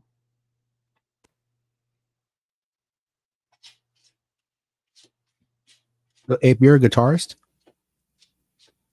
Is your Yeah, well, I play a little bit of drums, bass, and guitar. Like, primarily I do guitar right now, but I just Cool. kind of fell into it. Originally, I wanted to be a bass player, but all right on? You got any like Or guitar punk pedals and rock. stuff like that? Messing with? Not right now. I did have a Digitech multi-effects pedal. Well, I still have it, but I haven't had a power supply for it for years. Like, I've been like really trying to like rebuild my arsenal or whatever. So I've got like I don't know six or 7 guitars now, and none of them function properly. I just got a new practice amp. But Nice. yeah, it's like pedals. I've been just really low tech for the last couple of years. Oh, I just got into pedals like not just recently. Like I got I have a wah pedal that I bought a year ago. That's the only thing I really have was a wah pedal. But I got into it a little bit, so I'm going old school. Let me see my camera here. I got these 2 in, which is this thing is awesome. It's a booster, overdrive, and then that's a fuzz pedal. And this one is supposed to be the same as Jimi Hendrix used. It's a reproduction model, and this Sweet. is another reproduction of this thing right here is a produced after a thing called the Centaur, which will cost you like $5,000 if you could find one right now. But I got that used for about $150, and this thing is like a beast. It just like boosts the signal like crazy.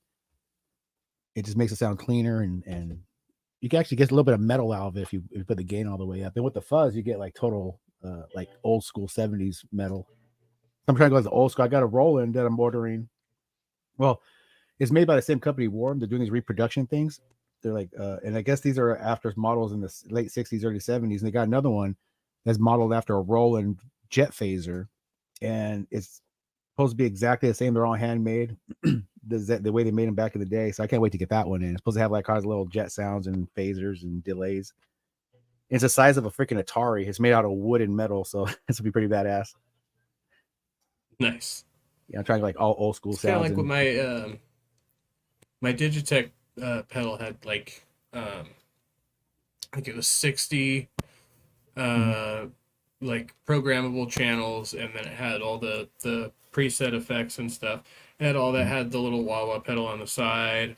Right on. And then phase and pitch shift and standard reverb and all that. You could customize them. So I had a bunch of customized effects that I just spent hours just sitting there, dialing them in. And then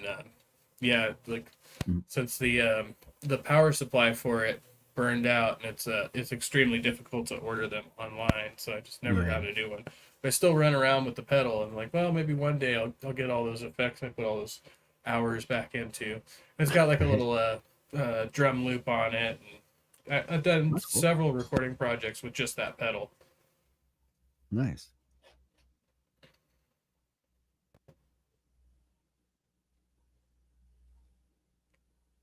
Yeah, so I do miss having the power to do that, but then I also have like this like punk rock purist attitude where I'm like, well, I should just be able to play all my songs, just through the amp with a little overdrive, So, Right. Yeah.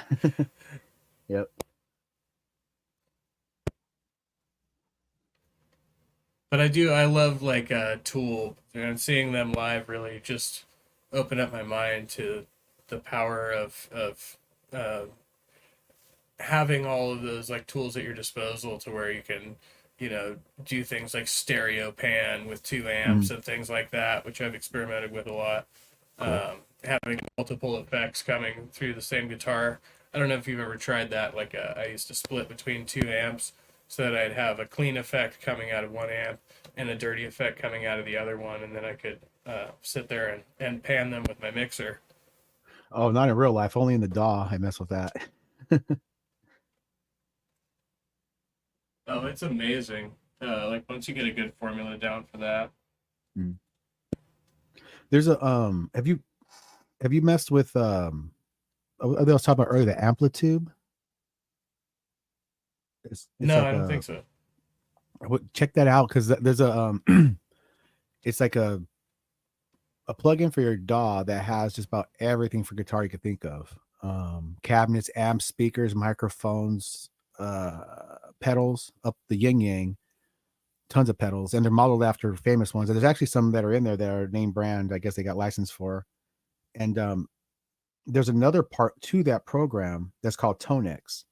It's a separate program you buy for it, but it works in conjunction with it. And then if you ever get a chance, look up the Tonex pedal, because it's a pedal that gives you like all the options. You got your bass, treble, all that jazz, but you could download. It actually comes with everything preloaded, 200 different sounds for different amps and models, but it's got really good reviews, and you could load in any combination you want into there as a preset. And it has three switches on there, so you can actually have a separate foot switch if you want to have like multiples to choose from, but it comes with 3 on the board itself. It's like $300. I'm looking at it, thinking about getting it, and it comes with the Tonex, so it comes with the models. And I mean, it's pretty much supposed to have like just about every cabinet, amp, speaker combination you could throw in there on a decent amp and make it sound like that. And that might be the pedal to get, I think. It's just everything you do, think about putting in there, any effects you could program in there, even if it's just 1 or 2. Yeah, I think I'm looking at it as well, and it also has a link to get the T-Rex in here too. Yes, yeah, that's how I got into it. I got through started checking out their stuff on IK Media stuff, and when their stuff goes on sale, it does go on sale quite well. This $200, $300 things go for like $79, $59. Like Todd was saying, I think T-Rex is on sale right now for $59. Yeah, that's what I need to invest in. Got a nice little chunk of change sitting in the bank right now. I said, well, maybe I'll buy another guitar I don't need. Maybe I should buy some effects, I'm looking at that Tonex. It looks pretty cool.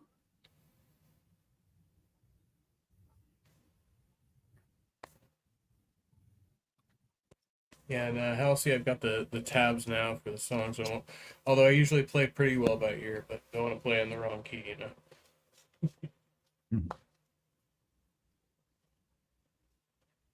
Oops.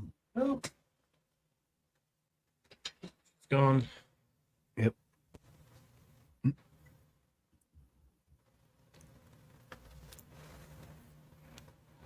Yeah, as I said, play by ear. I taught. I never took a lesson. I just kind of did the YouTube thing and the tabs myself. Yeah, that's how I've always traditionally written music, was just with tablature. Like, really, I had my own system for. Oh, she's back. For writing years ago. It was like a simplified. Uh-oh. My computer just did something really weird. Where I would write essentially the tab on top of the line where I had the lyrics. Mhm. So I just like write the number, whatever fret I was playing on, and I would write that above the lyrics, and then how many times you do the down strum or whatever, and Yeah, you put and then like I the would just same. write that That's what I above the do too. line. Like write the chord over it where I hit it again, kind of deal, right over the word. Or Yeah, yeah, yeah, exactly. right on. That's what I'm And that doing would with the also one I'm give me working on like the now. rhythm of the song. Nice, nice. Sweet.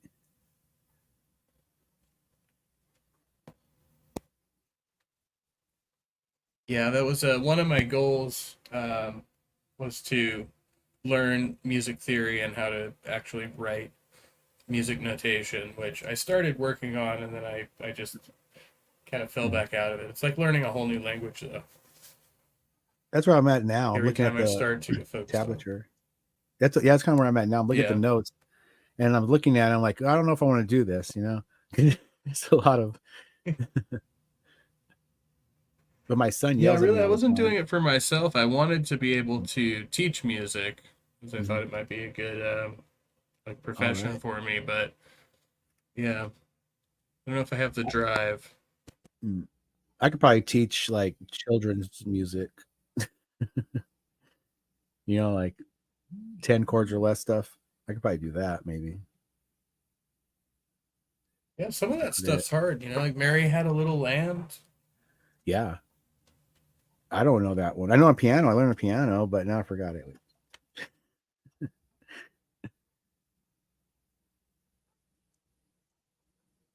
I need to learn. Like all I've done the whole time is basically just like songs in guitar tab things. I haven't got into soloing or like lead. I need to do something with that. I just got the I guess the major and minor scale patterns, playing around with those. I gotta get into soloing or lead somehow or the other. I've been trying to do I've like the always been simple kind stuff. of hesitant to go there. Hmm? Oh no, I was just trying to start off like simple stuff, but the soloing stuff, that's kind of like, yeah. Sorry, this Yeah, mouth you want to give him like one of super those Kurt obnoxious. Cobain solos. What's that? That's all right. Kurt Cobain solo? Wah, wah. Yeah, it's like 99% feedback. Yeah. But then once Yeah. you hit that sweet spot, it's like that's really all you need. It's like one note and the right effect. Very true. Yeah. All right, so I sent you two versions. I sent you one with really low vocals and then one with the no vocals. And I put the no vocals version also to you, PJ, if you Oh, wanted to cool. play around with it. Right on. It's just like the music only. It's only the bass, acoustic, and then the drum, I think, and that's Right it. on. So, Who's laying down all the instruments? well, I did that. There's some keyboards in there that I was able to do. I did the drum track in Logic, but I just used like a drum track sort of program to do that. But it sounds okay. It sounds like it fits okay. And there might be What some drum? more auditions for me, but he did all the guitar work for this. Right on. What drum program are you using? What's the name of it? It's just like the drum kit designer in Logic. Okay. Yeah. Do you want to see what it There's looks like? Yeah, the one that I've been messing with, I got for like $10. It's an old one. It's made by Air. It's like $10, and it comes with tons of different freaking styles. Interesting. Cool. Tons of styles, yeah. And you could like play it, and you could match the BPM, of course. And I just lay it down and find the right rhythm, and I use that for a couple of the songs on my channel on the. Cool. Yeah, let me see. I'll just open up, I guess, an empty project. Or you know what? Let me see here. I've got one that I just mess around with. Okay, let's see here.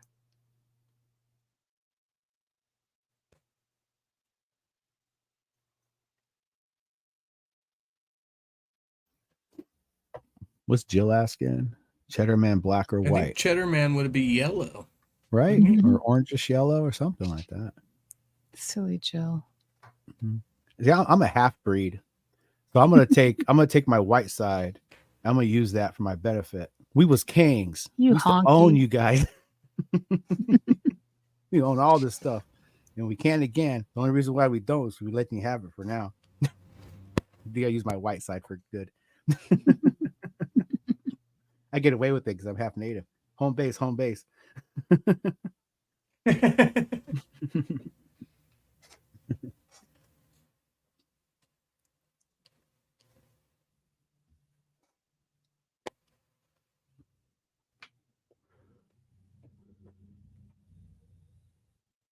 I was gonna put that into a little rant earlier. What what makes cheese make what makes cheese taste so good? You know. Yeah, cheese Eating is and always good. walking. Real apes also think they're related to us. They probably do. If I see if I'm a creature and I see another creature that looks like me, you know, arms, fingers, toes, climb trees.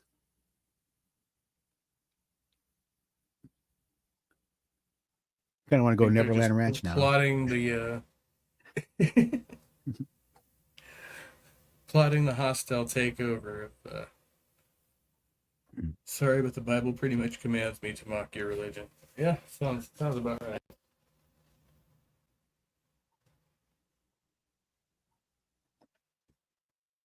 The Bible's always good as a weapon. I see to make kids cry. I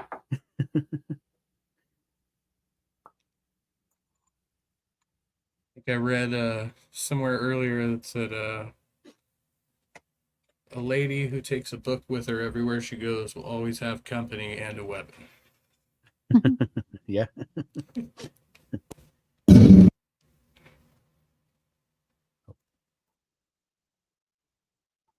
Was that a guitar sound?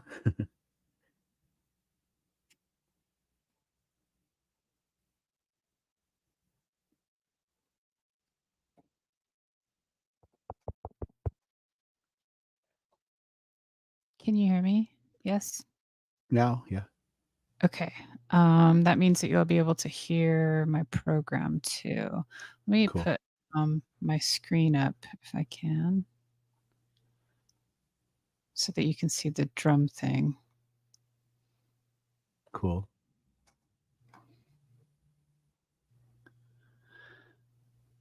I always All right. like the drums. I'm selling my real drum set. I never got a chance to really mess with. Yeah.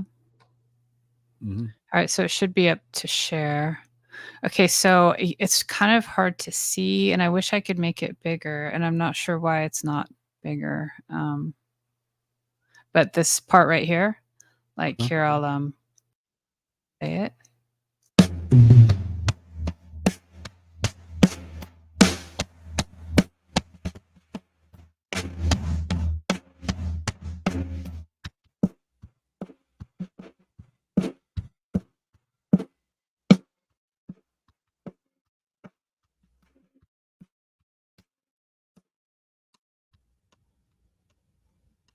Is that for like the sound position you're moving around for the?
anyway, so that's basically it.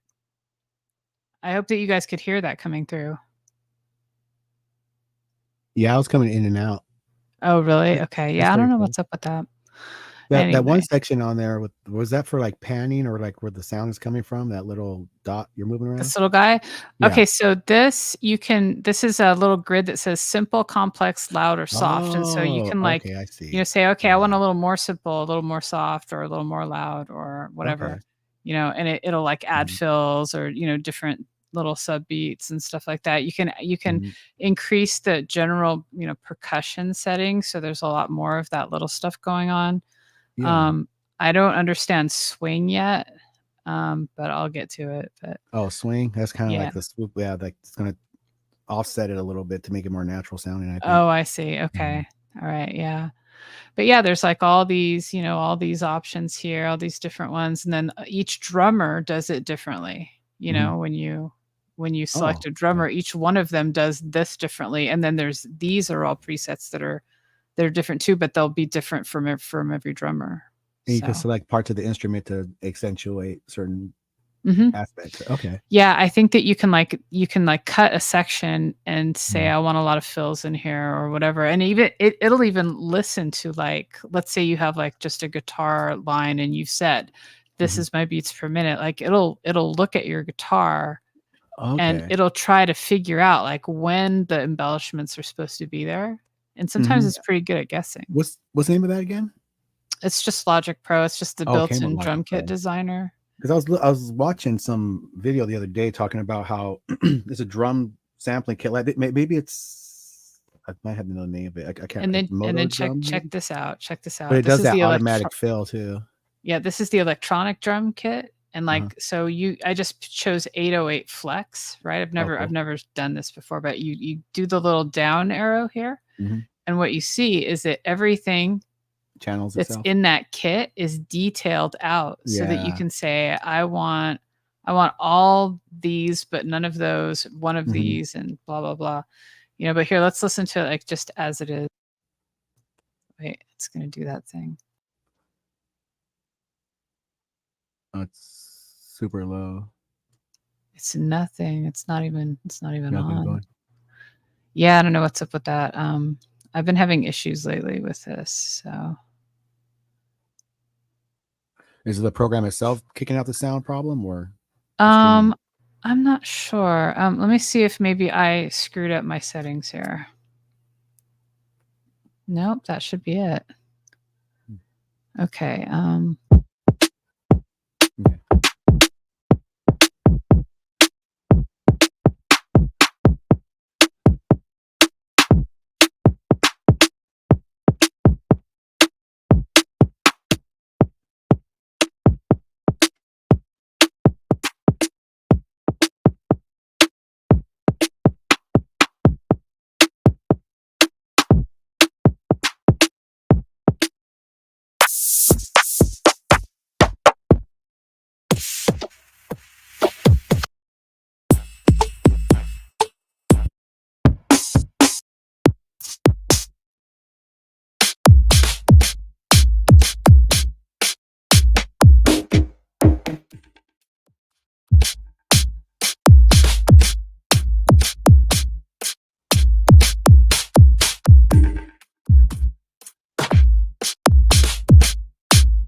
That's pretty cool. There's like so much to know in this program, and sometimes I feel so lost. But there's a learning curve, and I'm trying to climb it, I guess. She's pretty cool. The one I have is actually like a 10-year-old $10 program that shows. It doesn't have anything special like that. So when I do a drum beat, to get the extra stuff, I gotta take that, get the drum, and then I have to normalize the audio, put it into another track, and then I put I have another $10 thing, which is it's a drum machine that you overlay on top of it, and then it'll read that, and they'll give like the little extra and little sounds effects to it. It'll like read that and then put things on top of it. So I gotta check that something like that out where it's more in one. Yeah, I mean, the thing is, like, you know, I actually am trying to get into Reaper a little bit because I keep having problems with Logic, but then I had some of the same problems with Reaper, so I don't know what's going on. I got What problems? Because I had problems with when I was using Reaper. Only Mhm. problem I really had with Reaper was actually no, I didn't have too many problems with that. My problem is that at some point there starts to be like latency that just keeps increasing, and then my Okay. mic will get The really more you super put on, staticky and yeah. stuff. Okay, I know what your problem is. Then I had the same problem, and I just fixed it 2 days Buffer yesterday. size or something? I increased my RAM and my video card because so to take the load off the computer. Are you using a laptop? No, I'm using a Mac. Does the Mac have a separate video card attached to it, or is it on board? I think it's on board. That's one of the problems I had. But mine was on board. I got a separate video card. I got a 2 gigabyte DDR4 NVIDIA card, and then the RAM is very important. The more RAM, the better. I had 8, which is horrible. Every time I go do more than 5 things, everything will mess up. I couldn't open any of the program. The latency. I would go into my audio device, lower the latency down to 16 bits, super low, just so I could get some of it out. But once I did the video card and the RAM, I had no problems so far. And I can open up YouTube and OBS now, and everything seems to be working fine with the program running and the plugins. So I think it's going to be a problem with that. You got to up your RAM and How much RAM do you have on your system again? I got 32 now. Okay. I mean, this one it's got 32, but like I think that part of the problem, and I think this will be solved soon, hopefully, is that it was saving everything to a place that wasn't supposed to have it. And so that drive started getting like really congested and filling up really fast, even though it's pretty big. And it was starting to have trouble, like even just running the program and then writing the files and everything. I'm like, what the hell is up? Like, why is it saying out of resources? I've got plenty of drive space, plenty of memory, Yeah. And that's why, because it was saving to the wrong space on the drive. So basically what I have to do, we're putting in a new external drive tomorrow tomorrow. And that's basically just for me. And it's like 8 terabytes or something. Oh, right on. Yeah. And so Nice. so I have to just point Logic now to say, don't save over here, save over here. Once the drive is all ready to go and stuff.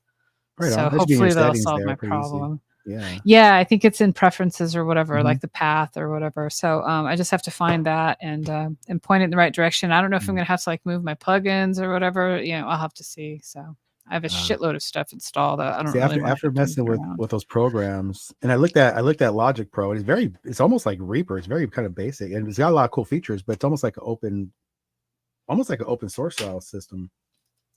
And I cannot push Studio One enough, I guess. I don't know. It's just because it's not that it's easier. I think it's just more program, like it's more of a program than an app style. I think that's why I like it so much. You can do a lot with it, like, as far as like customization and things like that. So I noticed that too with the latency stuff. There's a lot more options in that program to handle things. They even have one thing on their little Z that you hit that will monitor things, and it'll cut on and off your plugins as they're used and not used to save resources. It's called the plugin sleep or something like that, or allow sleep. Interesting. There's a lot of little different tips and tricks in there. And what I really like about it is they have like pretty much I'm pretty sure that the other programs do too, but since I'm on this one, they have like instructors directly from Personia Studio One that give out tips, tricks, and courses. You got to do the monthly for the heavy courses, which I'm planning to do, but a lot of tutorials on that program by the people that make it. Cool. And they make mixing boards, drum pads, everything. I mean, they even make microphones and monitors, everything that's needed for studios, pretty much. So I know they got it down packed pretty well. And I'm finding more and more features in there. It is kind of pricey. I just I had to get my credit card to buy the professional edition. It was like $400. Damn.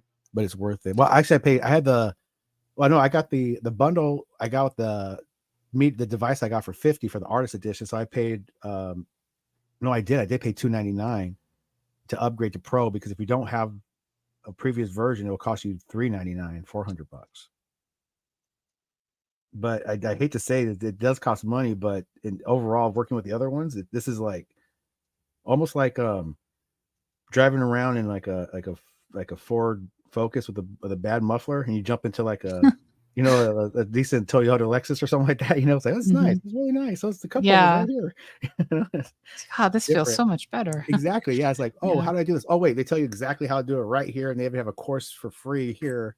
Nice. Things like that. That's why I like it so much. That's cool. Yeah. I've been thinking about getting a desktop drum pad set up, like something that's just like maybe, 6 or 8 pads that are programmable or whatever, that you could just say, Yeah. I want this as the kick and that is the snare and that is whatever. Right. And then you just hit them, you just strum along and you record your tracks and stuff, or you loop or whatever. But I'm kind of inspired by this guy. I don't know if you've ever seen him. You probably have. He's this Greek like street performer dude with like long blonde hair, and he plays guitar. And he's got this whole setup where he'll like establish a beat and do a little keyboard stuff to kind of make himself a jam track, like live, and then he'll play. And he's so good, I know you're talking about. I think Yeah, Dovidas, I think his name is Dovidas. Yeah. David. He has everything set up right. Does everything, just pretty much the drum, the piano, just everything in there, and then he plays along. Let me look him up so you can check him out here. Might be the same guy. I'm thinking. Yeah, check it out. And I haven't seen another guy in a while. I was checking out. All right. Yeah, there's his channel.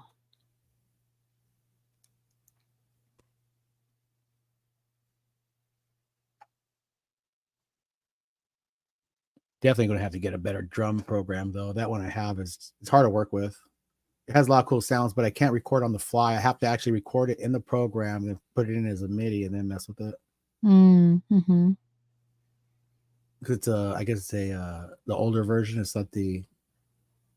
Is that the $10 one you were talking about? Yeah. I mean, sometimes if that's all you need, that's all. It's like it's perfect. It works, but I think I would enjoy more if I could just record directly on the fly into it, and I could change things around as it goes or what I need, rather than going out. I could open the program in the DAW, and I can record into it, but it's real weird. I have to hold the keyboard key down as I play it, or else it won't record in, and it won't do it 2 times. So I have to go in there and put it 2 times afterwards. Oh, so I need to find really? one that hits time and stays there. So I just have to get a newer, because it's VCS 3. I know VCS 2, the older style, which takes more resources too. So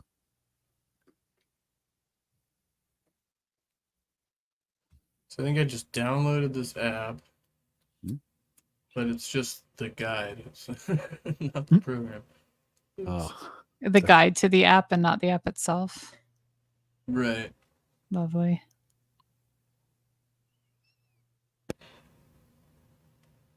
I'm looking for this one specific video where he invites this kid on stage to play with him, to play guitar, and it's just such a great little exchange. They never met before, but they play really well together. Just improv. Cool. Yeah.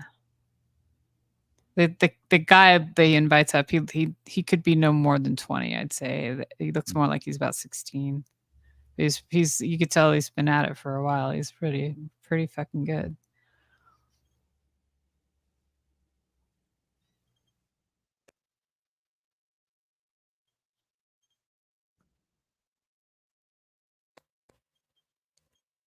Oh, if you're looking for a drum pad machine, I showed off the little Atom I bought earlier.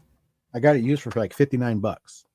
Oh, really? Yeah, you can find them all day long for $50-$60 on Guitar Center or Sweetwater used. Oh, that's cool. It has 16 pads on there, but the cool thing about it is this works with I guess you could program for any DAW really, but it's made by the people that make Studio One. So what I like about it, it has your stop, record, play, pretty much all your basic functions that you have on your playback part right here.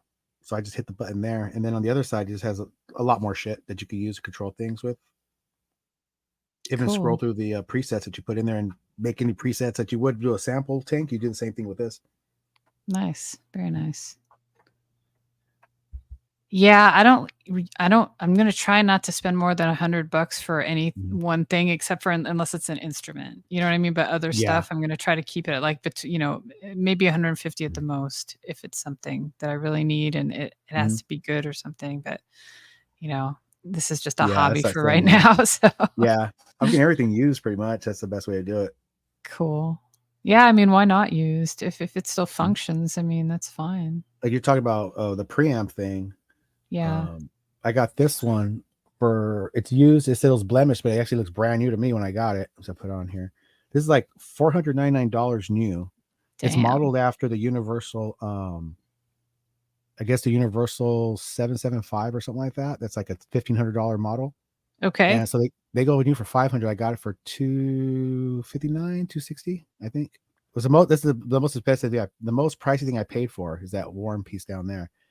But it works wonders. It's really cool. It just like boosts the mic up like crazy, and yeah, it's just awesome. And it, I don't know,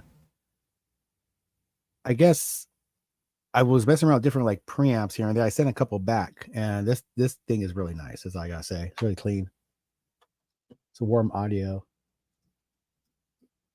And they're known for making not only high end equipment, like an optical compressor you could buy for like $2,000. That's really nice, but they'll make that same style in a $500, $300 model for like desktops. Nice. Still pricey, but And how much way did you get less it for? than $259, I think, or 250, around Nice. 250. Yeah, half price pretty much. And I call them up too. I'll ask them. I'll call them up and say, does it come with this? Does it come with that? How does it look? Was it checked? Was it tested? And good thing about Sweetwater, well, with Guitar Center and Sweetwater too, is I mean, you don't like it, you got like I think 60 days, 30 days to send it back, no questions asked. Hey, Will. Hey, legends. Nice Hey. to see you. You see me? The link, if you want to share it, Trustee is right there in the private chat. I was just showing them Dovidas. Oh, the Greek dude, or hold Yeah. on. Wait, that's not right. He's from Lithuania. Okay. Yeah, which is Greek. I don't know why we're Is it? making bones about it. Is Pretty much. Lithuania? I mean, I thought that Macedonia Macedonia. was or is. Yeah, it used to be Macedonia, all that area, right? Like it's the same peoples. Okay. Am I wrong? I don't know. Let me look at All where the Lithuania all the is. Vanias and all that shit used to be pretty much Greek, right? Right, I think so. An area like the Mediterranean. Sort of like where the Scythians and the Greeks sort of ran into each other. Okay, so it's on sort of like, you know how like Italy and Greece are kind of like next door neighbors with all the islands and stuff? Yeah. Lithuania, you actually have to go all the way over like the entire piece of continental land to another piece of land that's facing another. It's not an ocean because it's enclosed. It's a sea, more like right? It's more like a big lake. And what's it called? Let me see. I just clicked the picture and it did something weird. In fact, do you have just put the link that you're at right there so I can look at it? Yeah, here. All It's right. just like it's a weird map link that's doing weird things, to be honest. But It is weird. I'm trying to figure out. I'm yeah, trying to here, orient myself. Yeah, I was just on Wikipedia, and that's what I was just. Oh, okay, I see. Yeah, see right up there. That's the big green splotch you have there, Mhm. right? It says Okay, it's so- associated with Poland. All right, so you see where the Italian boot is, right? And And on Greek- the other Greece side is of like- the Mediterranean little Yeah. place there, you've got all of that landmass used to be Greece, like all the Right. way to the Black Sea, right? And then And all those little the islands. and Scythians and the Thracians and all that, which were Greek affiliated.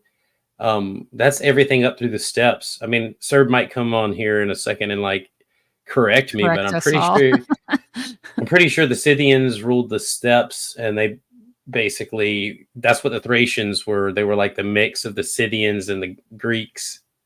Interesting. Well, we've got a I little could be bit wrong. of history here. I mean, this covers them all the way to like prehistory. Is that the one in the private chat? Yeah, just the Wikipedia thing. Yeah. Well, that whole area is really interesting to me. That whole Mediterranean and like Look at his moniker, his name. who? Davidas. Davidas, yeah. All right, that doesn't look like Cyrillic. No. What does that look like? I mean, I'm not that familiar with Greek writing. So I'm not sure. I'm really not sure what it looks like. Does it look like Okay. Russian or something to you? Oh, not at all. That'd be Cyrillic. I don't think. Oh, that's Cyrillic. Okay. I thought maybe I'm getting it confused with Coptic. Coptic is something else entirely. All right. Anyway, so go ahead. So I don't know if you wanted to share that link, Trusty, the one that's above the Wikipedia stuff. I was just talking about how I was kind of thinking about getting a drum pad, and it was mostly because I watch how easily this guy creates beats with whatever he's got in his setup. That little drum pad. Davidas.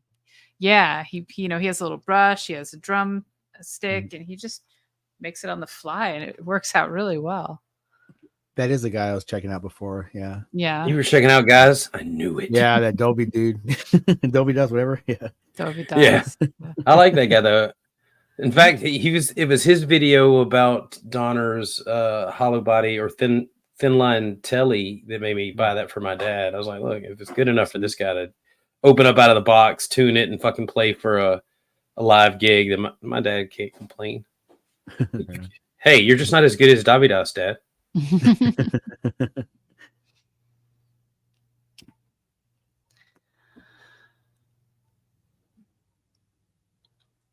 PJ, did I tell you that I just got myself a birthday present? What'd you get? Happy birthday. I put it in. Oh, it's not even here yet. I jumped the gun. It's not till the 22nd, but I put it in the Deadbeats Club. Did you see the blue one? Yeah. Oh, okay. Yeah. Right on. We were talking about. You're the one that got me all interested in P90s. Really? All the pickups? Yeah, and then I was like, I've got to have that. Yeah, I'm definitely still looking at what I'm doing. I don't know. I'm not going to build it. I was thinking about building. I was like, well, I'm going to do that. Build one? The guitar. Oh yeah, like a kit or something. Let's do that. We'll also get the. He's got an offset too with humbuckers. Oh yeah. Wonder who makes that one.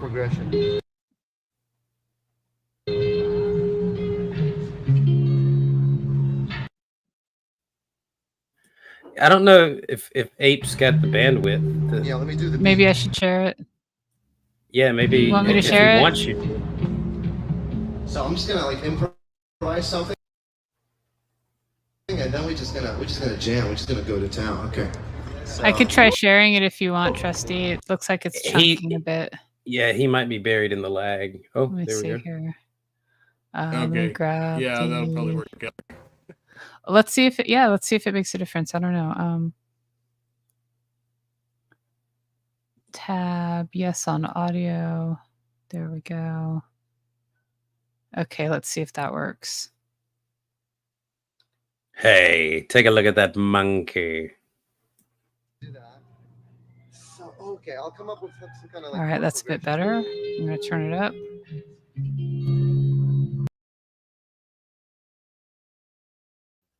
Oh, that wasn't a turn up button. Hers doesn't go to 11. 11 must be the Might cutoff, have been right? that mouse issue again. Yeah. Oh, right. Yeah. That janky mouse. Janky.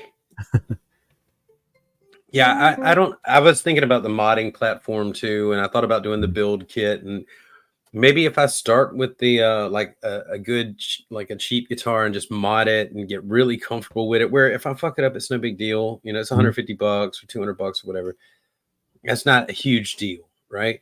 Yeah. But if I get like if I get like something that's like in the $500, $600 range, I'm not even going to want to fuck with it because I'm going to be afraid that I'm going to mess up something, right? Right. Oh yeah, especially if you're doing stuff with like the neck or leveling or. Yeah, but and then once you do it, you've invested so much money in it. It's like that's kind of where the adventure ends. But if I like these Harley Bentons because I can do one if I like where it's going. I could get another one and try something different on it.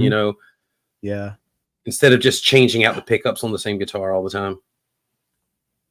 Right. Let's try this again. This mouse sucks and it randomly closes pages when I just barely hover over the tab, and that's what happens. So let me play it. So I'm just gonna like improvise something, and then we're just gonna jam. We're just gonna go to town. Okay. So You guys can hear that, right? Yeah.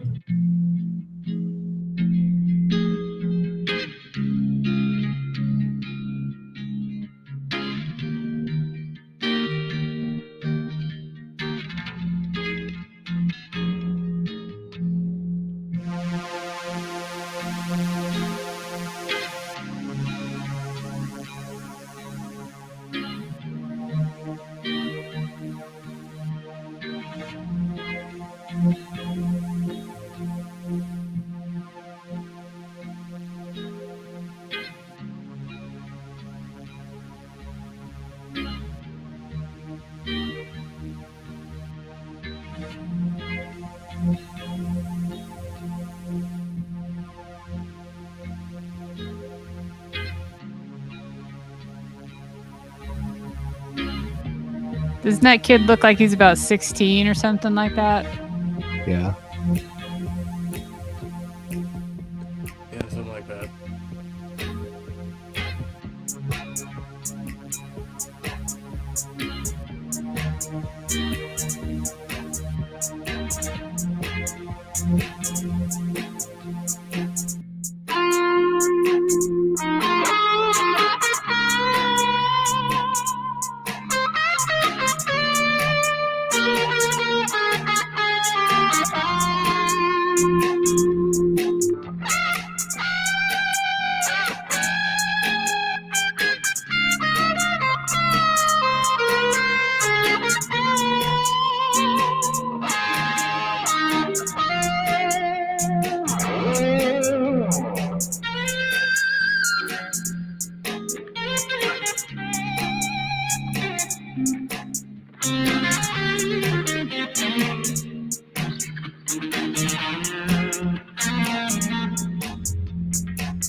I don't know if you want to listen to all of it. It's like 11 minutes long, but isn't it fun?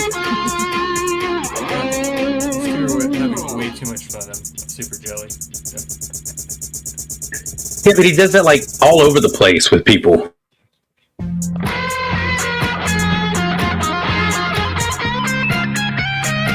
Says people are coming to jam with him. Yeah, some of them are other like YouTubers that are like guitar, enthusiasts and stuff. It's pretty cool. It's got a And pretty singers. wide network. Yeah. Yeah. Yeah, I don't know how he gets his people because he has to be there's got to be some selectivity there because he gets some really good people on stage with him.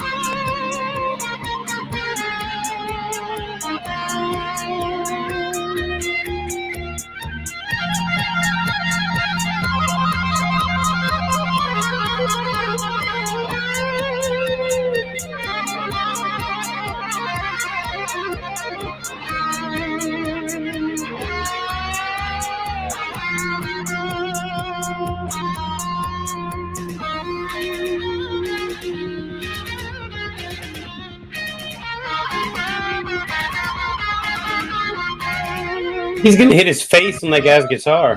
His hair is gonna get caught in the tuners or something.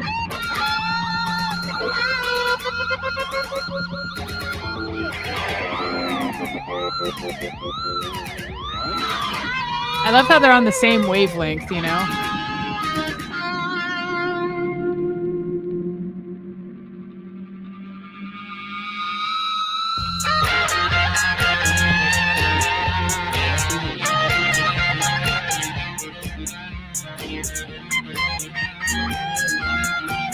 Oh wow, I thought they were a much bigger stage. Is this the same place or a different spot?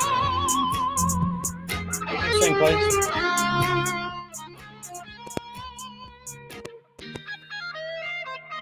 Say that again. How about muted? Oh, yeah, I was wondering if they were still in the same place. I thought that stage was much bigger than when they panned out. Oh yeah, it's like this little like roll up doorway. It's you if they when they look up a little bit, like you can see there's like a roll up garage style door. That's a storefront. Yeah, see it there on the tracks. Yeah. Yeah, I could see It's it like a now. bar or something, like a sports bar, maybe. I don't know. There's Maybe it's a back deck, and that's actually, I don't know what the fuck. a brewery or something. I mean, there's something like that, you know, little restaurant. I mean, he's a There's small like a whole timer, but like, there's a lot of, Mike Massey started out in a pizza shop. That was one of the Africa song. That was the first one I But- saw of him. That was from that pizza shop, I think. That was back when he looked like Louis C.K. doing covers, and eating. Because he was kind of fat back then He was too. chunky, yeah. Definitely not now. No, yeah, he's gotten famous now. He's big shot.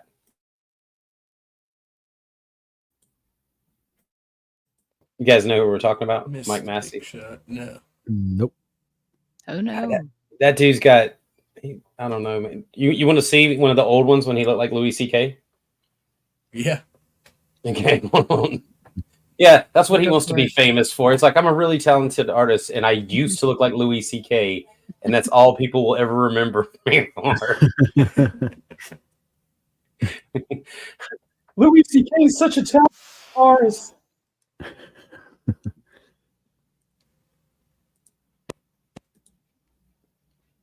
You got me? You'll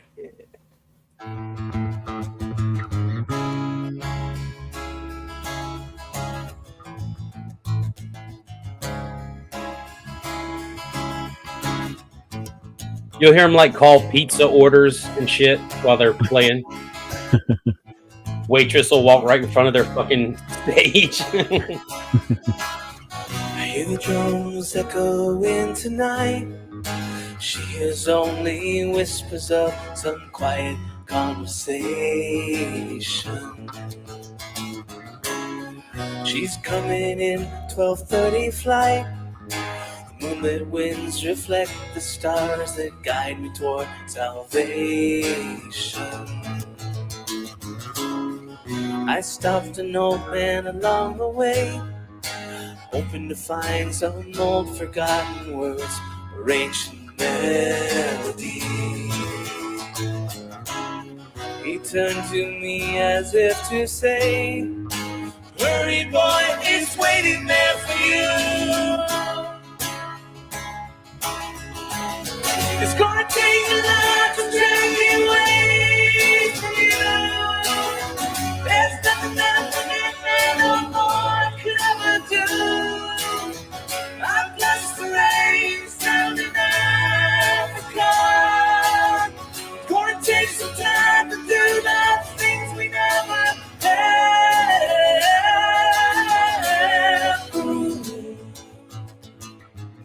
All right, the bassist is doing really good too, though.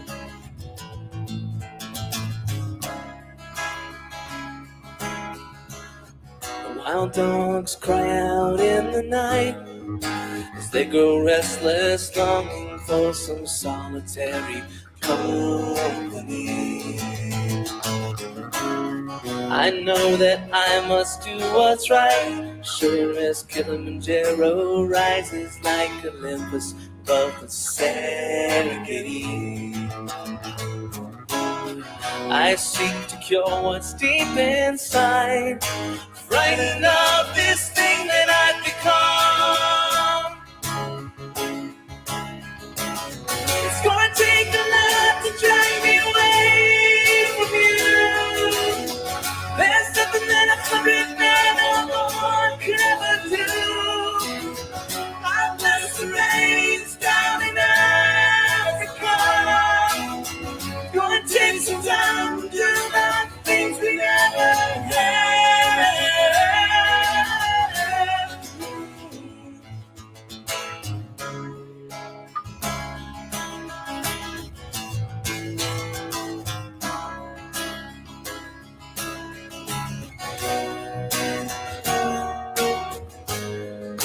Hurry, boy, she's waiting there for you.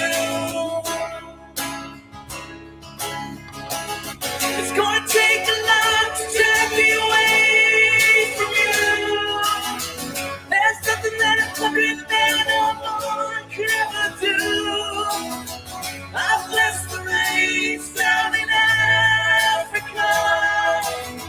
I've blessed the rains down in Africa. Bless the rains down in Africa. Bless the rains down in Africa. It's gonna take some time to do the things we never had.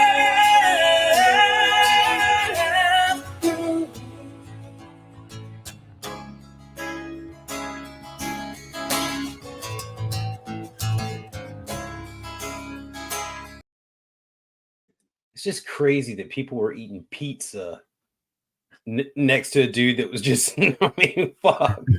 No, that was really good. He was belting it out. Like their harmonies were on point. Like, it was really good. Makes you want to stop smoking. No, I don't know about that. But Money you was mean like nice. weed? But yeah, the bass player too. I was like, he's got a hard part because like he's got to keep that lower kind of like harmony through the whole thing, and the other guys, like his voice makes you want to rise up with it. You know, he's like he's got to focus. I'm sure the bass player's got to focus. I've got my part. You know. Yeah. Yeah, the bass line is almost like a counter melody. It's really nice. I was talking about his voice. being the backup vocals. Yeah, because where Mike would take these really high riffs, the bass player kind of had like the kind of steady vocals that went just underneath and were very supportive, but they just added fullness to what Mike was doing. I think it would, if I hadn't already heard that Mike sounds really good by himself, I'd probably try and credit a lot of his, I'm still going to credit a lot of his success to his bass player. That's a pretty good song too. I hope Jill's still listening, so he appreciates what the white man done for his people. Yeah. Oh Christ, Jills! I didn't even look in this. He was out earlier. Yeah, he provides a nice framework. Jill's on his way into work. I think this is my favorite comment of the night here. Evolution of truth should have led to the extinction of homosexuality. Shut up, liberal. Yet to this day, liberals still exist. So all liberals are homosexuals now. That's funny. It almost proves him wrong. According to Jill. Right. It almost proves him wrong, because if all liberals were homosexual, they would have gone extinct. Because, who's going to, like, what conservatives are like, yeah, these people have gone extinct, but this is what they believe, and you should too. They're going nowhere. You ever see a snake eat its own head? And he's denying a huge growing part of the conservative and Republican party, which is the gay dudes. Like, not so much lesbians as much, but a lot of gay dudes are fucking going MAGA crazy, which I don't even. How do you make that flip flop? What happened? Oh, I know. They got money and they opened a business. That does it. That usually does it when it comes to like conservatism or that side. It's like, well, I got to keep this. I don't want to give it these motherfuckers. Yeah, so it's cool to be a Democrat as long as you don't own anything. But once you start owning shit, you're like, wait, the government's trying to take all my shit. You see it all the time in rap songs. They call it moving out of the hood. They say, "Oh, you're gonna stay in the hood," but nah, they all move out when they get the money. Yeah, but who wouldn't want a George Jefferson in their life, right? Who exactly. wouldn't? Yeah. Like, did you ever watch that show and be like, yeah, he's a fucking sellout? No, no one ever watched the Jeffersons. Is like, George is a fucking sellout, punk ass. Nobody was doing that shit. He was the man. He was a corporate dude. I modeled myself after George Jefferson, but the way he talked shit to everybody when I was a kid in school, I was like him. I walk with my hand behind my back, like whopping away a fart. That's right, motherfuckers. Because he could talk smack on that show to anybody. It's just like I know it was written, but the way he was the Archie Bunker of black entertainment. Exactly. Right. Yeah, I love that show. It was awesome. See, I was a good times. Like I was a good. But see, that's because like my dad and their dad were so close. It was like watching a show about my dad. Like when James Senior came in, grabbed his belt, everybody was like, "Oh shit, yeah." Mm-hmm. And that's the way we felt about my dad. Like as soon as we saw my dad was in the room, like we buttoned that bullshit up, man. There was none of that shit. I do remember his character. That guy was tough. He had the nostrils for it too. He was like, "Boy, get." Yeah, the flaring nostrils. He give you that stare that that dads have. Hey, what's up, Carpenter? Yeah, he'd have that dad stare. It was like, this guy's definitely a dad in real life, because that's exactly what my dad does, and I go completely silent. Like, yeah, I love that show. I mean to go back. I know that there's because he just passed away. Carl Weathers made an appearance on the show back in the day, and there's an episode, and they've been kind of flashing teasers at it on Facebook and all. And I'm like, I never saw that. Maybe I saw that episode and didn't know that was him, but I'm gonna go back and refresh my memory. Yeah, I'm trying to remember that. I remember watching when I was a kid quite a bit. Did the father die? The actor in the show? No. Oh, I don't know in the show if he died or not. I don't know. I know the actor's still alive. There's a dramatic scene in there. Somebody dies, and it's the mother. She's all, damn. And she throws dishes on the floor, starts crying. Like the last season? I think so. That might be the way that it ends or whatever, because you can't have a good ending for people that live in the hood.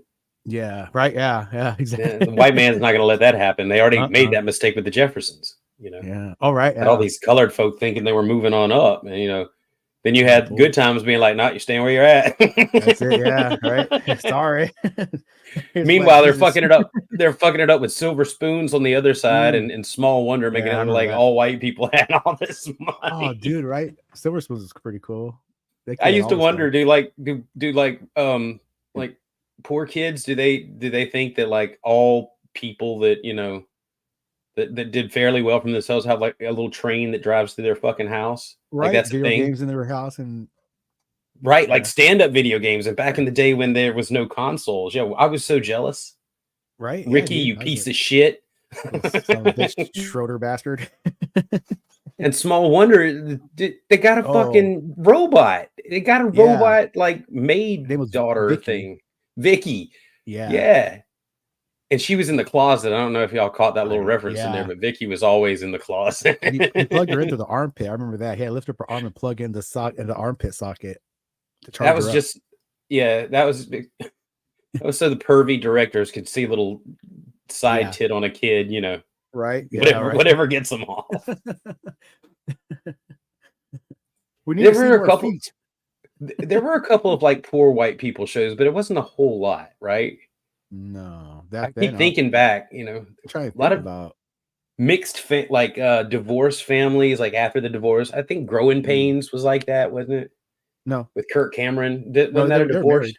No, they're married.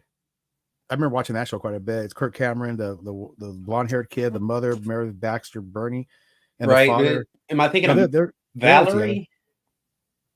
No, Valerie died, and I'm trying to think. There was. I know the Brady Bunch is an obvious one, but like Full Oh, House. I think you might. Oh, wait. Okay, Full Family House. Ties. Full House. That was Family, a widowed Family situation, Ties. right? Family Ties had Mallory and Alex. That was Michael J. No, Fox on that. no, I meant the show Valerie. Okay, I it don't think I've doesn't seen matter. that. I think I see that. Yeah, show. there was a spinoff after it that actually did really well, but Oh, anyway, it's I not didn't important. see Yeah, that. we didn't all watch all of the same shows, I guess. Right? Yeah. Okay. It's not all Gilligan's Island. Or Mel's Diner. If I say Mel's Right? Diner, Oh, most people are like, what the no, fuck is Alice. that? I used to love that show. Miss Margaret's. It was they had the Dukes of Hazzard people on there a couple of times. They crossed them in some episodes. I did not Bo know Luke- that. Yeah, Bo Luke Duke went there for lunch a couple of times, and Boss Hog went there to make a plan with the Roscoe. Vic Tayback. I think was the Mel, right? Played Mel. I think Mel. Yeah, there's a couple episodes where they had mixed Mel? them together. Dukes of Hazzard.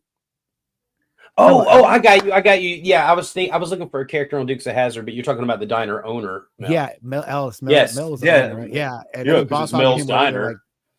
they were like they're doing something to get somebody. I can't remember what it was. Yeah, you know how that goes. That makes totally like perfect sense though, right? Because that's all Warner Brothers, right? Wasn't that Warner Brothers? I don't know, but they used to have that all the time on those old TV shows. They'll like cross them around. John Schneider's wife died recently. The dude that played Bo Duke. Oh, really? Yeah, I've been watching his weird breakdown on Facebook now for a few months. But he's wow. coming out of it now. But yeah, Jesus Christ, that dude. Sucks. I couldn't tell whether he was just trying to get views or if he was really broken. But I think he's pretty broken. So I watch his stuff on YouTube because he likes to keep the reproduction of the General Lee 69 Charger going, and he has he promotes that kind of stuff on the vehicle. And I always liked that car. I've been watching stuff on YouTube way here and there back, but I didn't know that sucks. It was so weird too watching him on Smallville as the dad after knowing him all my life as this Bo Duke, Yeah.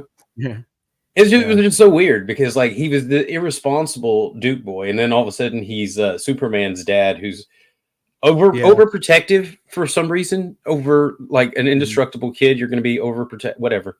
Yeah, he was.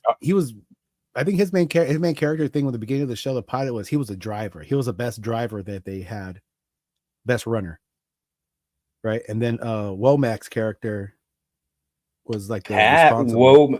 Wopat, Tom Wopat. Wopat, yeah.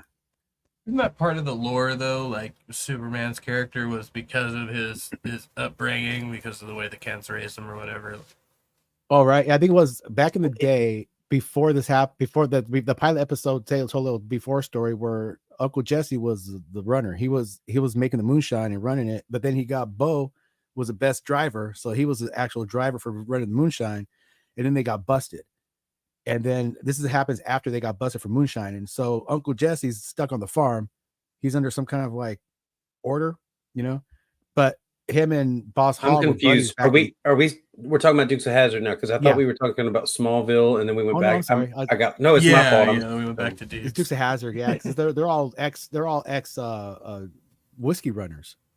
That's what it's all about. Yeah, that's true. That's true. But I just thought it was weird that despite what his character was in Dukes of Hazzard, that John Schneider, what's the dad's name in Superman? What's his dad's? Clark? No, something Kent. Something Kent. Superman's Superman's Yeah. father? Yeah. His real father or his earthly father? No, not his earthly dude. His dad, yeah. Oh. John Snyder's character on Smallville, but it's something Kent. Anyway, the point is, it's like, why the fuck are you going to be so overly concerned, especially in Smallville, when dude's already, they're hiding his powers, his indestructibility. They're hiding it, right? And his dad continues to be like, hey, someone's going to find out about it, and then they're going to operate. Bro, he's a god. Okay? he's a god walking amongst us, and it's like Jill trying to protect Yahweh. Like, what are you trying to do exactly? What is your right? Why are you trying to protect the God? Superman is Jesus, right? Did anyone ever catch that? Reading it, that Superman is Jesus, kind of a definitely a God figure, yeah. Right. So who needs to protect a God? But I mean, aside from Jonathan Kent, by the way, I had to look that one up. Jonathan, yes, Jonathan. Okay, Thank you. And now my brain can stop picking itself around. Yeah, Jonathan Kent. Which I gotta admit, I was addicted to Smallville. I know it's weird because I was, in my 30s and I'm watching a show about high schoolers, but in all fairness, they were in their mid 20s. So, and they follow them through. It's like from freshman year and off into college and shit like that, and the show just stays around the same sort of event. It's all because of some meteor shower and these fucking meteor rocks, and everybody's a mutant, and and Lex Luthor is like a friend to Superman, and his dad's the asshole until later on. Yeah, they're like bestest buddies. Okay. It's weird how they did it. It's almost like the Austin Powers Dr. Evil thing when they were in school together. I didn't see that, but sure. That's funny. Yeah. No, that's pretty funny. But you really like Lionel Luthor is supposed to be Lex's dad, and he's supposed to be the bad guy. But just like the thing with Negan that happened, I liked Lionel Luthor. I like the dad more than I like anyone else in the show. I like the evil character. I think that's why I'm starting to learn shit about myself, even while we're talking here. Right? It's almost like when it doesn't make a lot of sense when you watch Star Wars in a weird way, where I think Darth Sidious says, in order to learn and become a true Jedi, you must learn both sides of the Force. Because there's a lot that lies in the dark side that's there. All right. Think back when you were a kid. No matter how bad they portrayed Darth Vader, you never really hated him, right? All the three that came out in our kid, like you would still pretend to be right. I was like a not a cheerleader, but I was like, yeah, that dude's pretty fucking badass. So it's weird. When everybody's pretending and they're like, I want to be Luke Skywalker, I want to be Han Solo. I'm like, I'll take Darth. Oh yeah. Darth, yeah. Until I saw the newer ones and they made him into a pussy. Then I'm like, they made Darth into a pussy. No. He's a lovesick puppy. Yeah, they made it to like some little crybaby, but oh well. They need to redo that whole series and just let Kevin be Luke Skywalker. Right. I would watch Trusty Ape starring as Luke Skywalker all day long. Sit the fuck down, Obi-Wan. I'm goddamn busy. I'll get to your crazy mission in a few fucking minutes, okay? I've got a stream I'm doing.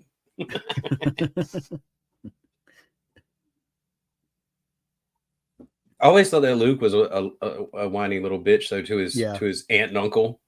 Why you gotta go do this? I gotta go to Alderaan. Oh my god, he's just yeah. But Uncle Owen, we got crops to bring in. We got shit to do. Stop fucking around. Yeah, Hey, go see those weird desert weirdies about the Jawas. droids or whatever. Yeah, go see those motherfuckers about the droids. And don't let them fuck you around this time. Like his uncle was actually pretty cool, and they didn't do enough with that character. I would have loved to see him. Right. Quit your fucking bitching.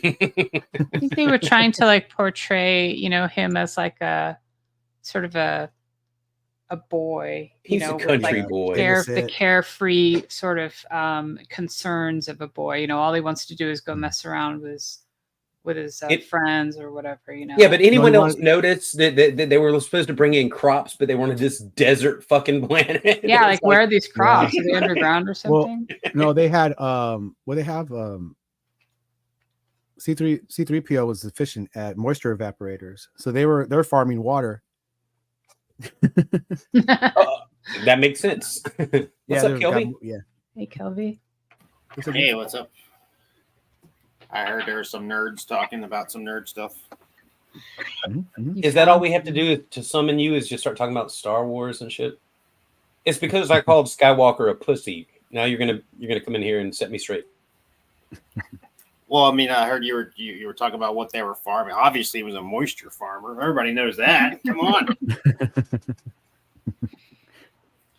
No, as a child, I didn't go moisture evaporators. Must be getting what I had no idea. I just saw on the screen that there was no crops, no green. I was just always wondering that as a kid, like, what the fuck are you growing in the desert, man? What crops? It wasn't until I was like maybe 14 until I realized I never saw Empire Strikes Back. Oh no! Like my mind was blown, and I was like a whole new Star Wars. That's like by the time I got like all of the Star Treks on tape, when I realized there were a few I actually hadn't seen, and it was like ambergris. It was like the rarest. So you were 14 when you realized that Star Wars goes back to the 70s. Well, no, I think I had definitely seen, because all my movies was all like, you know, my mom's boyfriend's VHS tapes that I just kind of. Now I did see Return of the Jedi in the movie theater. I do remember that, but then it was because I saw a clip from the part where Leia's like, "I love you," you know, and he's like, "I know," and I was like, when did that happen? And then it just dawned on me. I was like, dude, there's a whole other. Yeah, I wasn't very bright when I was. I mean, I still am, but I'm not. I remember the shock and disappointment in the second one and finding out that Luke and Leia were related.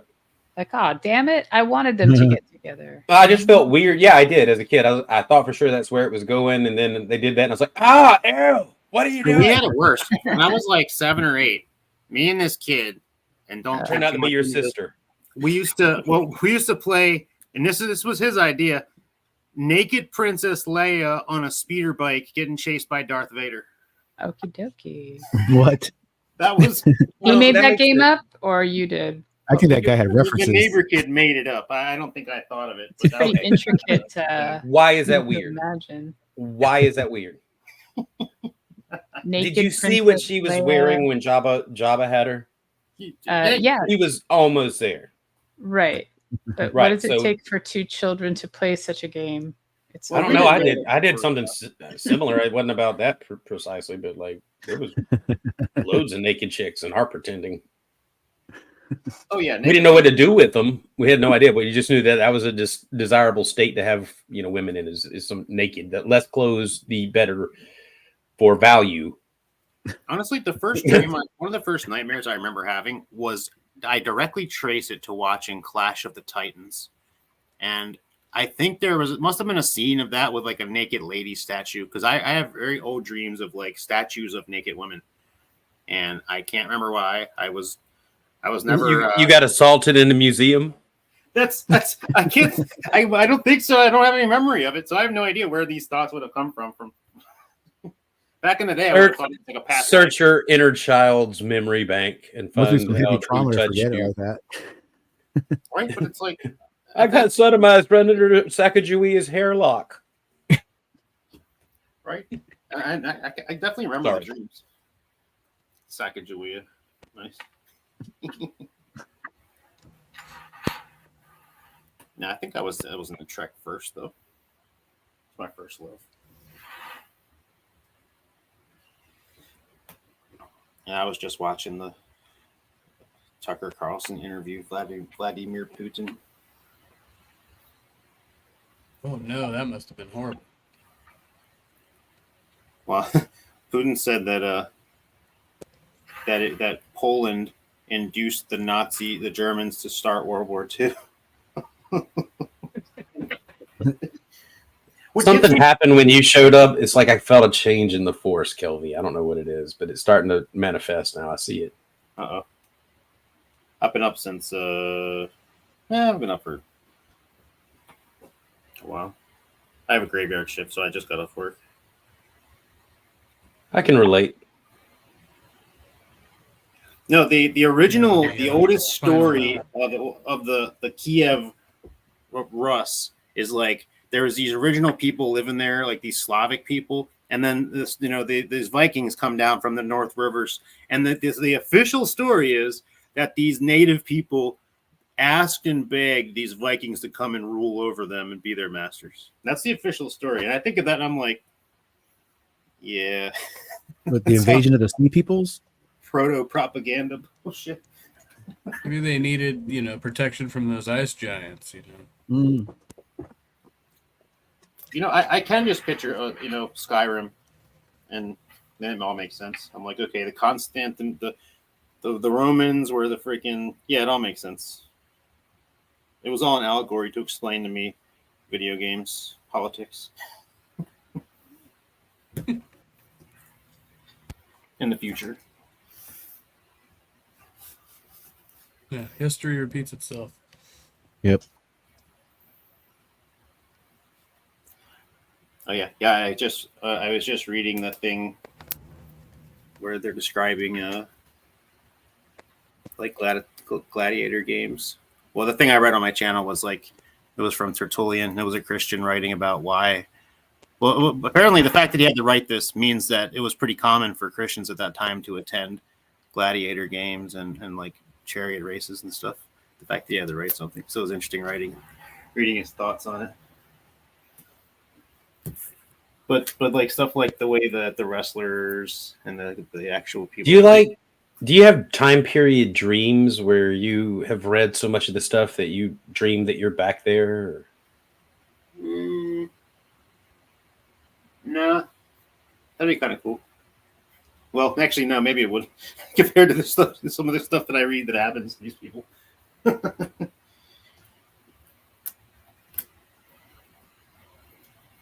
I was like that about the Bible, the Really? Old Testament. Yeah, I used to read it so much that I would dream that I was back there. I don't remember a lot of dreams. Podhead. Maybe I do. Is it like you think it's like you ever have I call it the Tetris effect,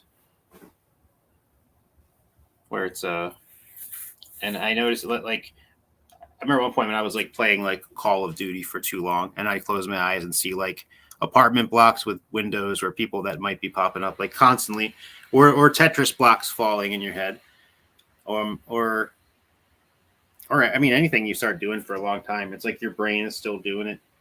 Yeah, I know not to drive after playing games where there's a lot of driving, because my brain is still wired to react like I did on the game. I literally was jumping curbs when I first playing GTA. I was just, I mean, not that I was trying to, but I just didn't care. I was like, yeah, I'll just jump that curb, whatever. Like, it didn't last long. I mean, I got a hold of that. Don't worry. Is there like any high-speed chase recordings we could go back and watch? I did when I was delivering pizzas at one point. I did flee from police in a motor vehicle once, and I got away. Oh, legendary! I love it, man. I could show you exactly where it was on the street, but because I delivered pizza, so I knew the area. I'm sure the area. Please, too. You pull off evidence of your crime on a live. Well, you know, I'm just making stuff up. Well, they wouldn't come for you now. It's there's a statute. It's definitely been 5 years. But yeah, you just pull, run, drive through neighborhoods, find a good parking spot, pull over, and turn off your lights and sit there and let that adrenaline flow. I've done it before too. it was daytime, so I didn't get to do that. I just pulled behind a church into the graveyard and parked there and watched the cop car go back and forth for the next 30 minutes looking for me. We figured the very worst that you can just be like, "Oh, I didn't see you," you know. Like I've had such, man, I've had such close calls where like I didn't see you. That's why I'm hiding behind this building with my. But there's one point Oh. where they had like half the highway blocked off, except for like the little sliver where you could take your exit. And so I saw it at the last minute and was like, "Are you kidding me?" And I flew over, to the right from the full far left to the far right. But there was a cop. He had his car parked in the little side sliver wedge, but I didn't even see him because it was just all cones and lights and it was all lit up. And then I look back and see him running to his car, and I was like, "Dude, I am so screwed." And I actually had a bowl in my hand. Will you do me a favor? Will you please not use the term far left or far right again? Because Jill will come back if you say that. Man, I don't try to make it political. You don't have to. You're right. It's political. That's just automatically. All you gotta do is go back and look at the chat so far. Then you don't have to try to make it political. You're right. And plus, all this stuff gets read. Now they have transcripts and stuff like that. So, how do you feel about evolution, Kelvy? It's interesting. I think a lot of it gets mixed with abiogenesis.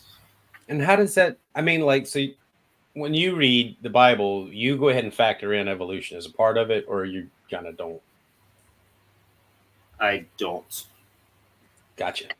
When you're saying evolution, I mean, I'm thinking of adaptation. Yeah, like micro. Like what we see in fruit flies. Not a change of kind, right? Sure. Okay. But no, I mean, ultimately, though, if you really want to know, I do take Noah's Ark and all that completely literally. If that's what you're wondering. Okay. Oh, yeah. All right, I mean, that's so that would Just have to have some. I don't think just numerically, like now, without knowing a lot about biology, I know numerically the amount of people to populate. Like if you just did the math, there's actually not enough people as for how many people could populate. It's not about that. It's not about that. It's about how many different variations of species we have based on what could have fit on the ark, and like how all of these came from the limited animals that were on the vessel. Sure. Because you're only talking about a couple thousand years, right? True. I don't know. I think nature is pretty amazing when it comes down to the stuff that we can find as far as what exists, what survived, where we find stuff. So the code, the genetic code is amazing because there's so many different variables and these changes the animals and species can adapt so quickly. That would make it amazing, right? That to be able to adapt into all these other variations. Like, how many animals do you think were on the ark? I have no idea. You know what? I don't want it to seem like I'm attacking you. That was not. I'm just making conversation. I'm not going with small talk. Someone else can take over. Well, no, I wouldn't have said anything if I didn't think you're. But no, I mean that's the thing. I don't. Because I personally, I'm fine with just saying if God wanted to make it happen, then He could have made it happen. That's well, isn't that kind of like there's something that directly contradicts it? Then that's another story. Now, how often do you use that explanation, or to say this is impossible? Right, but how often do you use that explanation for things? Like, if God wants it to happen, it can happen. So it doesn't matter if I can explain it. It's just the way it is. Explanation for I mean, apply that to many different in a things. state of questioning reality, or not. Just wanting to understand what reality is, what the truth is. I've been listening to a lot of Darth Dawkins debates lately. Oh, how's that going for you? It's amazing. For what purpose? I don't know. I have no idea. It's one of those rabbit holes I just hit, and then it just. All right. I do hope you maintain your own debate style and don't conform to his. No, I already. I don't. I don't need to learn from. I already know my what I can see his. And what's interesting about it to me is because I, for the most part, agree with him as far as what he's saying. It's just the entire presupposition tactic is I think is not right. You agree with most of what he's It's saying, such a but weird. It's like a sweet sour thing, you know. Because I'm just like, man, this guy is such an asshole. He makes me not want to believe. do you think that your agreement with him has more to do with your opinion on the same book? So there's an initial bias, despite him being a dickhead, to go, yeah, he's right because he believes what I believe. Yeah. I mean, if we're all if we're look, I think he's. I think whatever he's now. Here's the thing. I think somebody can see and understand aspects of God, like whether you think that guy's truly a born again Christian. You're a much better speaker for the message than Darth is.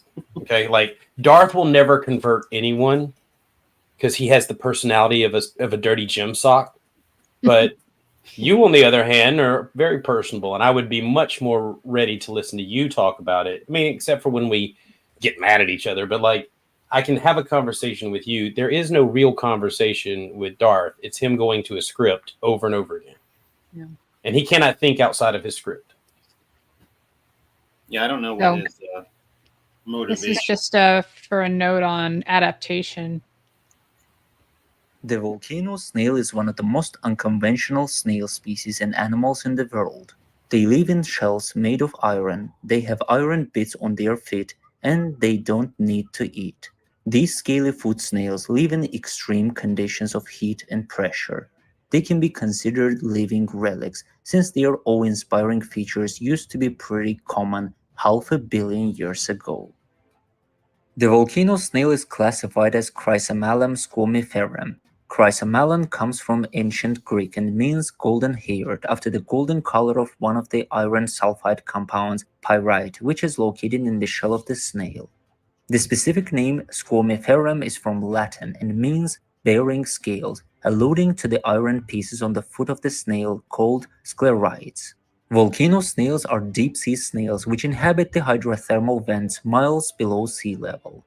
These vents spew scalding hot mineral water, and the volcano snails have adapted to the extreme conditions of this environment by escaping themselves in iron.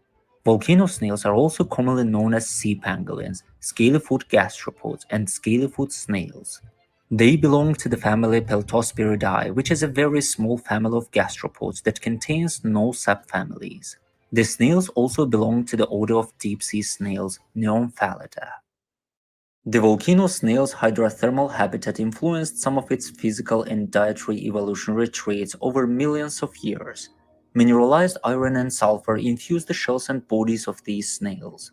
However, while volcano snails are the only animals on Earth that have this incredible feature, it was a pretty common physical trait in the Cambrian epoch 540 million years ago. Volcano snails are able to withstand harsh temperatures and extremely low pressure due to their ironclad armor.